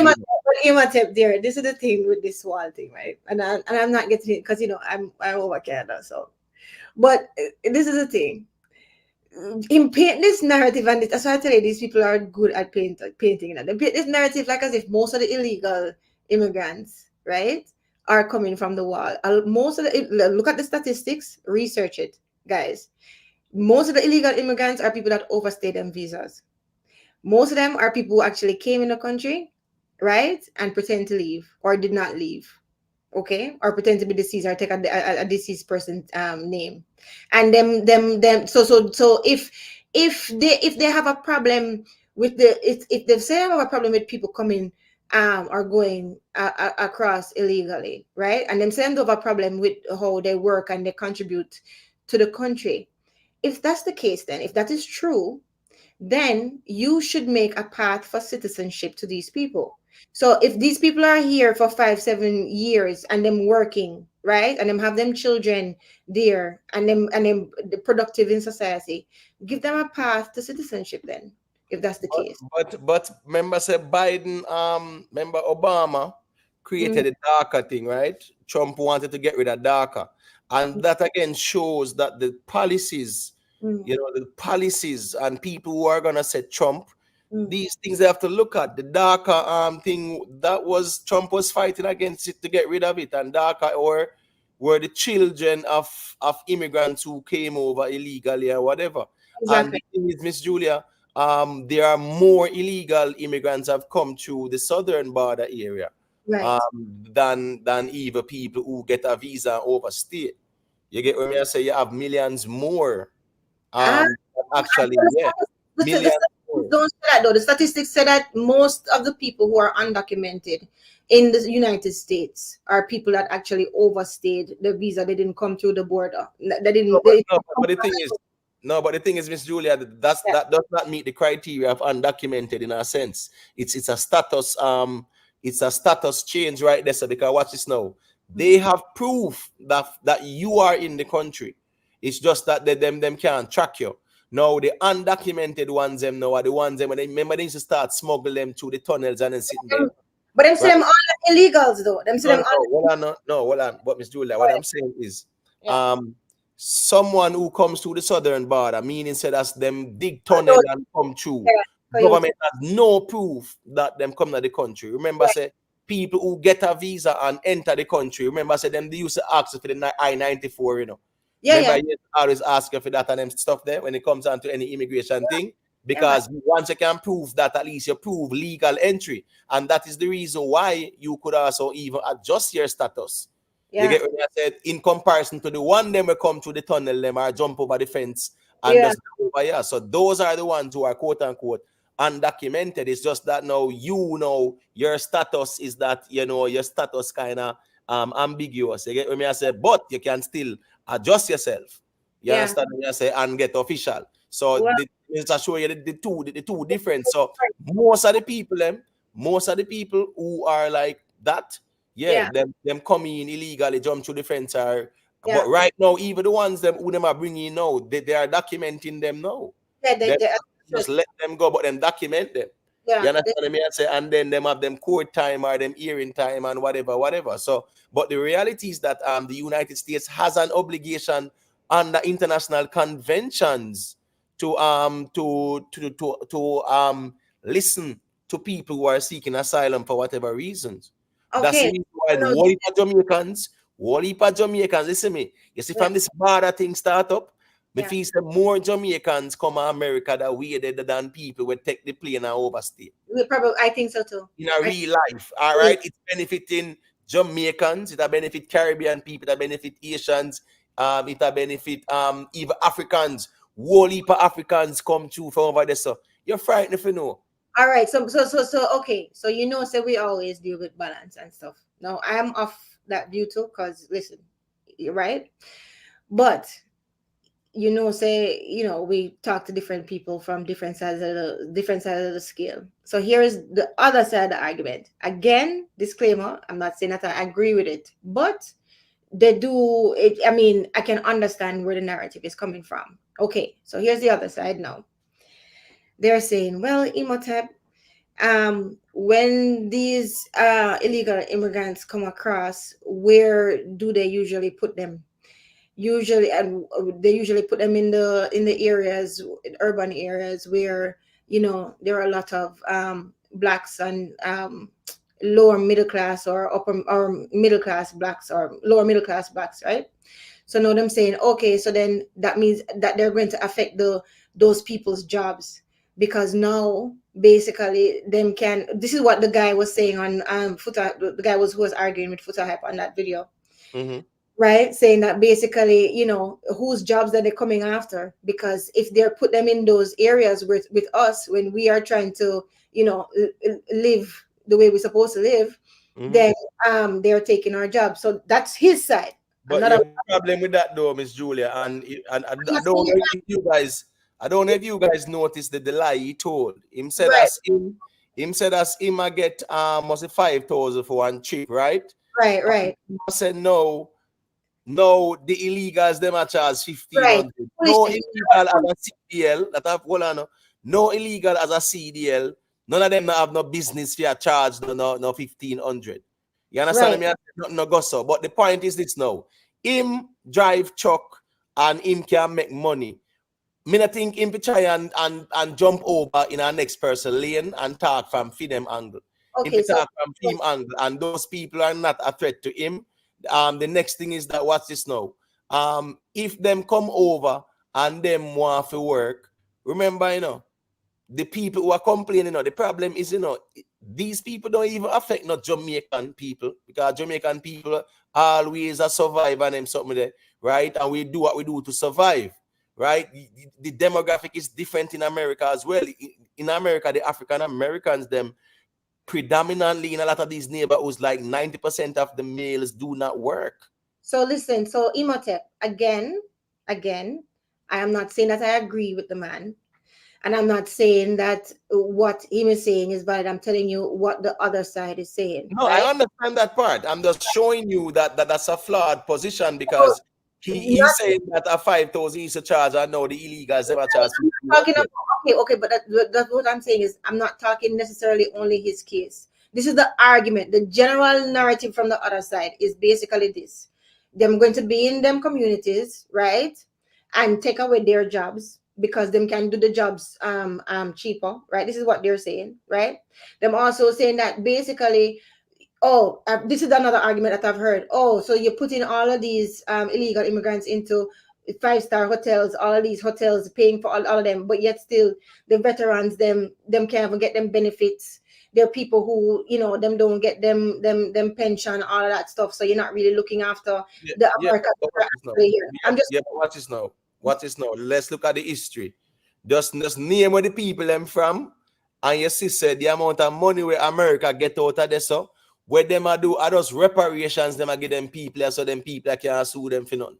So this is Yeah, reparations them I give them people here when them a do all of this in a real life, because you look at the economic benefit from the country for right. the US, right? What I'm saying is these people coming in, people are gonna complain and me get the part there. Remember as well, them come through the Texan border, the governor put them on bus and plane and fly them in the other democratic cities and dump them off.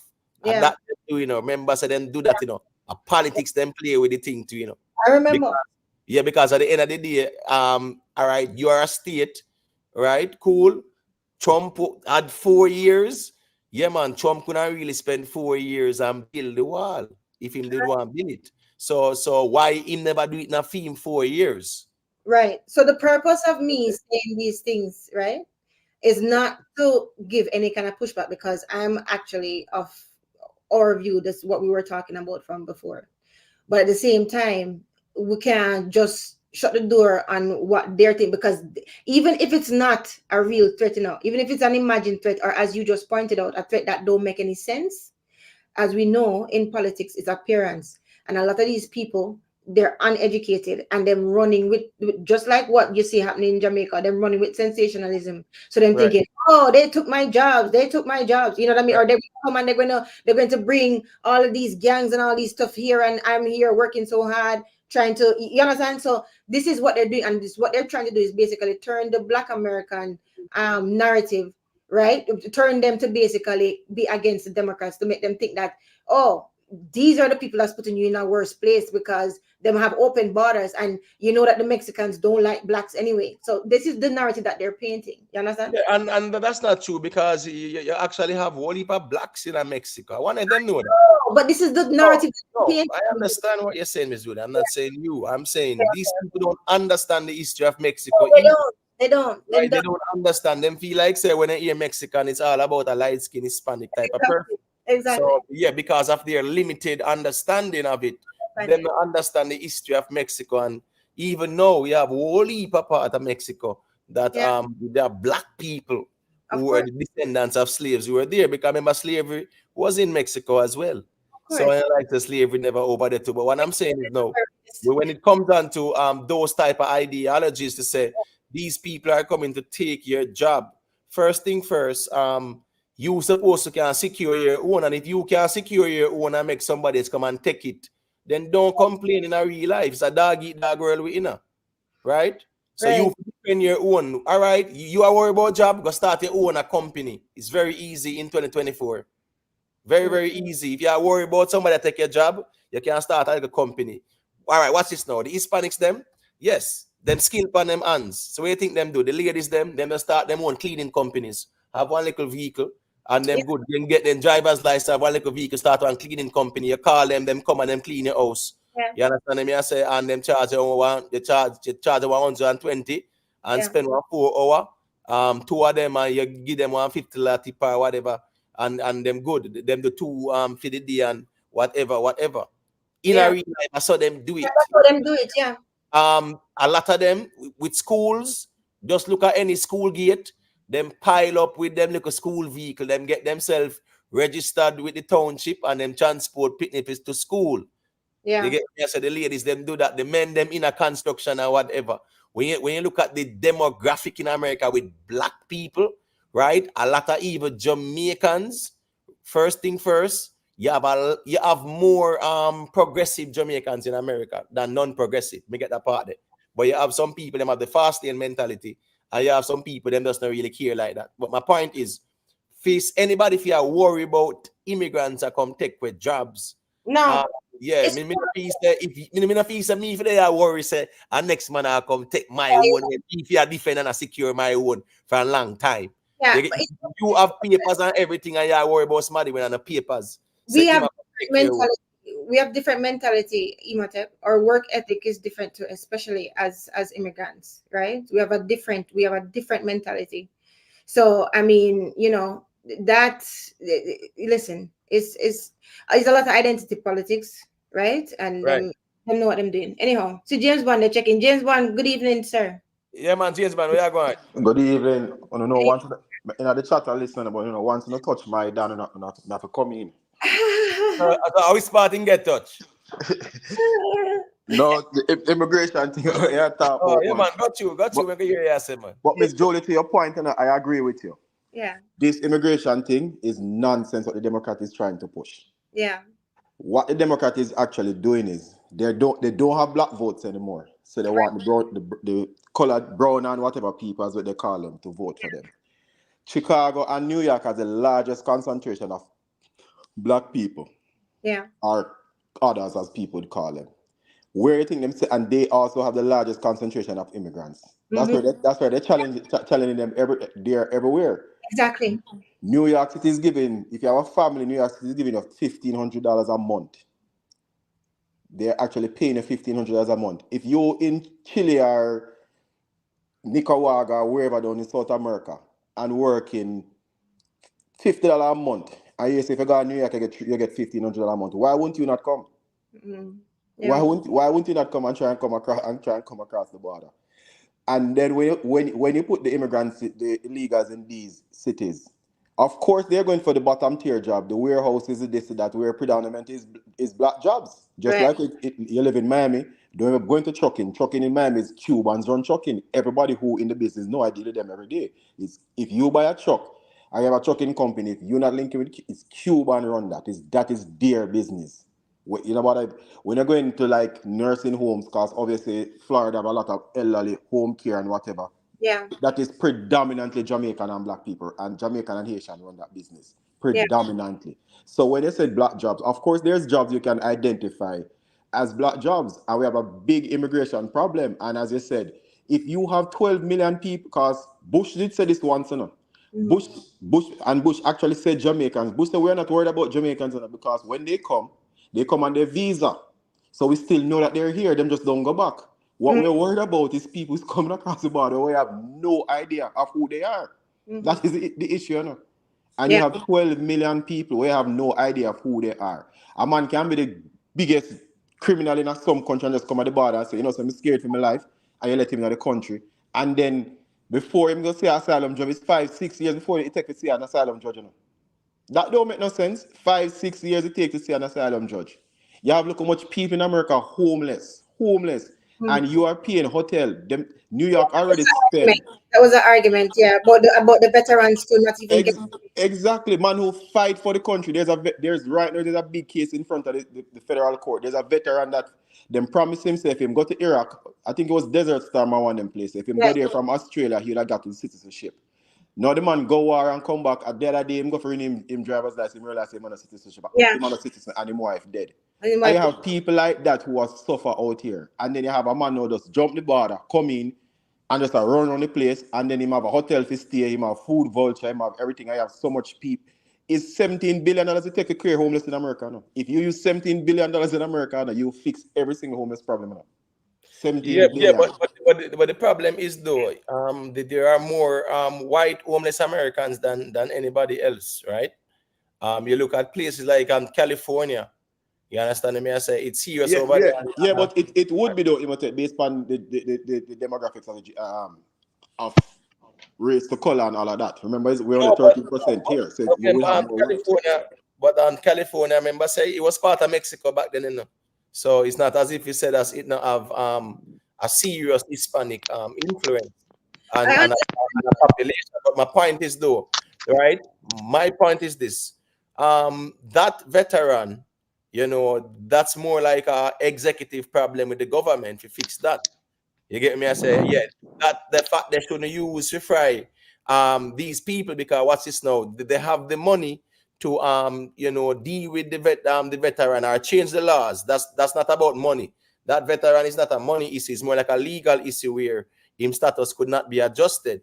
Them taking the money now to give to these people is really a different argument. That's more like a yes, them can you know, solve homelessness and whatever, but you know, it's a cycle. Remember, say it's a system. It's a whole wheel. You know, that's the reality. We can't go around that. But what I'm saying is, restricting those people to look at them and demonize them to say, well, them are jump the wall is a reason why they are doing it. You have to look at the cause. Why are they doing it? What? Them does feel figure jump a wall? Or them does feel idle? No, them don't feel idle. I want to just come jump a wall. or come to the border. Right now, most of them are coming to the border than who a jump wall because them know so them get processed and at least them sure so them might get put up somewhere. So I know the majority not jump the wall. You know, you get what me I say? I Yeah, can. but what I'm saying is you need to make policies to deter them from coming. When you just basically we have an open border now. Any man can just come There's and no say, yo, open border. any man can just come and we have an open Hello? border, as I just said. No, Before I was rudely hold on, interrupted. Anne-Marie. All right, Before I'll I make was James rudely man make his point, interrupted, and then as we you were go saying, to after. we have an open border. If I come to the border and say, yo, you know, say my life is threatened back in my country, whatever, them say, all right, cool, come in, make a process you. And you're sitting on your wait on an immigration judge at the minimum 5 years. At minimum 5 years. When Yeah. you have all these people coming in a city, a city like Chicago or New York or whatever, and you have an excess of 2-3 million people. What about the policing? What about the healthcare? What about the roads? What about the school? Now your standards of life is deteriorating because now the system don't make for that. These No, people are not not necessarily. contributing in terms of tax paying and No, not what necessarily. No, and whatever. the federal government responsible for that. But watch this now. But how does the Somebody, federal government pay for that? They buy no, taxes? no. But what I know, whichever way, just like how them No, take. we can't say whichever way because is the Yeah, people well, I going know. Let me paying show tax you or not? why. Let me show you why. Just look at anybody can go look at the amount of military aid the United States give out to places like Egypt and Israel and Ukraine every year. I am Nobody's against not that. complaining about. I'm Well, I against know. that big time too. No. Yeah, good. So what I'm saying is the little chump change where them are feed some people who are got to economic hardship and under international law, they have a legal right to apply for asylum under international conventions. The United States has a legal obligation to give them a fair hearing and due process. Me not see Yeah. nothing wrong with that. That's the law. That is the law that is taken. Remember, no, they're now trying to implement that. When you pass through 5 different countries before you come to America, come ask for asylum. Whenever ask for asylum in all those countries No, first. because the countries that you're coming to are what the same people now run Yeah, from the the same people, because because of the poor most of those conditions. people who come across the Mexican border coming from South America. Most of those countries are they're raping the kids, they're doing human And trafficking. Central And America Central too. America. So we know James want to talk about the people. First of all, James, man, America is not your country. How you know that? It's not your country unless you were born here. No. Unless you have like How do you know that though? unless you have like 5 generations of family, it's not your country. Cause trust me, push come to shove, they could throw you over the border yourself too. So what are you talking I about? can guarantee you. Let I me tell you cannot something. bring up a government. You talk about immigrants. People come here. America have an immigration process, as Emmett just said. You can't talk about all the people that are coming. You don't know they come from different countries. That's not a good. You don't know them. Everybody come for different reasons. Are you come for different? Everybody come for different. When you talk about them are come with crime and 200 million people. America have money to help everybody. If they want to help the as Imhotep says about the veteran, that's more legislative stuff with immigrants. But don't talk about they coming from different countries. Why can't they stop there? No, I don't agree with that. First of all, you say you're Jamaican. If you were born here and like 5 generations that you know you could talk, but America is not your country.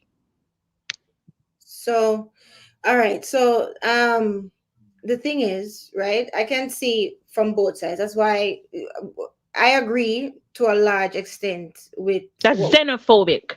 what we're saying before. But at the same time, I do understand what James Bond is saying when it comes on to resource strain, because a lot of people, right, especially when they have the view that public resources are limited, them say basically it's going to be a strain not only on the social services but also the healthcare, also education and the welfare system. So that's what them saying. Like a lot of those the citizens of America, they're wondering if we're doing so badly as citizens right now, and that's why them target a certain demographic with these worries as well. I'm not saying that the worries are a fallacy, right? But you must understand that emotions are heightened when it comes on to survival, right? So America was built on immigrants. no. I agree with you, and I am not saying that you are wrong. I'm not saying that you are wrong, and I can see what I'm saying is I can see both sides of the scale. I can see both sides because if you think about it too, even our little country there, Jamaica, third world country, and we call it dog rotten. The other day, look at the uproar when they were letting in the Haitians, right? And no, to me, a lot of it was just xenophobic and racist too, because I think that if they were of a different color, they would have been more hospitable. But at the same time, look at the thought process there. It with the own citizens. I'm saying they won't come, they won't bring them crime. We already don't have no, we can't already can't even get a seat at KPH. You're bringing more people to bring them foreign ways here. So look at their reaction. So that is why I'm just saying I can understand the reaction of the American citizens now. Whether James Bond identify as an American and say that America is his country, that's up to him. I cannot have the right to tell somebody that this is not your country, that's not your country, because maybe he has adopted America in his heart. That is up to him. He has his businesses there.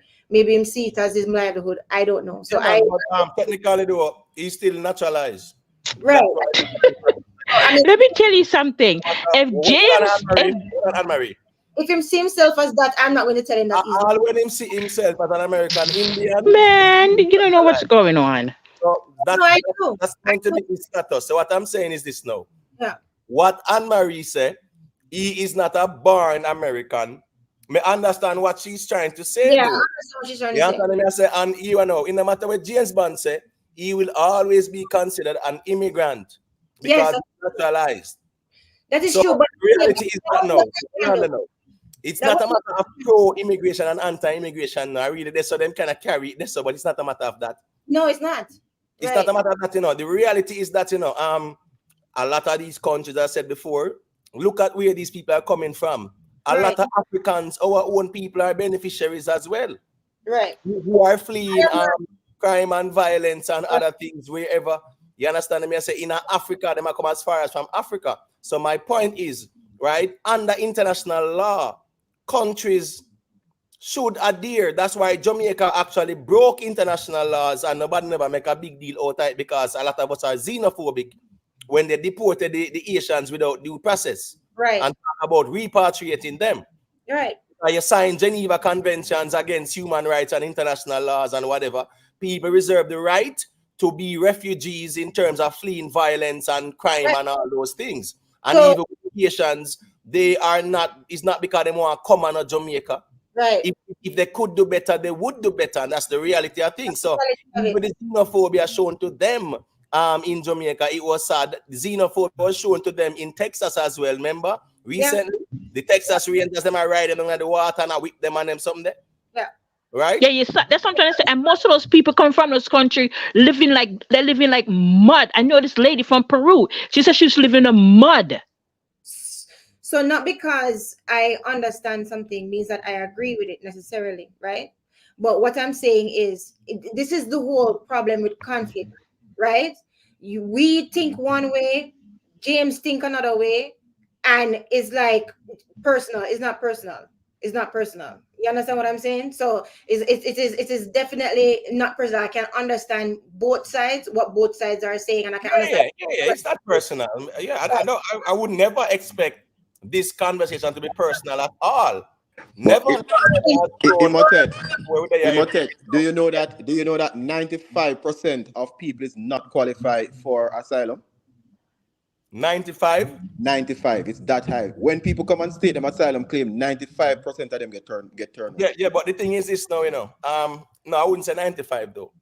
No, it's not 95. But I understand what you're saying, that the majority of people who apply do not get it. However, the problem is because they're overwhelmed, they have the right to due process, so they have to accept them until them processing date, them court date, hearing date, whatever. It's a process and they're overwhelmed. That's the reason why them have to accept them under international law. That's just the reality of things, you know, right? Let's look at it now. Watch this now. We're talking about the US to protect its border and them someday. Want to all the Philippines where they go over and go take over. Want to Puerto Rico when they go take over. Want to other places. And Guam, okay? Guam. What about Hawaii when they go take over? What about American Samoa when they go take over? Look how much place them take over and the people them. So I don't understand how we are complaining about people. My thing when it comes to this, I'm looking at more of the human aspect. So it's not that I have any emotional ties toward it. I'm just more looking at more the human aspect of it. So that's where I stand when it comes to it, because I work with a lot of immigrants and I hear them story. Right. And and we have to view. my Yeah, stance tell on me, it Foota. is when it comes to the human aspect part of it is understanding both sides and having empathy for both sides, because I can see just the fear that them stoking these people. Remember about national security, right? Telling them they said terrorists and criminals going to enter, right? Telling them we're going to lose them livelihood and them jobs, and them not going to have any cultural identity and all of that stuff, and them talk about the law and order and all of this stuff, and not only that, and them also finding that, oh, we're a sovereign nation, and if you bring in all these people, we're basically not going to have a cultural identity anyway. So all of this fear that them stoking in people, I can understand where the grain of truth Well, is. somebody may not understand. Emo, Yeah. it's 80%. In 2016, it was 16. It's up to 80% now. So Yeah, yeah, man, 80% of that's fine. people Yeah, that's fine. not qualified That's for it. fine. That's So fine. But so that shows you that mhm. these people are coming, talking about asylum and them running from whatever. No, don't go so. No, James Bond, that's not how it going on, because it's not what you know, it's what you can prove. Right? That's the reality as well. A lot of people who file for asylum, right, then genuinely are flee persecution or violence. 1 second, Anne-Marie, I'm getting our feedback on your end when the mic open, all right? So just hold on there. Me soon get the mic. I make Big Papa say a thing and then you after. 1 second, Anne-Marie, I muted the mic, all right? Because I get a feedback. My point is on James Bond. When it comes on to these people, and you look at the places that they are coming from and the nature of why they are coming over and things like that. We have to look at migration from a certain perspectives. And when it comes on to filing asylum, a lot of these people are fleeing poverty, persecution, all those things. And them not must have the documents to prove it. You understand me? I say, remember in El Salvador, you have certain, which one? Isn't it the MS-13? You Yeah, have gangs in Central MS-13. America with dangerous. You have gangs in Venezuela with dangerous in Colombia and them place But there. Emo, a lot of these people coming to his MS-13 themselves, you know. No, but no. You We have not this gonna use MS-13 that. come at But seek no, asylum and come in, you know. you will know James Bond. As me I say, we're not gonna use some little bad apples to judge everybody, the genuine ones them, because when we know the reality as well, say a lot of these countries have been destroyed because of neoliberalism. Apostle, all right, go to let me hear you say Apostle. Yeah, that me the one get to, me the one say, as far as James Bond is saying, they are coming across because of what them evil, them are run from whatever is happening in their country. But let's track back a little. What caused the problem in their country? Which other country has a major hand in the upheaval in their country? Mhm. In at least South American country, Yeah, you're talking predominantly. you're Which talking fast. which Yeah, I country can definitely has a major and in the upheaval that happens in yeah. these people country? Yeah, you're talking facts, buddy. You're The talking facts. chicken coming home to roost. Yeah. And what happened this evening is also the fish rottens from the top. If you listen to rhetoric from 2016 from this individual, that all when said, we see when I'm rally at 2016, somebody they are echoing and say take him behind the shed and beat him. I will pay your lawyer fee. All them like a rhetoric there. Yeah. All them when Pelosi husband must get beaten with hammer in our house. Him say I'm boyfriend beat him. No man, what's this now? A politics that's still enough. So what's this now? At the end of the day, it is what it is in terms of what transpired. But we're not gonna say where a chicken coming home to roost with Trump.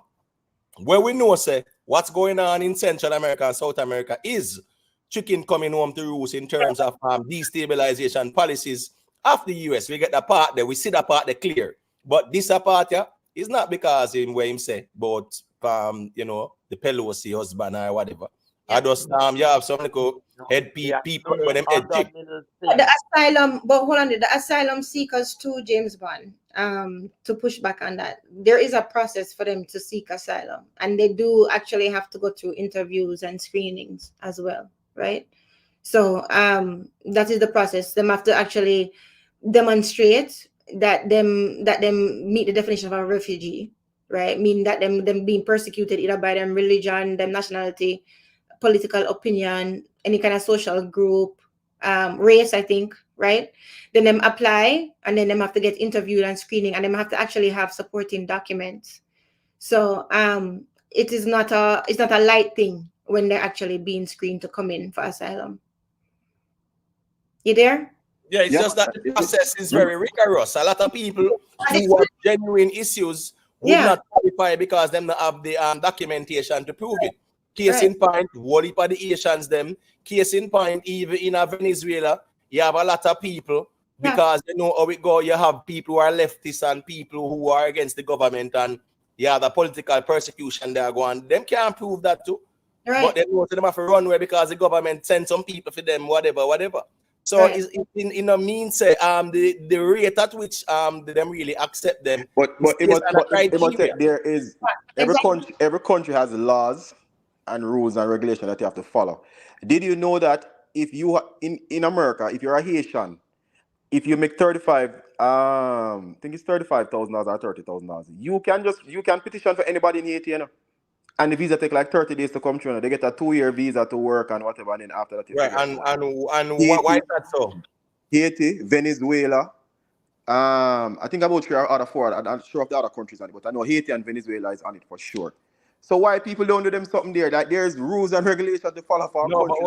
But hold on, man, James Bond. No, that no means you saying why them don't do it don't mean say them not do it. It just means the volume of people, brother. Case in point, Haiti in a turmoil with a 10 million population, civil war going down there. 10 million people, bro. We're not talking about that is exactly my point. So regardless of what's going on, no, so I'm saying America you can have take a the 10 higher million value from Haiti and the 30 million from Venezuela and the 30 million from Chile. We can't do that.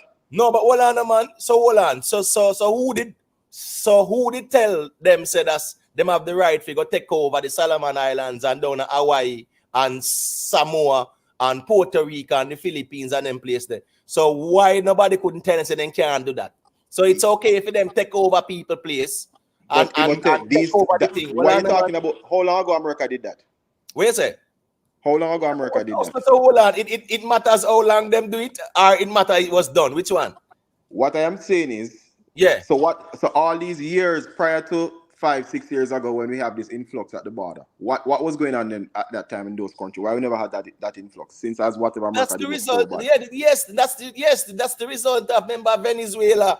Them turned Venezuela upside down. Remember, Venezuela had so much money that they could sign a Petro-Caribbean deal with the Caribbean countries, give them millions of barrels of oil with concessions, 0% down payment. Hugo Chavez was all over the place giving away free oil in terms of the concessions because they had money, right? And when Trump came in and take Rex Tillerson from outer oil, ExxonMobil, and put him as Secretary of State, them turned everything upside down, created economic chaos in Venezuela. So you have millions of Venezuelans heading to the border because of the whole chaos. But even before was better off, Bolivia was better off until the war and something there. So at the end of the day, 5 years ago, 8 years ago, man, cause and effect. But even before you even go there, so you don't even have to go there. So the fact of the matter is, James, they were a signatory to the 1951 Refugee Convention. So they signed the document. So basically, they are obligated as a country to protect refugees. No, we're obligated, but if we don't find just cause, we can't turn it back to. We're obligated to take. And guess what? We hear your case, and your case don't match what standards we send it back. Yeah, but guess what? You can also refile again for asylum. Yeah, but they'll send you back to your country and you find a way back again. And once they don't, 80% of them get turned back on them, Miss Julie. 80% of them it deemed to say that their asylum claim is not real. They would say it's not real. It doesn't match the standard. 80%. But guys, let me just say one thing, Imate. You're forgetting the obligation. The obligation is not just to hear them, James. the treaty obligates countries to protect refugees who meet the criteria of persecution. So basically, they're obligated to protect them, not just to hear them case and then. If you meet the criteria, so the 20% will meet the criteria, they take them All right, in. hold on They then. take Let that me ask 20 James Miss Man a Julia and you question. get to live and get your papers and All whatever. right, That 80 all them right, send you back home. all right. Let me ask James Man a question there. You hold on. You know how much countries the US has invaded within the last 30 years? I wouldn't have an exact amount number. All No, right, all right. So you know how much countries? Iraq, All right, Afghanistan, in the last 30 years. Yeah. We don't got off a place name. So that's about 4 or 5. Huh? I'd say about 4 or 5. Good. All right. And if you go back even 100 years, you can say Cuba, right? Puerto Rico, the Philippines, Hawaii, Samoa, Guam, the Solomon Islands, and around there. So, yeah, man. My point is, Panama, the my point Bible, is Panama, yeah, remember Haiti. the That's the reason why Haiti, Pakistan, TPS, Well, one yeah, second, Miss Julia.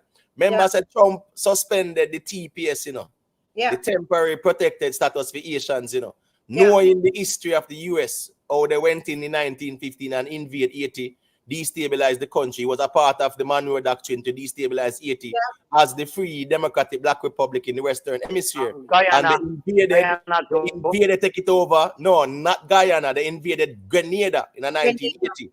You understand what I say? Right. Libya, So Grenada. yes, I'm saying. So my point is though, yeah. it is okay for us to say, yes, why are these people coming over the border? But when America was going over the place and take a place and control it, even now in Hawaii, the people them still a try fight to get rid of them. Because I remember say he was a sailor.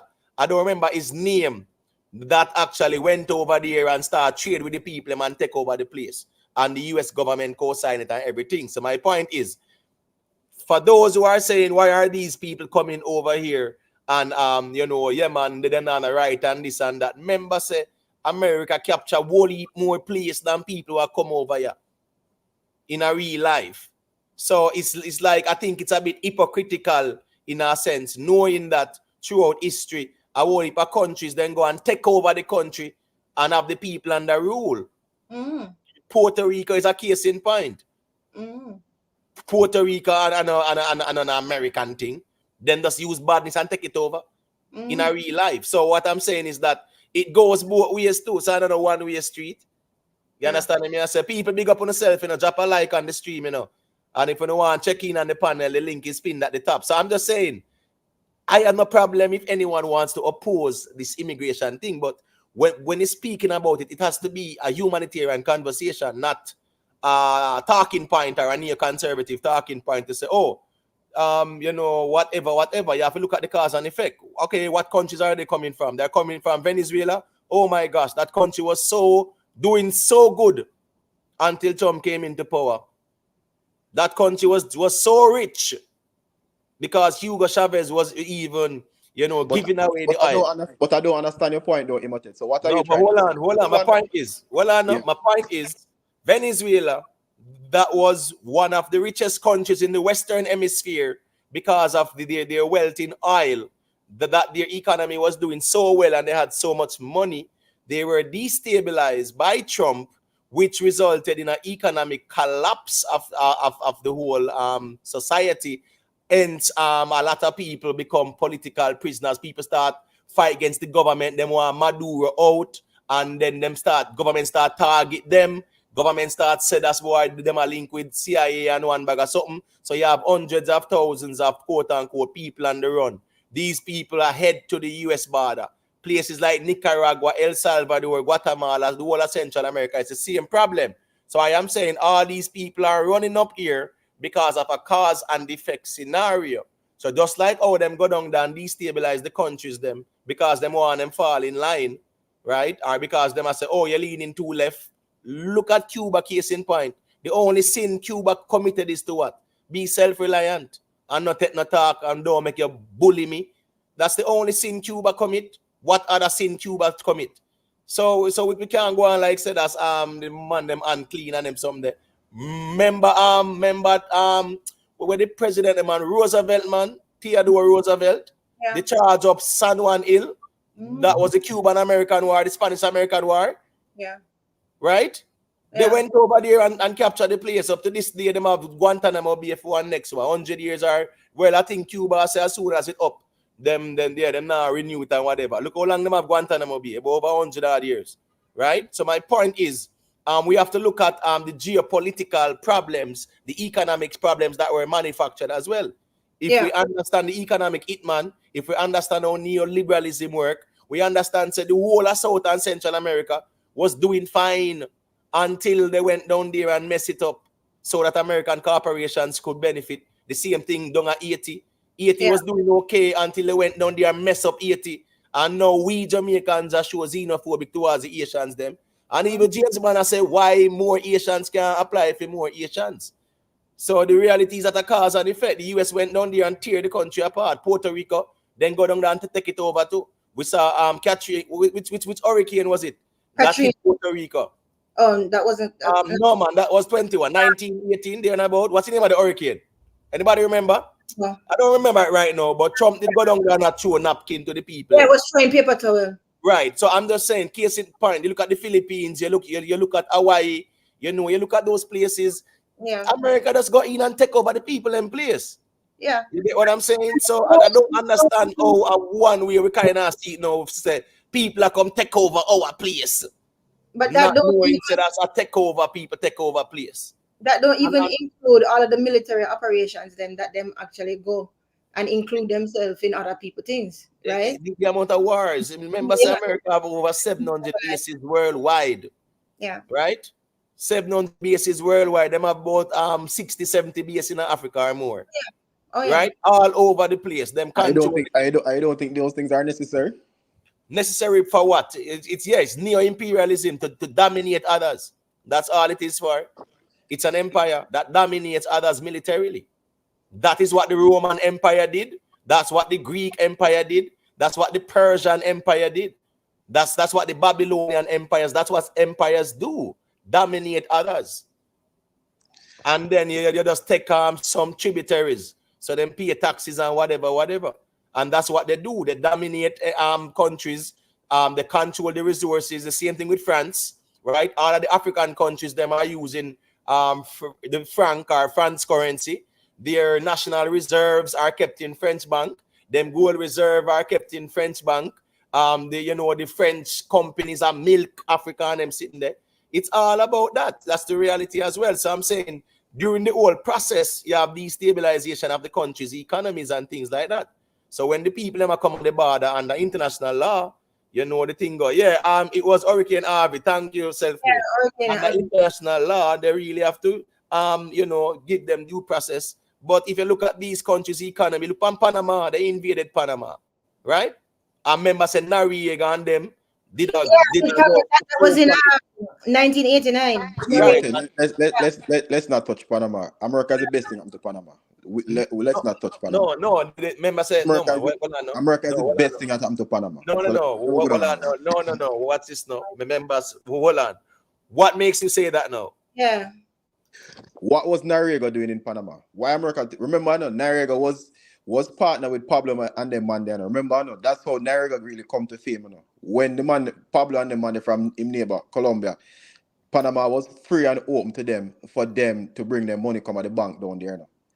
Noriega was working with the CIA, so when Pablo them come and say, all right, we put our money down there, so Noriega tell the CIA, so he must play in both basically.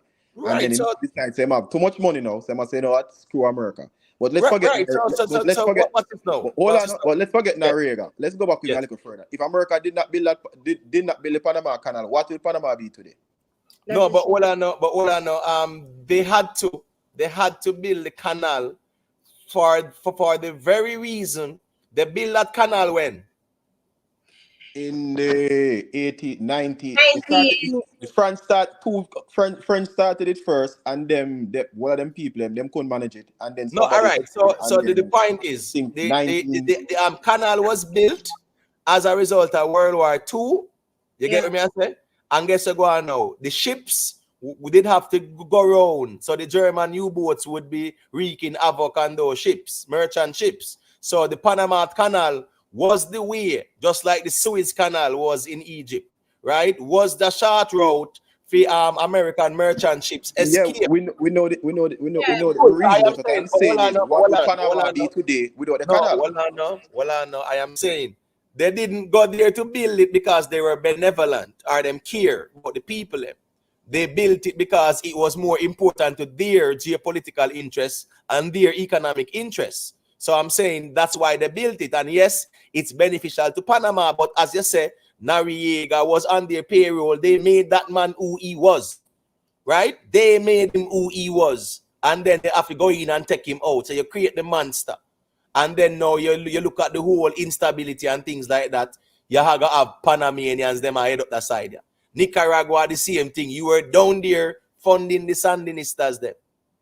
The contrast them against the Sandinistas them with Daniel Ortega in the 1970s and 80s. You went down there and create all that problem because one man say left and one man say right. One man say him a deal with the left and one man say him a deal with the right. Bolivia, yeah, you go down there, you create not. I don't even want to mention Chile because Chile was the them say what the case study for neoliberalism with Augusto Pinochet and them man there, right? Yeah. They went down to Chile and mash up that place. But, Argentina, they did the same thing too.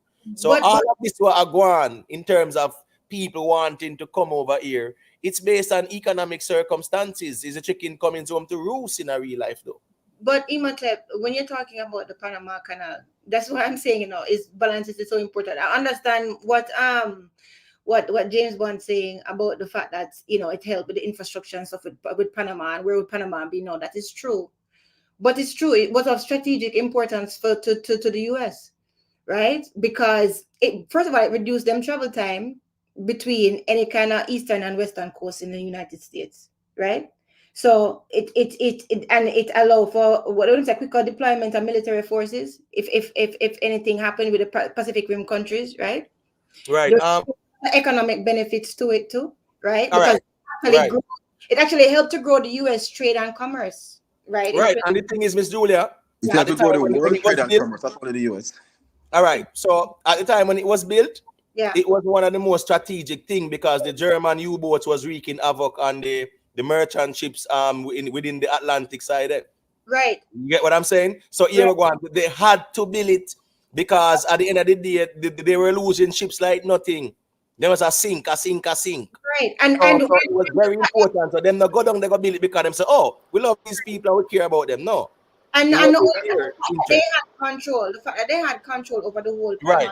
Canal zone from 1905 to 1999, right? Yep. Mm-hmm.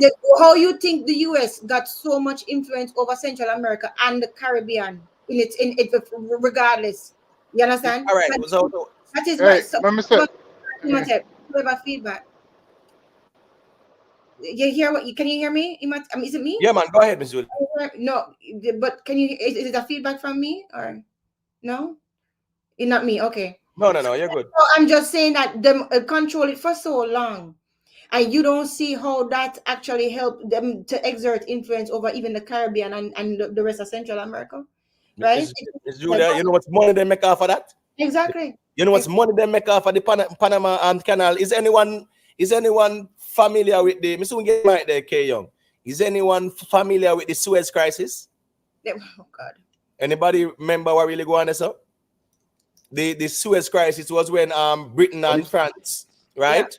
Yes, start a war with Egypt because the president when name Gamal Al Nasser, he privatized or he nationalized the Suez Canal, right? I remember Britain and France, them own it from how long?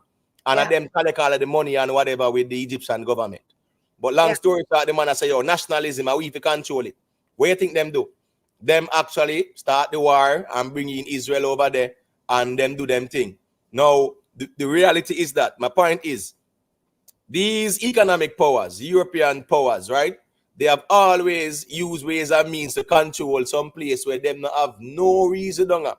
Yeah. You understand me? I said, but again, now it's neo-imperialism, it's neo-colonialism, and we cannot deny that. So what we see going on right now is the result of neoliberalism and neo-imperialism as well, in terms of them dominating other people. And that's manifest destiny. There's a thing called manifest destiny in America, you know. Yeah. You understand me? I say where America is the ruler of the world and stuff like that, you know. Yeah. American exceptionalism, you know, them different from everybody else. It's manifest destiny, right? Okay. And you have the Monroe Doctrine. Everybody must fall in line or else. So at least we see are going right now. A reality that. So let me ask. What crime did Cuba commit in a real life? Yeah, we know that. But let me ask you something, because you keep on saying neoliberalism, right? And when people say that, and I definitely understand, you know, like the effects of such, but do you throw the entire baby with the bathwater? Because there were certain things that weren't actually good from neoliberalism, like fiscal discipline, that is actually good. You know what I mean? Emphasizing basically balancing budgets and stuff like that, and having low government deficits. So I'm not going to actually throw out neoliberalism and group it all and say the whole thing was useless, because there were certain elements from neoliberalism that are actually good for society. You see what I mean? All right. So the thing about neoliberalism, Young, me soon get the mic. That fiscal discipline is a result of what? IMF loans and World Bank loans. Okay. Right? Yeah. Yes. What they do, they send in the economic hitman, destabilize the economy. You have to resort to borrowing money from them. Once you borrow money from them, they tell you that you have to implement austerity measures. So therefore, you have to cut this, cut that, and whatever. So yes, they might use that as a term of endearment to say, oh, these governments knew we taught them fiscal management. That's what they're trying to say. But they deliberately destabilize the country's economies so that they can be dependent on them for loan. Remember, say Michael Manley big sin was what? He never say no on the IMF loan. Remember, I know? You remember good now? Yeah. Michael Manley say no on the IMF loan and them a forced stand on him same way and them something there. So that part of the fiscal discipline, Miss Julia, that is only applied when they destabilize the economy. We have to borrow money from them, and then now under those terms, you have to apply austerity, and that's what's going on in Argentina now. You get what I say?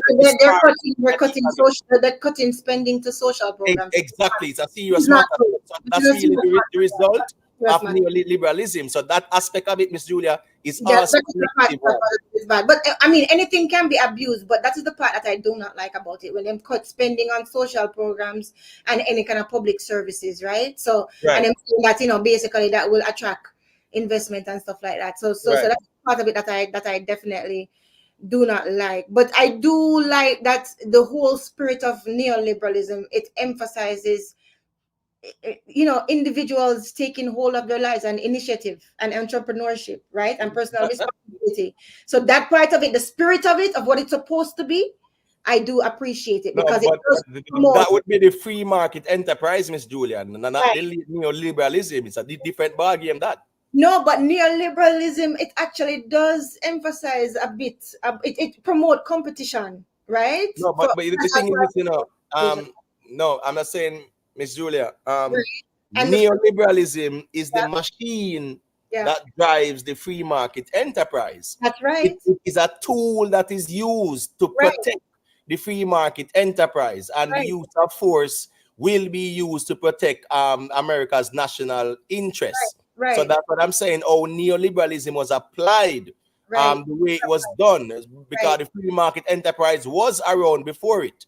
Exactly. It's really in the early 80s, 1979, 1980. Yeah, man. Margaret Thatcher and Reagan, them decide to, yeah, man. Definitely. So not Reagan, Nixon. Nixon and Nixon is the one that actually resigned. Yeah. The free market was already there. I understand. But what I'm saying is it advocates for it. And I like the fact that it advocates for even even reducing any kind of government regulation, right? And just allowing competition and just the market forces to determine certain things, right? So I definitely wouldn't throw out everything with the bad. All right. So, hold on. Young, 1 second there. 1 second. May I give the mic? Let me say this real quick. Yeah. You see this competition thing, Miss Julia? Yeah. That was the Trojan horse because there was never any competition. It was all about the US companies dominating local industries and you destroy your local industry. We see it in Jamaica with the banana, the sugarcane, coconut, coffee, cocoa, name it, right? Yeah. They Yeah. sell let us in the name of free market and competition. And by the time the gate open, there's no more competition. Yeah, they knock them out. Yeah. Right. So I'm just saying they dominate these smaller countries and the bigger corporations. You just see Nestle and all them company come in and dominate, take That over is the place. So there was no fair competition, never have been. And they never designed it for there to be any fair competition. That's why them kill out local industry so their companies can be the suppliers. All right, me make K Young say I think they because they are wait. yeah, that is Yeah, true. Go ahead. I was just about to say the same thing to Miss Julia about Yeah. what you just said, Imhotep. It unfair to the local business people. But anyways, this is what me want to say, right? Is this border thing is a very complicated topic, you know. Yeah. I mean, especially to we where you know, yeah, we over here. We go through we go through where some people not go through some people are go through right now, right? But when I say when we say it's a very complicated topic, and when una say where the Venezuelan them a come up or the Mexican them a come over, and who going over country, we still have to remember say the United States go over Philippines and go commit mass what them a do with over in the Philippines, you know, right? But why for them country up until today day is them not have to come over here. For them country good. The Japanese country good. Where them yeah, as a man saying look, no other bomb never Japan no other country and a bomb Japan pan Japan, right? And them better than Well only for on K country Young. now. Well on K Young, them word that's serious words. Them Oh serious words. my bad, But my but bad, all my right, bad. all right. But let me explain it to you though. Yeah. During World War II, right? Because you know, December the 7th, 1941, that was when the attack on Pearl Harbor took place, right? And then now the US declared war on Japan. When the US declared war on Japan, hundreds of thousands of Japanese were in America. Even in the 1860s and 70s, a lot of Chinese came over into America. So at the end of the day, these people were always in America from them time down until now. During World Yeah, War II, the US round up all Japanese and put them in concentration camp. You understand me? I say lock them down and stuff like that. The same way how the German man they did a go with down a film place, right? The Yeah. US yeah, put yeah, the Japanese. Now the next thing is that them drop the two loud thing over Hiroshima and Nagasaki. I would Yeah. yeah, understand why, but what's this now? They saw the need because I guess you're going now. When Japan was crumbling, Russia invaded Manchuria. So Russia was actually bulldozing down the wall around that part there.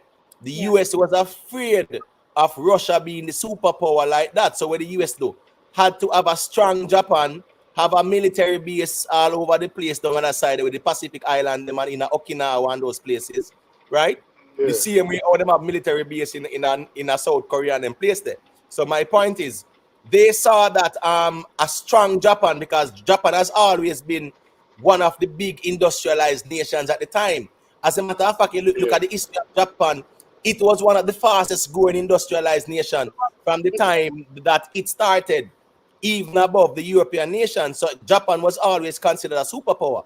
Just like how France was defeated in World War II, Yeah. and they were still quote unquote a superpower. So the US funded Japan's reconstruction and American banks benefited, but Japan was always industrious. You get what me I say? So and them compensate them as well as based on them have them in a concentration camp. So Japanese were always progressive people. They were Always. always a superpower. When the League of Nations was formed in 1918, they were one of the founding members. They defeated Russia in 1905. So the expansion of Russia was a problem in the South Pacific at the In the time as well. Southeast Asia. Yeah. Yes, so it was strategically important for the US to strengthen Japan Yeah. and have the military bases there as well to deter Russia from expanding. Because remember at that time too, you had North Korea in 1950, you had Vietnam, Yeah. North and South Vietnam, right? And these were communists and Western back and communists. So that was always fearful. So Yeah, they spent a lot of money in A lot Japan. of money. And not only that, but remember, don't forget the long-term benefits to the United States from Pearl Harbor in itself, right? But the crazy thing is, Olano, the Whole Philippines, them not. Oh, it's just me No, never no, hear. I was just saying there's a whole lot of benefits, long-term benefits for the United States when it came Yeah. to Pearl Harbor attack, right? Because them have the military growth, right? They modernized them, the military after that, right? And them had a big industrial expansion, right? With wartime production and stuff like that, which actually ended their the depression, right? Because it stimulated their economy. So they got a lot of long-term benefits towards all of that. Even the technological advances what they had, right, with the Manhattan Project and stuff. You guys can look it up and look at it, right? And not only that, but the influence that the US had, and Imhotep can talk about it too, post-war influence, right? Like that's a real thing. So they had some long-term benefits too from Pearl Harbor. Don't be fooled. But go ahead. Well, during World War II, the US was the country making all the money because the US was neutral. When Right. Britain and Germany was fighting, Yeah. right? Weapons. Yeah, the US was hold on, I for my okay, on 1 second, Oh, okay. my, Yeah, I'm just saying, right? The US was the one making all the money because the US was lending lease. Them a Yeah. lend and lease. So meaning said as the countries never have the money to buy the goods, but the US was just pumping it over there and they were Exactly. making crazy money. The US was the production hub of the Yeah. world in terms of World War II because Europe was decimated by Germany and stuff like that. So Yeah. the US now actually had that recovery from the Great Depression when World War II started. That too. Yeah. It's So they probably were the beneficiaries of it. They were yeah. the beneficiaries of it. They were making all the money. As a matter of fact, when World War II finished, Yeah. they made that is where the United States became a superpower after Exactly. World War II. After World War II. That's what I'm saying. So Right and after World War II. that lease what you're talking about is I think it's called the Lend Lease Act or something. Right. The Lend-Lease Act. So, Right. yeah, all of it worked together to benefit the US. So there Right. is, and then not only that, but even with the world, even after World War II, with them have them basically. This was a strategic alliance, right? And it opened a whole heap of global influence for by supporting Britain against Germany, them basically enhance them global influence and geopolitical standing, which is right? And that led to more economic expansion, right? And technological advances. So it all worked together, Imhotep. You are correct. Yeah, man. I remember with Japan, Yeah. Japan never just decides them to do Pearl Harbor. Right. Remember when Japan, listen me now, when Japan was buying rubber from the US and certain kind of things and where you think going. What Japan do, they realize that in order for them to expand, they need to definitely expand militarily, and they went into China, Southeast right? Asia. And when they went into China, the US dropped sanctions on them, Yeah. and them stop buy Japanese products and them stop supply Japan with rubber and this and that. So Japan saw the need now to actually take over places like the Philippines because them places have the rubber and them things there. You Exactly. get me? I say so. It's really corner Japan by dropping sanctions on Japan, and Yeah. I push Japan to actually make them move there. And even though they got the intelligence and ignored it, yeah, the record is there too. They got the intelligence, but the Chinese, Mao Zedong, Yeah. gave them the intelligence, and they never listen because they must say the Chinese them. So that's a little Chinese man where them know because they were aware of it. That they knew what they were doing to Japan. They knew what they were doing to Korea. This is my view, and I mean, there's a lot of arguments against it, and there's a lot of arguments for it. But I believe that they Right. knew what they were doing to Japan because it was the very next day. The Pearl Harbor attack was December 7th, Right. and December 8th, then declare war. Yeah, So man. them knows, right? Them knows so them was cornering them to act to make a move. It's chess. It's all chess. You know what I'm saying? Them waiting for them move to floor them. So that's what it was. Yeah, it's just about economics as well, It's about economics. As me say, right after World War II, the United States became the superpower with Russia. Yeah. It was them and Russia. They became so wealthy because at the end of the day, after the war, the whole of Europe was decimated. They were in Europe. Look how fast them build back Germany. Yeah. How fast them build back Germany. I remember it was East and West, And Yeah. then and 1990 they merge it back. Right? Yeah. And look at Germany now, superpower, very wealthy, because the United States funded the West Germany to make sure say what they are economically strong, militarily they are strong in terms of US weapons and US bases over there Yeah. because they had to deter Russia. So I'm Yeah. saying US even though them and Germany are the enemy, right Yeah. after World War II, them become friend and then spend a bag of money and Germany is a superpower again. So it's always in their economic interest. But what me I say is that now, Yeah. the ones them where really have a problem with people a step over the border. Yeah, Yeah. man, them have to understand when the US step over and take over people place too. Oh With yeah. gangster style too, and people Cause can't and do if nothing. Even in Hawaii up to this day, the natives them still a fight. I say, yo, them want them autonomy and them something. cause and You get effect. me? I say? And So Yeah. come yeah, to think of it, yeah, you know, Imhotep, they had a queen, you know.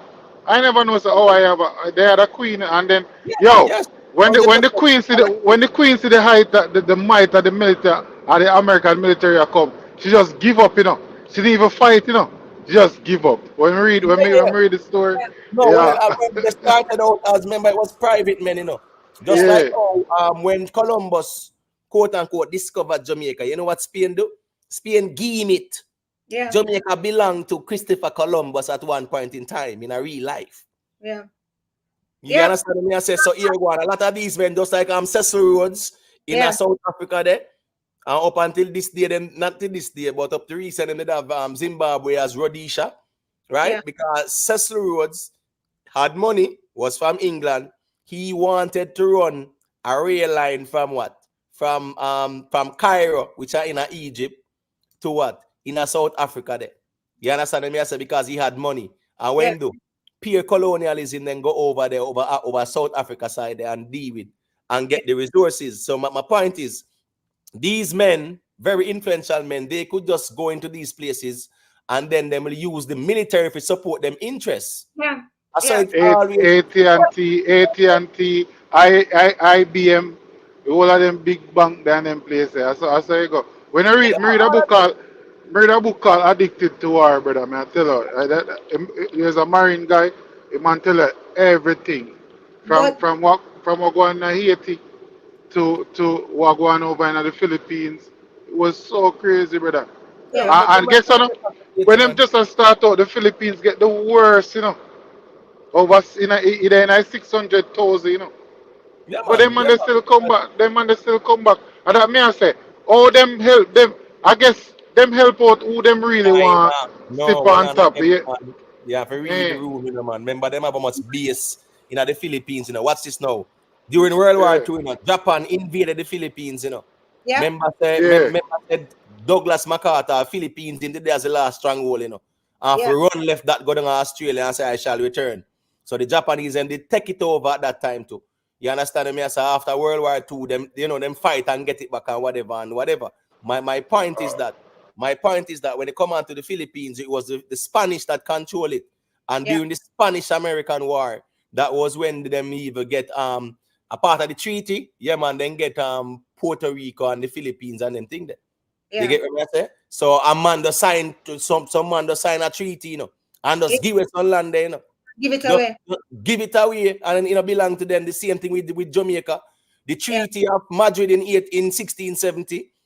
Spain just give England Just get England. Jamaica and I discover them come and discover it. So and the reality is, listen me, the reality is as well. Let's look at the reality. The only Americans, so to speak, are the natives them were there. And Yeah. then they control the whole place until they run them off fight and put them on reservations now. Right? Remember the Louisiana purchase to and them capture port and the places and them something there.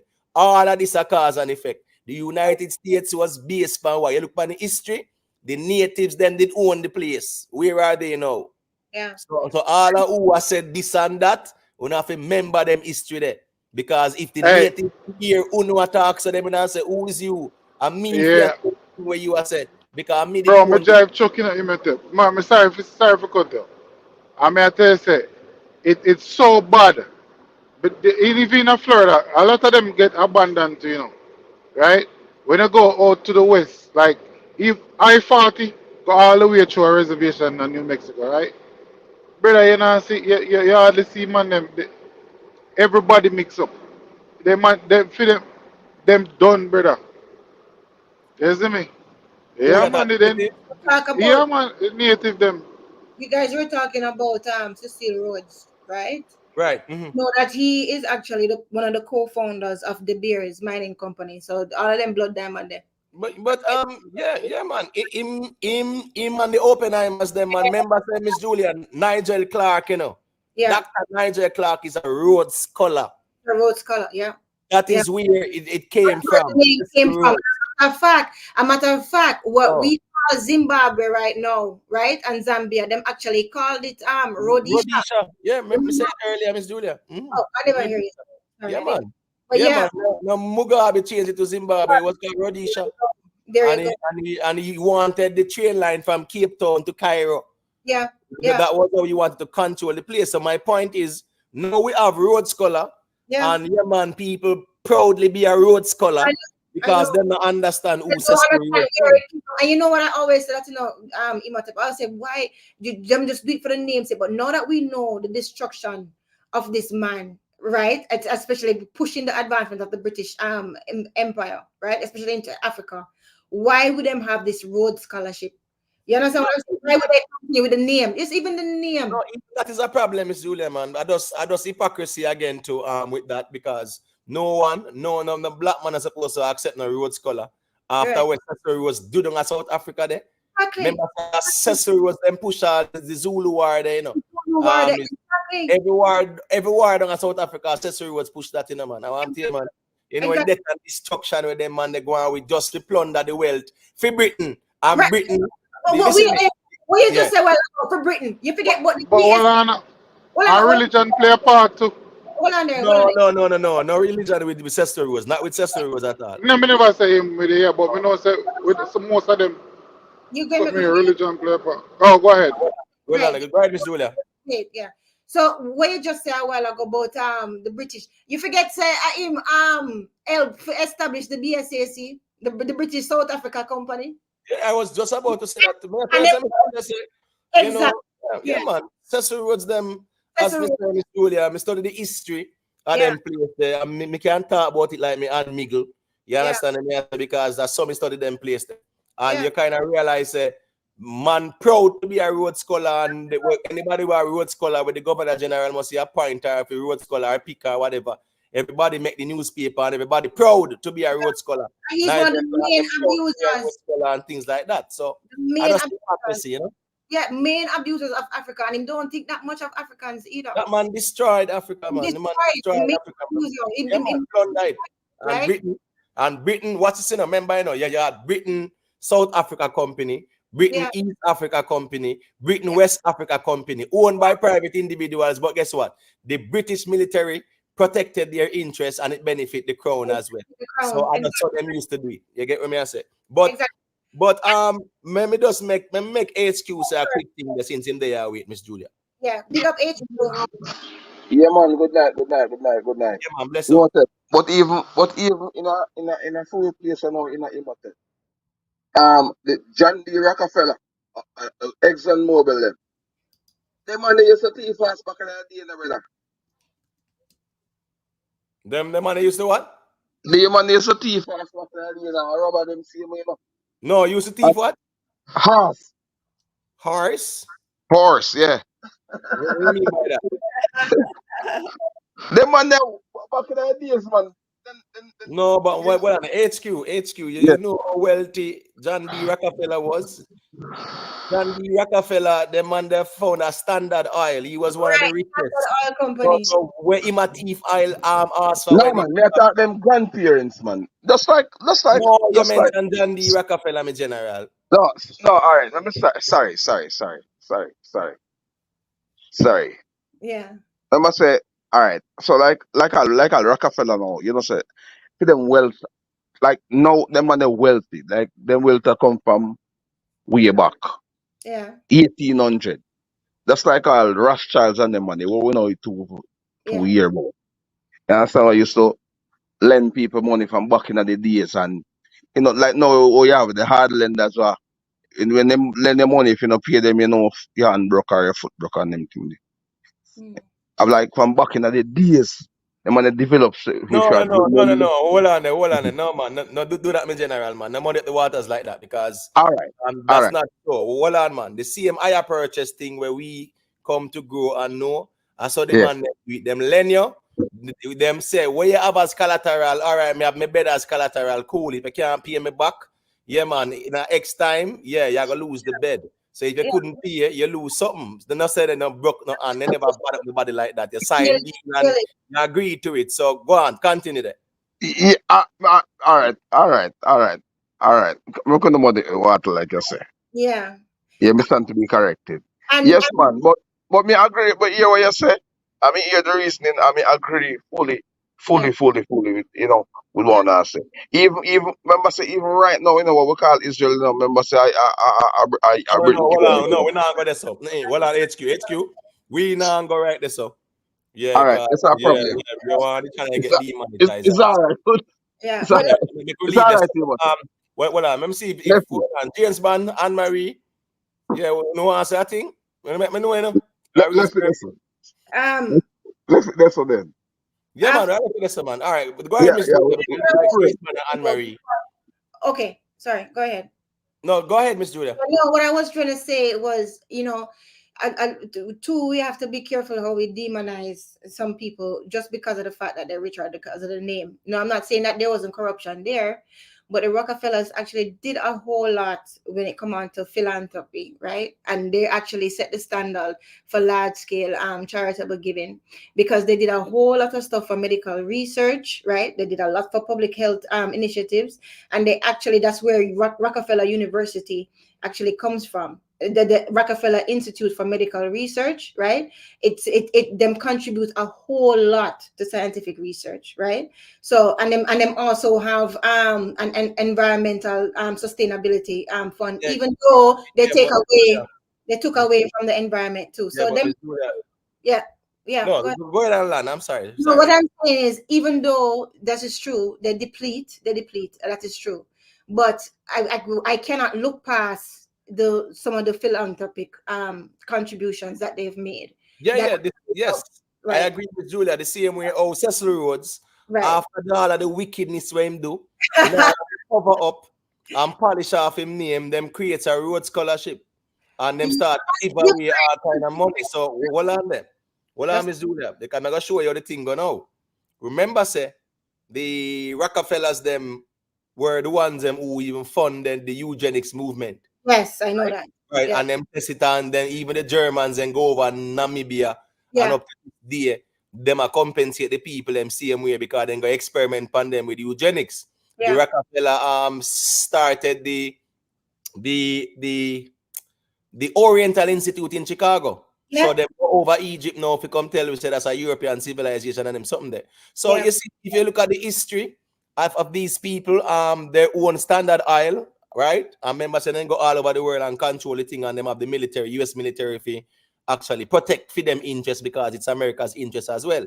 yeah. So long story short, these men became billionaires through what pillage and plunder. Village But and partner. of their name now, yes, they are very benevolent and all these kind of things. So we can't allow those things to mass over their iniquity, so to speak. And that's what they always do. Just Yeah, like how Cecil Rhodes do it too. After where him pillage and plunder in South Africa, him come up with this Rhodes scholarship and him start donate this and donate that, make it look like say he is a benevolent, caring person. So yeah, we have to call a spade, Miss Julia, and what they do is to mass over what and they to have done in the past. from the guild. That is true. That is true. And actually too, what I was going to say is that they did have a lot of monopoly practices, like even with the Standard Oils, right? The way how they treated the laborers and stifling competition and all of that stuff, and actually snuffing out a lot of smaller businesses, right? And all of the stuff. They had a lot of problems with the labor strikes and stuff like that because of the fact of how them had the labor relations and how they actually treated people and the environmental impact and all of that too. I definitely agree with you where that is concerned. And there's also a lot of social justice concerns too with them. So Anybody remember 1913? Anybody remember anybody does Jekyll Island ring a bell to anybody? yeah. 1913? No? All right. The Federal Reserve Act. right? Yeah. Yeah, man. A meeting was held, and Yeah, Rockefeller man. was one of them Yeah, with the yeah. president The and all Federal that, right? Reserve Yeah, System. man. Chase Right. Bank, man. And them turn the world upside down right there. So after, not true. Yeah, man. Chase Right? Bank, me We so man. good. So there's a print the money, I print the money, I print the money. Right now, then they were 33 trillion in debt and whatever. There's a print more, print more, print more. Yeah. So all of who have said that's it's the richest country in the world. Yeah, we understand how the system run. But Yeah. you still owe 33 trillion. Who you owe that? You Yeah. get what I'm Yes, saying?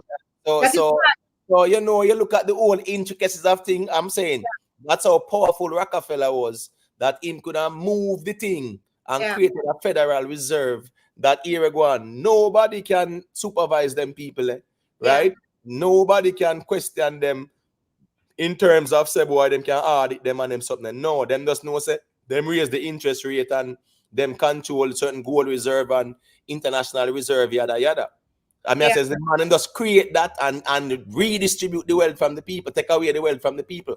Remember, Yeah. I said money was what the gold standard Yeah. until what the Bretton Woods. And they were supposed to That was be 1974. they were supposed to be drafting a proposal for centralizing the banking system in the states, right? So that was the whole purpose of the Jekyll Island meeting, right? Yeah, to create the Federal Reserve. The gold standard That's what did they do. Nixon. We get that, but the Federal Reserve Act, though, Yeah. the Federal Reserve Act, I'm gonna respond to Wavy when he say it didn't end till Nixon. We understand Nixon pull off craft too because Bretton Woods, them go on with a no say here go on. Money is no longer backed by gold, but printed out a tin year. So a Right. big craft them pull off. At least during the time when them pull off the Federal Reserve craft, money was still backed by the gold standard. It was by the gold standard. The amount of gold where you have, yeah, that determine the value of your currency. Yeah. But after the Bretton Woods, then just decide say here go and print the money out of thin here. So my point is, the Federal Reserve and them and the, in terms of it being created, Rockefeller them did powerful and influential and that. So my point is, as I said, Miss Julia, yeah man, you will see them being very benevolent now, one bag of charities and them something. You get me? I say, You're yeah, right. because kind of mass over all the injustices that they have done. Yeah, man, just like that, man. Same yes, man. Trust me. Remember, say that's remember saying, man, you have some people, you know, I tell you the truth. You look at the whole history of the world, and you look at some man where just own some place, and you know you have the country does say it is in our interest for them man ya run the thing because an American and we have to protect American interests and them something. That's what they did. Look in Iraq. With Iraq, what do you think go on? All the money that was spent for Iraq reconstruction, United States lend them it and get it back to oil. Not right? That's right. That's one. Oil. Whole heap of Iraq oil has gone about the place and one bag of something. Smuggling go on hard, Iraq oil. Because remember, you know, Iraq was the number 2 producer at the time, you know. Yeah. They had a lot of oil, you know. They had oil. You get what I say? And you know, but the reality is that too. That's our next conversation. You know, that's our next 2 hour conversation. If we go over the Middle East and start walk through the Middle East in the 1900s, I even go way back, but we can talk about the whole history over there and see where it come here now. The same Taliban where the man they fight against them, remember say at them build them. They're the ones who the weapons too. Right. Remember when the Russians invaded Afghanistan, you know? Remember they build a moving it with Rambo, Sylvester Stallone over there, you know. One think a play thing that. A real story where them send some CIA man over there to go train them and them arm them and sit in the fight against the Russian them. When you see a man I say, Bin Laden or whatever. Yes, that the man, there was a little man where they in a cave and the Muslim sitting down and go over there and say, man, he have money and what him influential. So, he might be the leader, man. So we are giving the machines if you're not the Russians them. And then when the man them say, all right, cool. When the man them say we want to run we own a place under we Sharia law, I say no because we not deed when them a deed with until them fall out, right? In 2001, we meet with the man them in Texas for discover the island natural gas exploration. George Bush met with them. You get what I say? For deal with the gas exploration in Afghanistan. And right after that, go on now, the man and just say, blame them man there in a quick and fast. Them man in a cave. Don't even to have a clue what really are going like that. You understand? Them say, man, him. We have to get him out quick and fast. And the rest of history, so me I say is that all these people, you look at Saddam Hussein, they built him up, they armed him, because what 1979 the revolution in Iran, Yeah. where they actually overthrew the Shah and Yes. then nationalized them thing. And from that, then kick out America and England and everybody. And America vexed with them because there was the hostage crisis too. Long story short, they armed Saddam Hussein from 1979 to 1989. It was a Yeah. 10-year war between Iraq and Iran. The And US Iran. was giving Saddam Hussein the weapons. He was giving them the poison gas. They were giving the coordinates and GPS, everything to beat up Iran because of where Iran go with 1979. So they turned him into a monster. They turned it into a monster. That's They turned him into a monster. And then now when Kuwait started drill the oil pan, disputed Iraqi territory when him tell them say, here we need to deal with this in an arbitrary manner. And Kuwait decides, hey, me come drill oil. And him just go over there and say, cool, yeah, I'm going to invade now because I have the resources.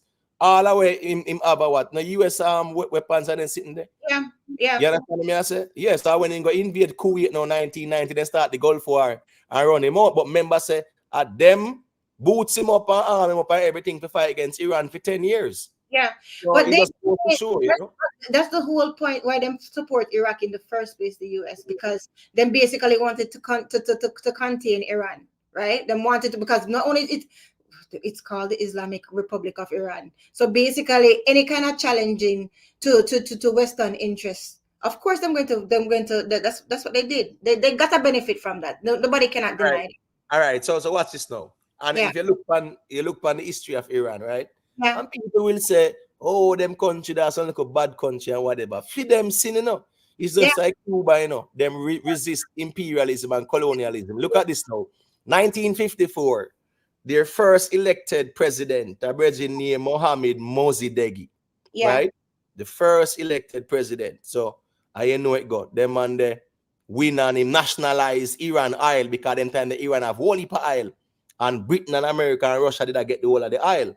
Yeah. Right? Nationalize the oil and you realize British Petroleum, BP, will dominate the place. That's why them use BP dominate the place for Britain, and the British military go wherever BP go. Standard Island, Rockefeller, them dominate the place too, and the US military go wherever them go because it's in their interest, it's in America interest. So long story short, them nationalized them thing 1954, and Mohamed Mossadegh was running the place until he was Britain and America saying you nationalize the oil and American companies and British company can't get nothing.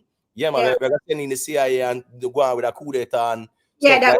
Long story short, they actually overthrew Mohamed Mossadegh and inserted the Shah, who was pro-Western, put back the Shah in the power, and the Shah said, all right, cool, yeah, man, BP, come back in, come control the thing. Standard Oil, come back over here, so. You know, ExxonMobil, come take over the oil thing and whatever. So, yeah, he was a marriage of convenience for them, whereas they were back in town, you know, getting the resources until 1979 when the people them say, no, man, and them have the Islamic Revolution. And from there on, that's why America don't like Iran. Because of the whole hostage crisis of 1979. Yeah, that's the only thing. So when people hear these countries and Iran, I remember them have the mainstream media where no Ram feed us program the people them heading our way. Brawling leaner man. After you have a boogeyman, you know. So Iran, things to them, you know. Yeah, but it's just that there was because of the Iranian Prime Minister in 1951, like you were saying, Mohammed, him nationalized that oil industry. So basically, was reclaiming Iranian sovereignty, right? So over their own natural resources. So that was very unpopular with the US. It was very unpopular with Britain, right? Because Britain relied heavily on Iranian oil at that time, and I think it was actually called APOC or something like that. I think it was called BP. BP was Anglo-Persian. No, British Petroleum. Yeah, no, before it was called BP. Yeah. It was the Anglo-Persian, right? Right. That's all I was saying. Yeah, man. And they were in Basra too. They have a base in Basra. Right. Basra is here. They have a whole heap of oil too. Britain did control Basra as well. So they have a whole heap of oil in Basra too. So my point was though that these companies were king and the British military was there to protect their interests. So what I'm saying is that when you see these countries now and them say, these countries are boogeymen, Or because you dominate them and do all kind of sitting and now them take back them sovereignty is a problem. Them work Only the way I work with and you just say, boy, them are the boogeyman now. exactly the only sin that Iran really commit, as you said, is basically them just wanted a policy of self-sufficiency Right. and independence. That's all it is. And over their own natural oil sector, which was Yep. their natural resource to do that. So Yep. that's the problem. So you're right. Yeah, But man, so, yeah. Imhotep, yeah, HQ. you know things so we are see the same thing right now with Ukraine.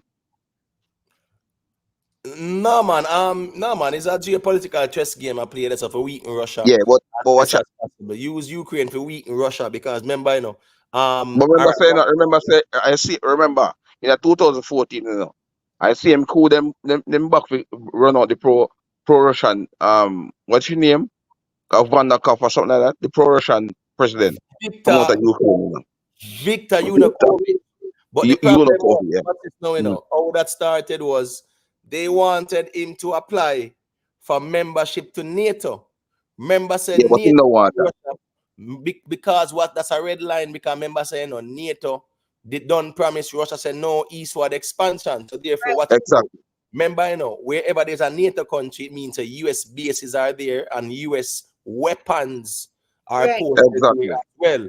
Those weapons are existential threat to Russia. Russia tell Yes. them, listen, you know, no eastward expansion, Right. right? And But they then agreed. no, They watch this. agreed. No, hold on, man.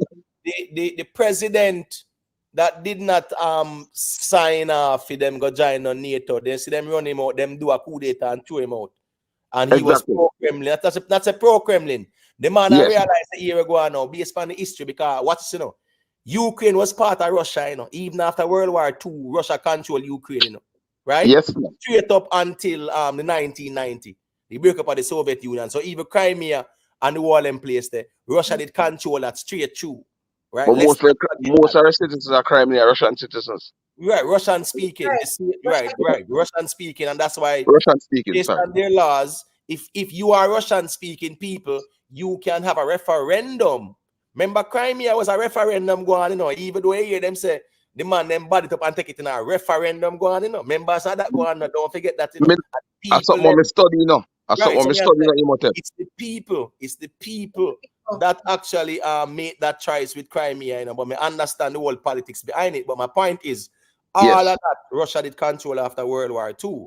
Now, Yes. remember when the US formed NATO with the Russia European powers, there was a Soviet bloc which consisted of Russia and Belarus and Czechoslovakia, Poland, all of them placed there. You get me? I say, long story short, when the man them I said no eastward expansion, them agree.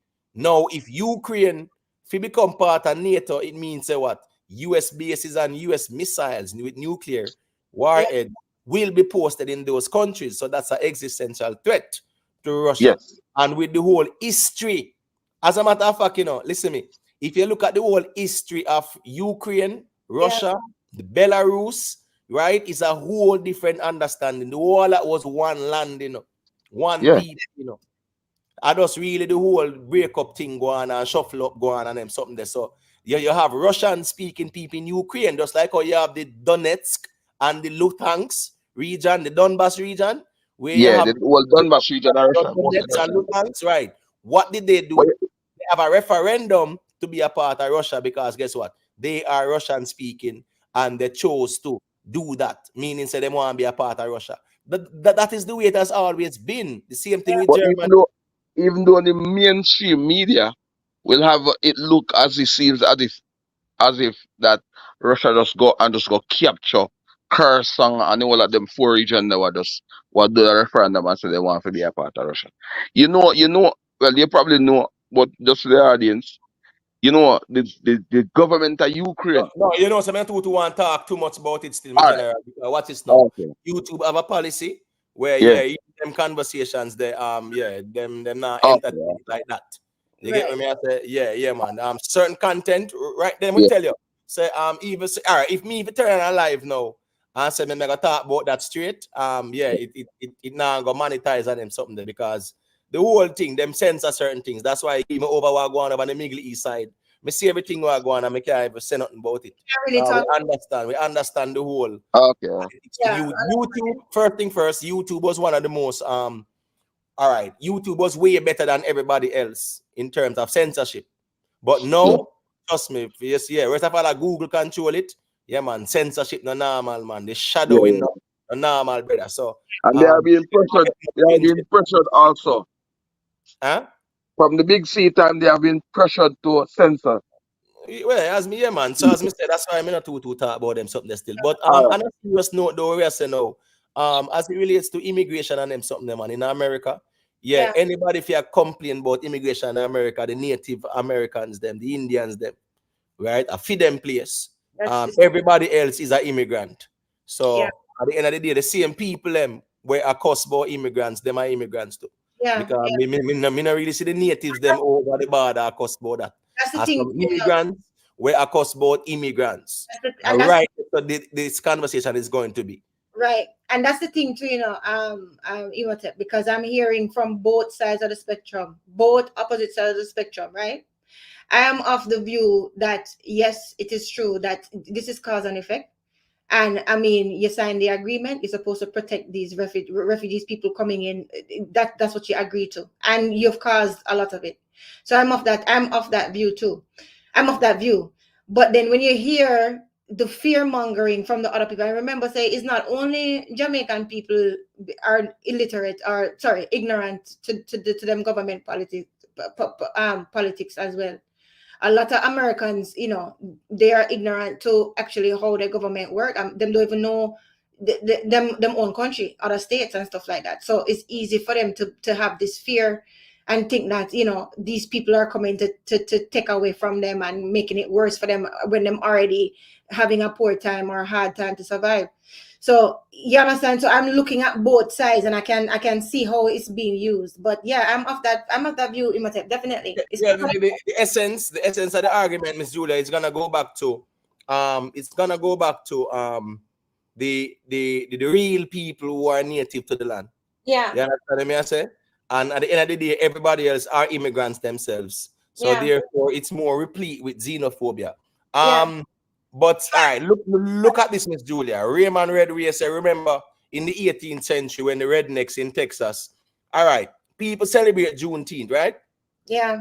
Celebrate June 19th as Black Independence Day because the general went down to Galveston, Texas, 1865, and met them know that slavery done, right? Yeah. Right. So black people celebrate that, but was that the ending of slavery for black people in America? No, absolutely not. You understand me? I say I'm just saying, even when federally slavery was abolished, the Native Americans them had slaves. Yeah. In a real life, to the point. What's this now, Miss Julia? What's this now? So you see this?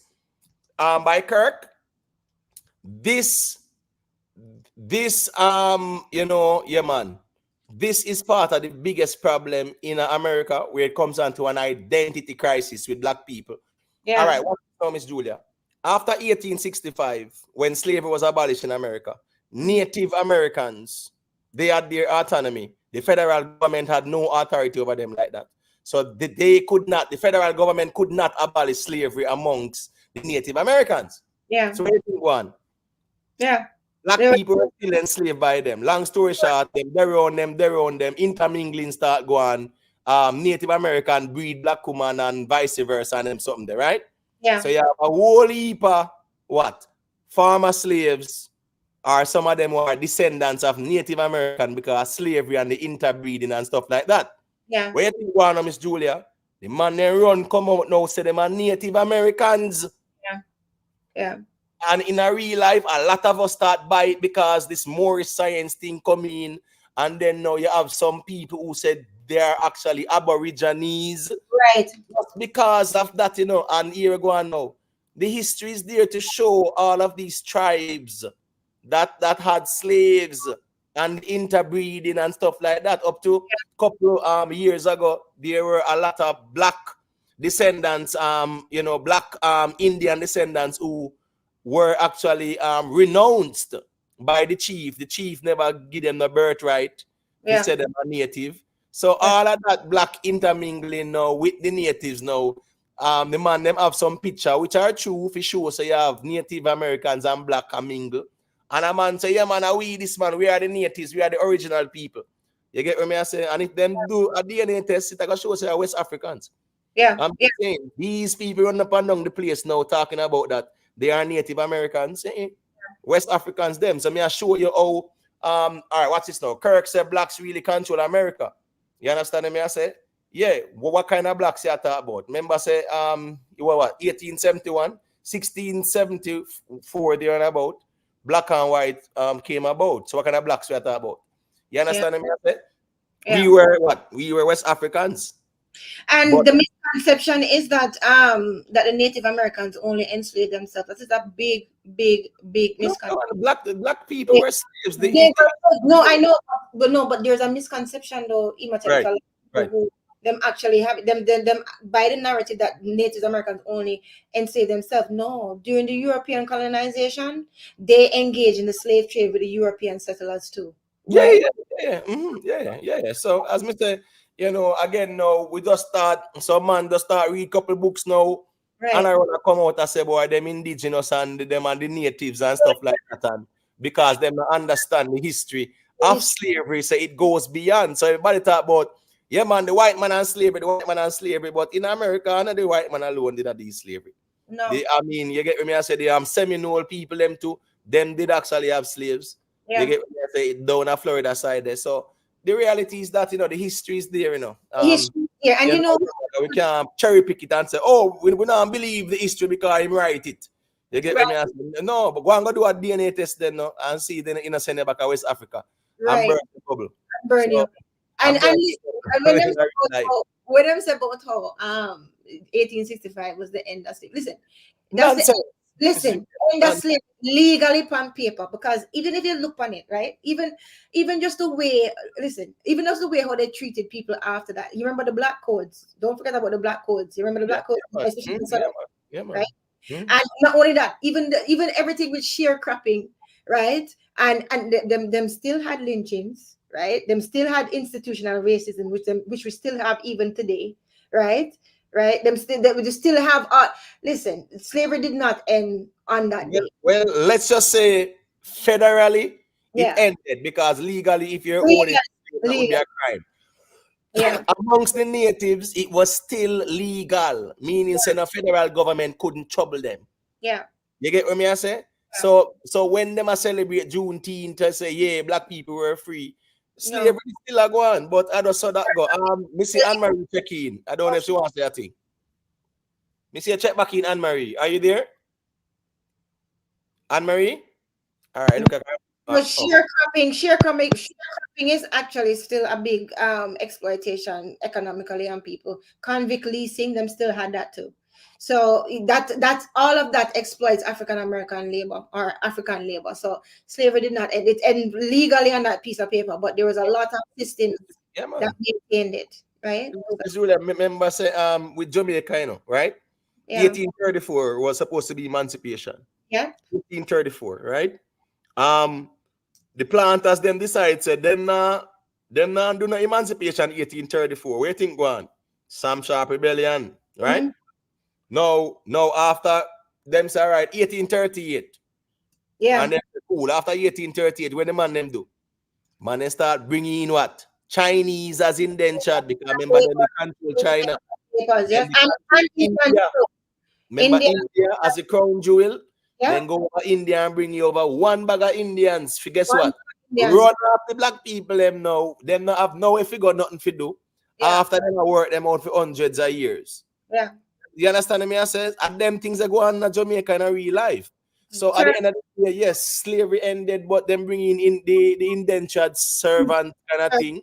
And then them also bringing in the what? The apprenticeship. Remember that was there. That was immediately after full emancipation in 1838. That's when they started the apprenticeship system, right? Them said, but and for all people who don't know, please go back and look at it your stuff. But basically, what I'm saying is the farmer slaves them, they had to work for their farmer masters for a period of time, what them call apprenticeship, before them gain freedom, which was BS, right? right? I think it was 6 years there. It was 6 years. Yeah, right. But I mean, at them region there, whereas you work for free, and afterwards they just bring in the indentured, Yeah, quote unquote servants by the numbers, and yeah, then the same black man them out of work. These are the same men them who them turn rasta, and none of them allow politics in the 60s and 70s now to take over the place, and we have these garrisons, and the rest is history. So yeah, you look at the whole history of Jamaica, you look at the cause and effect scenario. The British them really again yeah, really mess up the place, because the reality is that the king is head of state, but Britain doesn't seem to care about nothing with Jamaica. yeah, And me I say nothing at all. yeah, Yeah, I think the little storm we go on the other day, the king must have said us he might go meet and send some money. Me not really see nothing more. right. How much money they get or whatever. The member said Britain should have been the first to send down to medical ships with supplies and then sitting there quick and fast. Yeah, As the king being head of state, where that there. And the US me see bringing in couple little supplies and then sitting there. Me not see nothing from Britain. And the king is head of state. That yeah. can make no sense. And Britain he's can be still, the first to bring is, down supplies and then sitting there. he is still head of state, and we Right. are still a part of the Commonwealth. Right. So as me I say, even Yeah, right now it's like nobody did not talk about this whole constitution thing. yeah, Because Mark Golden and Andrew one is supposed to go via the royal and go iron out this thing. yeah, Right? Fear confusion. That gone on the back burner now. I just don't understand what really are going on in Jamaica, yeah. Because right now that whole constitution thing, it not signed off by the opposition. A problem. It's problems. Yeah, It's problems. And nobody not seem to talk about it because it's like it no important again. yeah, yeah. So when you look at the whole politics Like and that. things, it's That's what crazy. they treat us like that. That's why they treat us like that too. Imhotep is because them know say that we're just going to have to just take it and if even if we read it, you understand? Because even that report that was an insult. That to me that report was just insulting. 1 second there. Hold on. Kirk, I say blacks really control America. Kirk, hit that StreamYard link and check in and come tell me that there, because I'm telling you all the time, say it's easy for to type them things there, but it's not so easy to say it in my general. You get what me I say? Yeah. Me What nah go deny. Well, I know me nah go deny say some of the people who were in like like Central America, North America, South America, yeah, most of them in some of them indigenous people will have a certain hue. What I'm saying is that these people nowadays run up and down about the place talking about their Native Americans or West and Central Africans. That's all me I say. I Just don't. like in a Jamaica, Richard Curry, them a run up and down and said they are Moors, and Moors they a long time before, and more. Well, I see Al Muta Baruka the other day attack some foolishness. Respectfully, me rate Muta still, but Muta talk about some Moors thing. I know Moors help navigate with Columbus come over here because they never know where them a go. I wonder if them know how long even the Iberian slave trade was going on and them something. Never know how to navigate.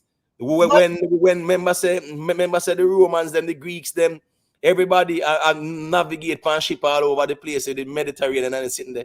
I want to Right. really I go say that's them man don't know if they navigate. And that's from that's from the 15th century. So let me ask you something now. What you're saying now, Kirk said blacks ruled America. When is he talking about? What? He must say we're called Mexican because I know say some Moorish science thing. I gotta say Amexem and all them sitting there, and then now they say, oh no, we were the Olmecs and things like that. So I understand where he's coming from because yeah man, there was a book by Dr. Ivan Van Sertima that came before Columbus. Yeah. That book was used to validate that notion. And then now West and Central African people who were also descendants of slaves, Oh, I definitely see what's going clear. on. Blacks really But controlled America, not Indians or Chinese. We call Mexican. Okay, I see what you're saying. right. So you're right. So he's speaking from that line. But when you look at the ethnicity of those indigenous people, phenotypically, the people who are claiming ancestry from them are not phenotypically related to them. You Right. understand what I say? Yeah, phenotypically, them not look like them. So it's just like a man a claim to say, oh, I'm indigenous. All right, cool. Make us see your phenotype. All right, make us see what I go on. So Yeah. well, yeah, man, make you take a picture and you look and you really look beside who you really are trying to claim say you're a part of. And look Right. at the phenotype on them, something there. Whereas if I tell them, say, go and do a DNA test. No, them afraid of that. That's like Ex- pussy and water. Because Yeah. it's a burst and bubble. So at the end of the day, Miss Julia, we are in the information age and people are just privy to some talking points and some information. So some man hear some things and them things say, boy, are the right thing too. Them not really fact check nothing. No Right. more were sent into Jamaica because they are Muslims. Right? Right. For over 700 years, they ruled the Iberian Peninsula and subjugated Spain and Portugal. Right. And even go as far back as where France there. Because Yes. France border with Spain. Certain parts of France, them will take over that. For Yeah. 700 years. And all the crusades that was going could not get them out until 1492. Right. That's why them said no more should be in the New World because they are Muslim and they know what. And they know what. Yeah. They know what they can do. They know the Islamic influence and how it dominated the Iberian Peninsula.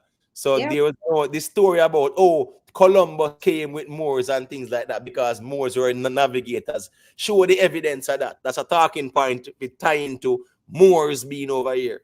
I don't even know how them came up with that. Well, ask Richard Curry because them man they are move with them something. Yeah, you see the man have an him fez as the madness. the Poseidon, where you say the black Cherokee, better you say Blackfoot. But what I'm saying is my general, and that's a problem here, you know. The Native Americans had blacks as slaves. They sure did. Throughout time, there was interbreeding amongst them as well. Yes. So this is where you have a lot of people because they might have that background. Right. They are using it to say, yes, we were the ones and they reclassify us and things like that. Right. Listen, They I had, do understand that. listen, slavery with the Native Americans was a part of their culture. Okay, from way before European colonization, right? In them own tribes, them as warfare, right? When them used to capture each other from them tribe and exchange each other. Okay, so during the colonial period, right? They did have slave trade not agreements, but trades with the European settling them, African people them, right? Them trade the black people them with the European people. So I don't understand why I not have this thing with this holier than thou thing, thinking that, oh, the Native Americans, they were all wonderful and great and they never had slaves and they only enslaved themselves in a nice way. That's not true. Right. Bless up in Anne Marie. You know anything going? Have a good night, in sis. Yeah, man. Respect for the check-in. People remember drop a like on the stream, drop a like on the stream. All right, hold on. There is a poll, right? There is a poll. Oh my gosh, let me see. We might have to look for the poll. Anyways, me soon go look for the poll still. But I am just saying there is a poll that is there. All right, Miss Julia, what is your take on this? Let me show you this. Quick and fast, right? This fire chief or whatever, right? Let's look at the screen now. All right, so the fire department, I say, boy, warns against using candles. Right, Miss Julia? Don't you think that they should more sensitize people how to use candles? Say, if you're going to put candle, make sure say you put the candle, we sit and put in a one container with water, so by the time it burn and I reach down, yeah, it out in the water. These are things that we grew up with, though, Imhotep. Right. So I'm saying, Miss Julia, storm past, nobody know the light. It's either you have a lamp or candle, not true, Miss Julia? Of course. Right. So, so what's this now, Miss Julia? The fire department warns against using candles in homes. The government still in a real life and the fire department, they should just really take the opportunity to kind of just sensitize the public about how safety use of candles until power come back.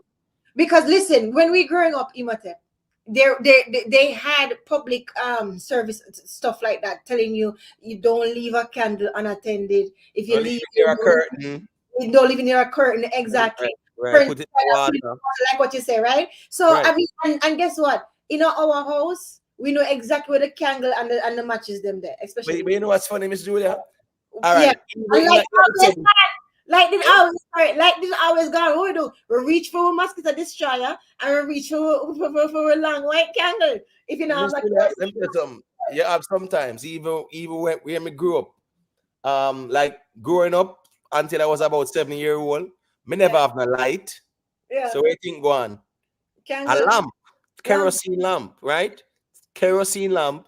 And predominantly because it was a rural area, a lot of areas never have no light. So you think them have kerosene lamp and nobody never, no house never burn down like that because no lamp now bounce off and a broke and whatever. No. Exactly. So what I'm saying is that now, in the event of a storm, let's say a hurricane, and places are without power. Right. Yeah, man, people are gonna use candle because everybody are gonna buy a lamp. So Right. it's either candles or lamp. And not only that, it's a candle lamp. And what you think? Everybody in Jamaica can afford generator. And my thing is this, right? Instead of them taking the opportunity, to actually sensitize the people to the safe use of candles and the safe use of kerosene, Right. them coming out here now to say warn against the use of it. What do you think the people going to do when they're not the light? Or walk through them house in darkness, eat in the darkness, and mosquitoes zing in them ears. Come on, man. All right. So watch this now, Miss Dula. Let me just read it. Where it say, right? Yeah. The head of the Clarendon Fire Department, Superintendent Horace Thomas, is warning against the use of candles to illuminate homes after at least 3 families in the parish lost their homes to fires following the passage of Hurricane Beryl. Yeah. Several sections of Clarendon are still without electricity following the hurricane which passed over Jamaica a week ago. But Yeah. long story short is, it's not the candle are the problem. It's the safe use of it, right? Exactly. So yeah, make it look like semi-general candle a problem and a candle a problem. Is the proper use of candle. Safe use of it. Yeah, right. They say you can't live in a board house and you just set candle on a windowsill. Right. And when that burn down and the place get a fire, catch it, set it near one curtain, breeze a blow and stuff like that. You talk about safe use of Safe candle. use of it. Exactly. Right? Because I tell people to use lamps or whatever, but candies are cheaper way, and everybody have lamp. Nobody not time to buy no lamp in put them in the house. island thing. Exactly. Right. So candle is the most economical thing. You go down to the corner store or the shop and you buy your candle and you go and work with it, because what else them have, Miss Julia? Nothing. And that's the thing. The lamp or candle, not true. Yeah, and people are going to use it because nobody's going to sit in darkness. So the best thing for you to do is to teach the people how to safely use it. Right. Exactly. Right? Exactly. Yeah, it's madness. It's them having. Exactly. And this are the fire chief in the parish. Right. I say, yeah, just sensitize people. But you must have me that's a joke.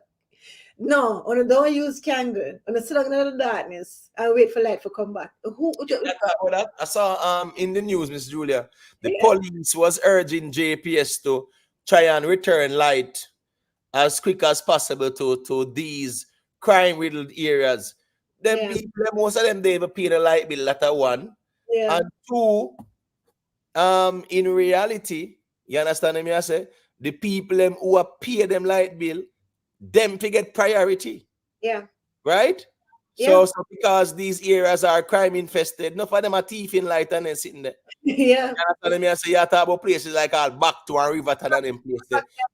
Yes. So because of them hostile place there or whatever, JPS must prioritize them people who not pay the light bill. Yeah. Right? And the people who are pay them bill now, they must leave them or prioritize the people who not pay.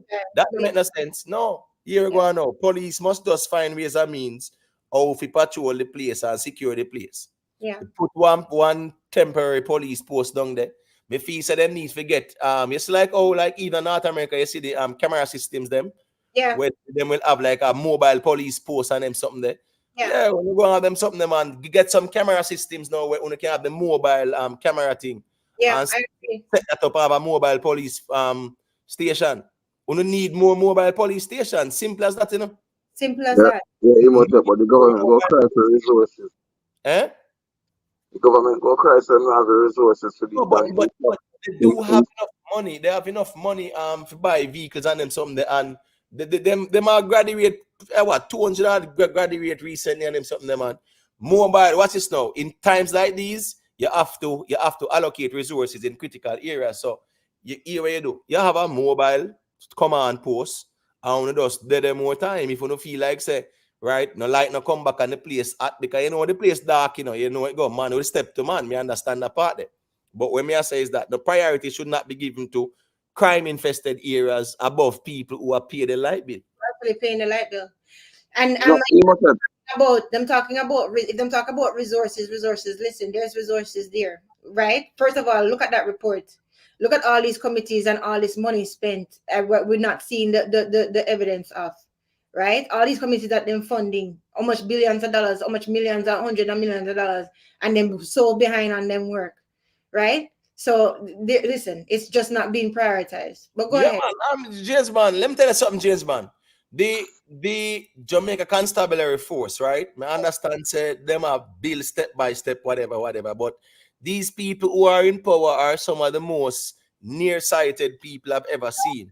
Exactly. It doesn't take much. I understand say them are build Jamaica high, but it doesn't take much to hear go on in problem areas. Yeah, man, uno have set up, uno get some camera system where that set up that job and it have the camera and it capture the whole place. Yeah. Right? And if the place too hot, you have a mobile police station, right? That's how we do have 5-6 police. Yeah, you they down go and govern the thing and whatever and have one couple, military vehicle there as well. Right? Yeah, so it have to go more time. I want to deal with it until JP start about the light, but the reality is that police no means to stay in a station until you get a call say, yeah man, smarty dirt, smarty. They are things called proactive policing. So if it's a hot spot, you have a mobile command area this and say, yeah, right, that's right there. I want to patrol on a regular basis in the community, night and day, running around the patrol, right? Agree with that, yeah. 100%. So I'm just saying, it's not that complicated.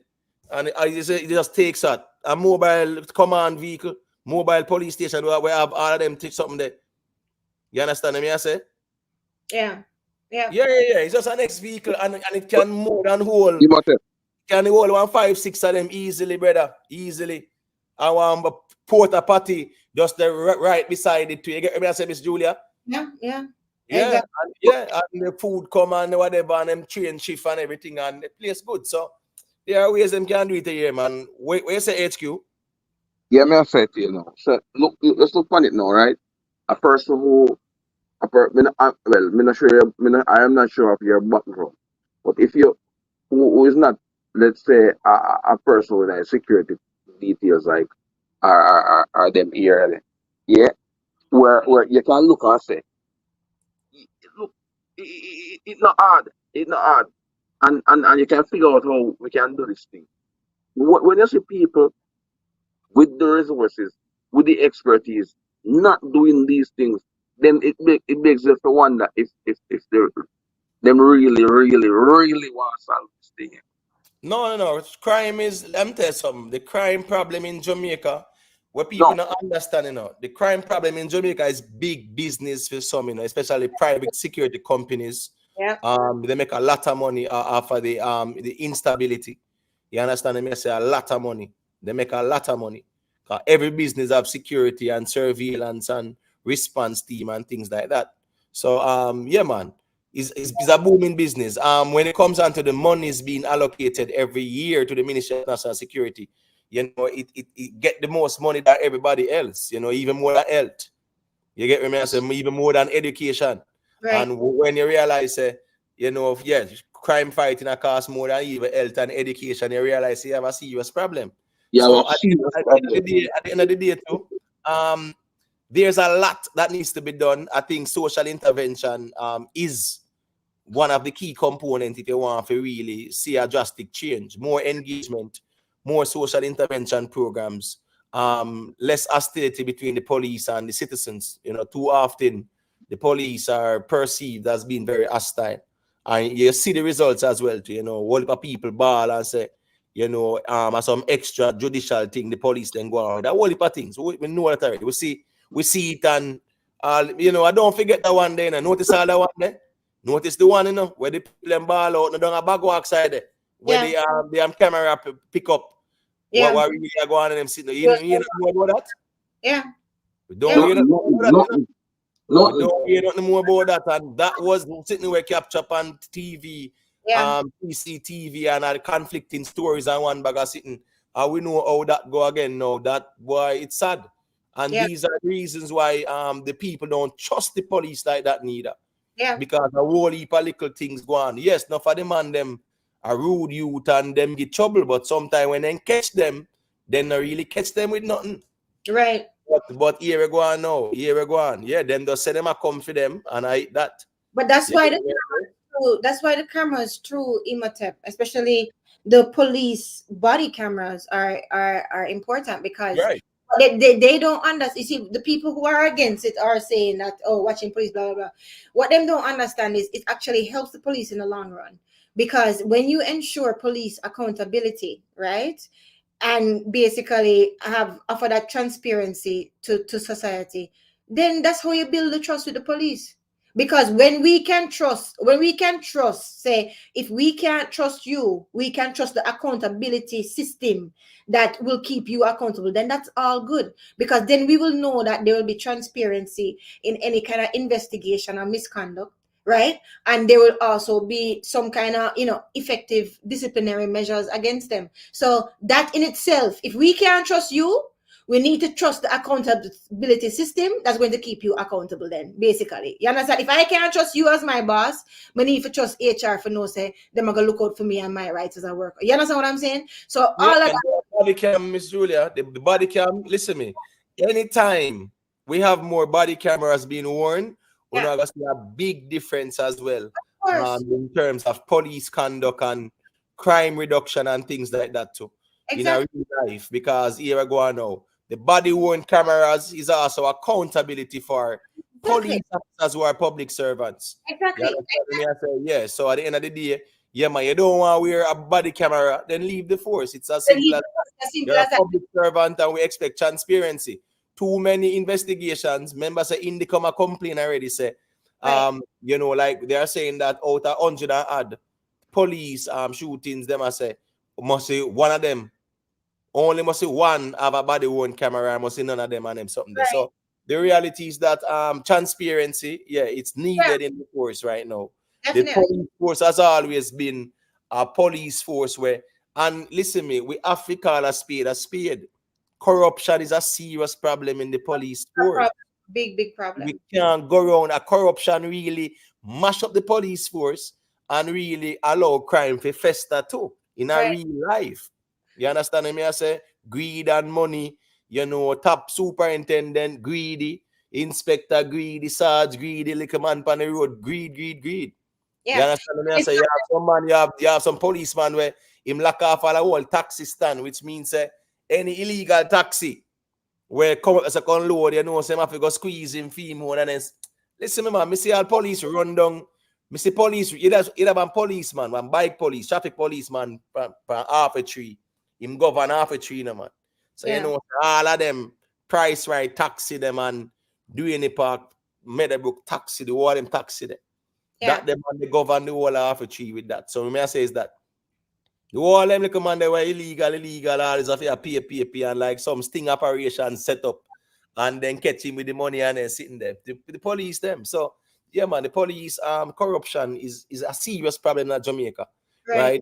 The transparency is a serious problem in terms of when them and people engage here say the parents are about say cold blood, police are say this and that, and it just rest there. So but it's not there's no public trust like that.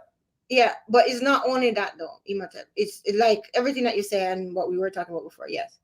But what it do is actually it emphasizes professionalism as a standard too. Because when you are telling them that, listen, if you don't want to wear the body cam, you're just going to have to leave the force, right? You're basically holding them accountable right there and basically making sure to them, because they have the good training now. Police force, the police in Jamaica apparently, from somebody else who is from another police force that actually saw the training, so that the training is especially with the soft skills, is really rigorous training. They actually have good training. So I don't know if it's because I just think it's just because there's nobody holding them accountable. So if them have to wear the body camera, it emphasized that, listen, we require you to do what you were trained to do, which is acting professionalism and ethical conduct, because they are trained on it, right? So there is that. And then not only that, but we need a better complaint mechanism. We need a civilian oversight and complaint mechanism. So basically we need to have some bodies that are really impartial to investigate the complaints against the police, Yeah, right? but the problem isn't, Miss Julia. The problem is here is that you know say the quote unquote civilian oversight body Yeah. is who they call Indicom. So and at the end of the day, it's just not working out. But when it comes down to crime fighting in Jamaica, you Yeah. know, yeah, it's not that difficult.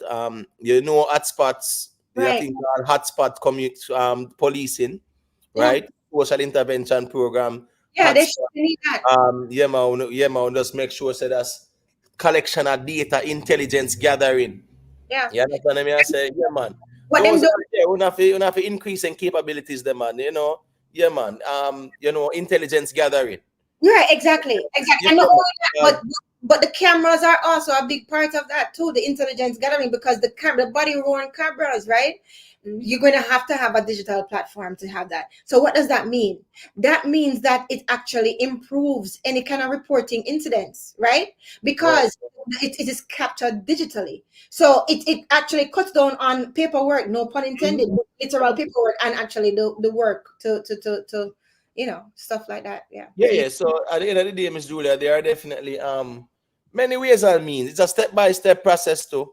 But me Yeah. just feel like say there needs to be more Yeah. community engagement with Yes. especially depressed communities. Yeah, the Exactly. only time them soon or when something are going on, forwarding or whatever, something are going on. Right. They need to have, Yeah, the they need to have hostilities with the communities don't meetings foster with communities. a Yeah. good relationship. More intelligence gathering too. Right. Right? Yeah, man. Because remember, what's funny, Miss Julia? A lot of even these Kingston communities were bad. A Yeah. place you can card off and search and you find it sitting them. It's just Yeah. weird to me. Yeah. It's not like some big land space where bush and hills and valley. Exactly. Yeah, you have some place where you can just scan it off and come in and on the search and on the find or not find. Yeah. But at the end of the day, it's always reinforced as well because these are political enclaves. Yeah. You get me, I say? So the status quo will be always remaining Yeah. to maintain and protect them because when a politics time come, if you no arm to the teeth, you have to go runway. Some man are make a runway. When they come Right. on three man, jungle and them sitting there. Yeah, man, who have the stronger thing talk. Or Yeah. else when politics time, because you have to runway, man, make on a runway. Yeah. I saw them politics thing, they go more time.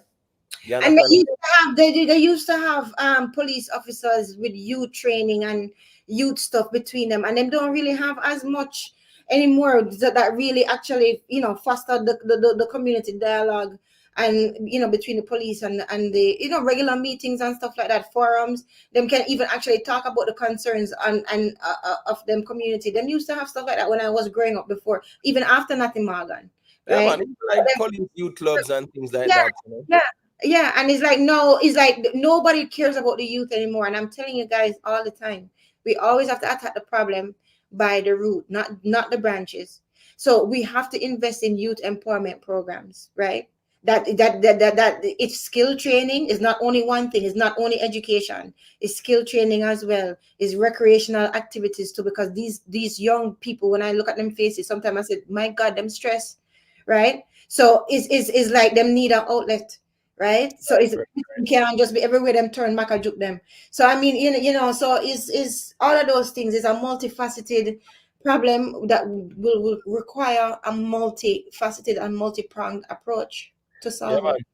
All Yeah, right, well, Miss Julia, at 1:30 now, so when we the closing argument, then we just lock this off, you know what thing go. Almost agree. hours now too. A good liquor reasoning. Yeah.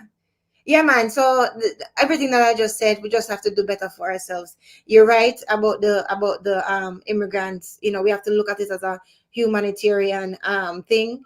But in doing that too, I don't want to to keep that tension going between the two sides. I understand what the other side is saying. I just want them to bring them over more with education and understanding, and let them see that it is cause and effect, right? And right now is not for them to ball, it's for them to actually help. So Right. that's where I have with that. But yeah, that's it.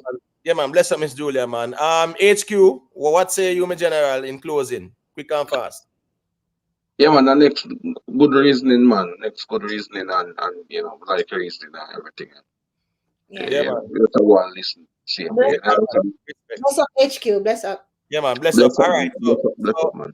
yeah, as I said, Miss Julia, this whole immigrant thing, everybody will complain if them are indigenous and can prove that them are immigrant too. Yeah. So I pay immigrant to complain about other immigrants in a real life. I write this so the argument that go always there. Them can't go around that part there. You Yeah. get what I say? Yeah, then that's a brick wall. Them can't go around that. So I write this so that the people big up on yourself, greatly appreciate the support. Yeah. Our next 6 hour worth of solid reasoning. So the ones and ones them learn a whole lot of things. Yeah, man, big up on yourself, people. You think that. So that's how we get to work, people. So manners and respect, just drop a like on the stream. Yeah, man. And if you're at the platform and you always are watching them, man, you can also subscribe as well. So when we go live, you don't miss that as well. You understand me? I say big up on the people and the playback as well. Playback crew, big up on yourself. Enough people miss the live more time, and yeah, man, the playback crew fully active. So definitely want to say big up to the playback crew. Sweet P, yeah, man, Sweet P, a playback crew, Global Life Records, Jamon, them, ones and ones are playback. Poseidon, them are playback too. Yeah. Yeah, man, big up to Jamaica YouTube and ones, them street art, them. The all them ones, them, man, and the big up on yourself. Question for you, before you continue, I have a question for you. So now that we have let everybody know that the PDF is there and the document is there for the report, are we done with the report, or like is there another session where we can actually? No, man, we definitely are going to speak on the report again, man. You get me, I say? I We just want to definitely make. speak on it again, Miss Julia, man. Because anyway, we walk at 272 pages, So we have to go and point out certain things still. But the thing, Miss Julia, man. Big up yourself. Manners and respect. The thing, go. Nikki Willie, big up yourself. Respect for the check-in, James Ban, the thing, go. Anne Marie, bless up. Uptown TV, HQ. I check out in my general. Yeah. Me just say I tell you, say boy, me come to woman. If you don't know the report, I say boy, I take a read and fight out. Me look and say a 272 page, but if you just change my mind. No. Yeah. So I don't say nothing, man. Go and go read it, man. If you want. If you want to go read it, but one page at a time, HQ. One page at a time. Read it. all right, but people, big up on yourself, Miss Julia Q. Yeah, we are taking ourselves now, All right, cool. The Poseidon, as me said, the man them misguided me, general. The man them just want to identify with something else. That's the identity crisis with black people, We want to be everything else but ourselves. And we deny that which we are in trying to embrace in someone else's identity. So I just saw that go sometime because them not really understand the history and them things still. But people, big up on yourself, respect, drop a like on the stream, as me say. We every crap, big up yourself, Quessy, Colin Burton, all the ones and ones, and big up on yourself. All subscribers and viewers, big up on yourself. I'm out. Catching up on the next one.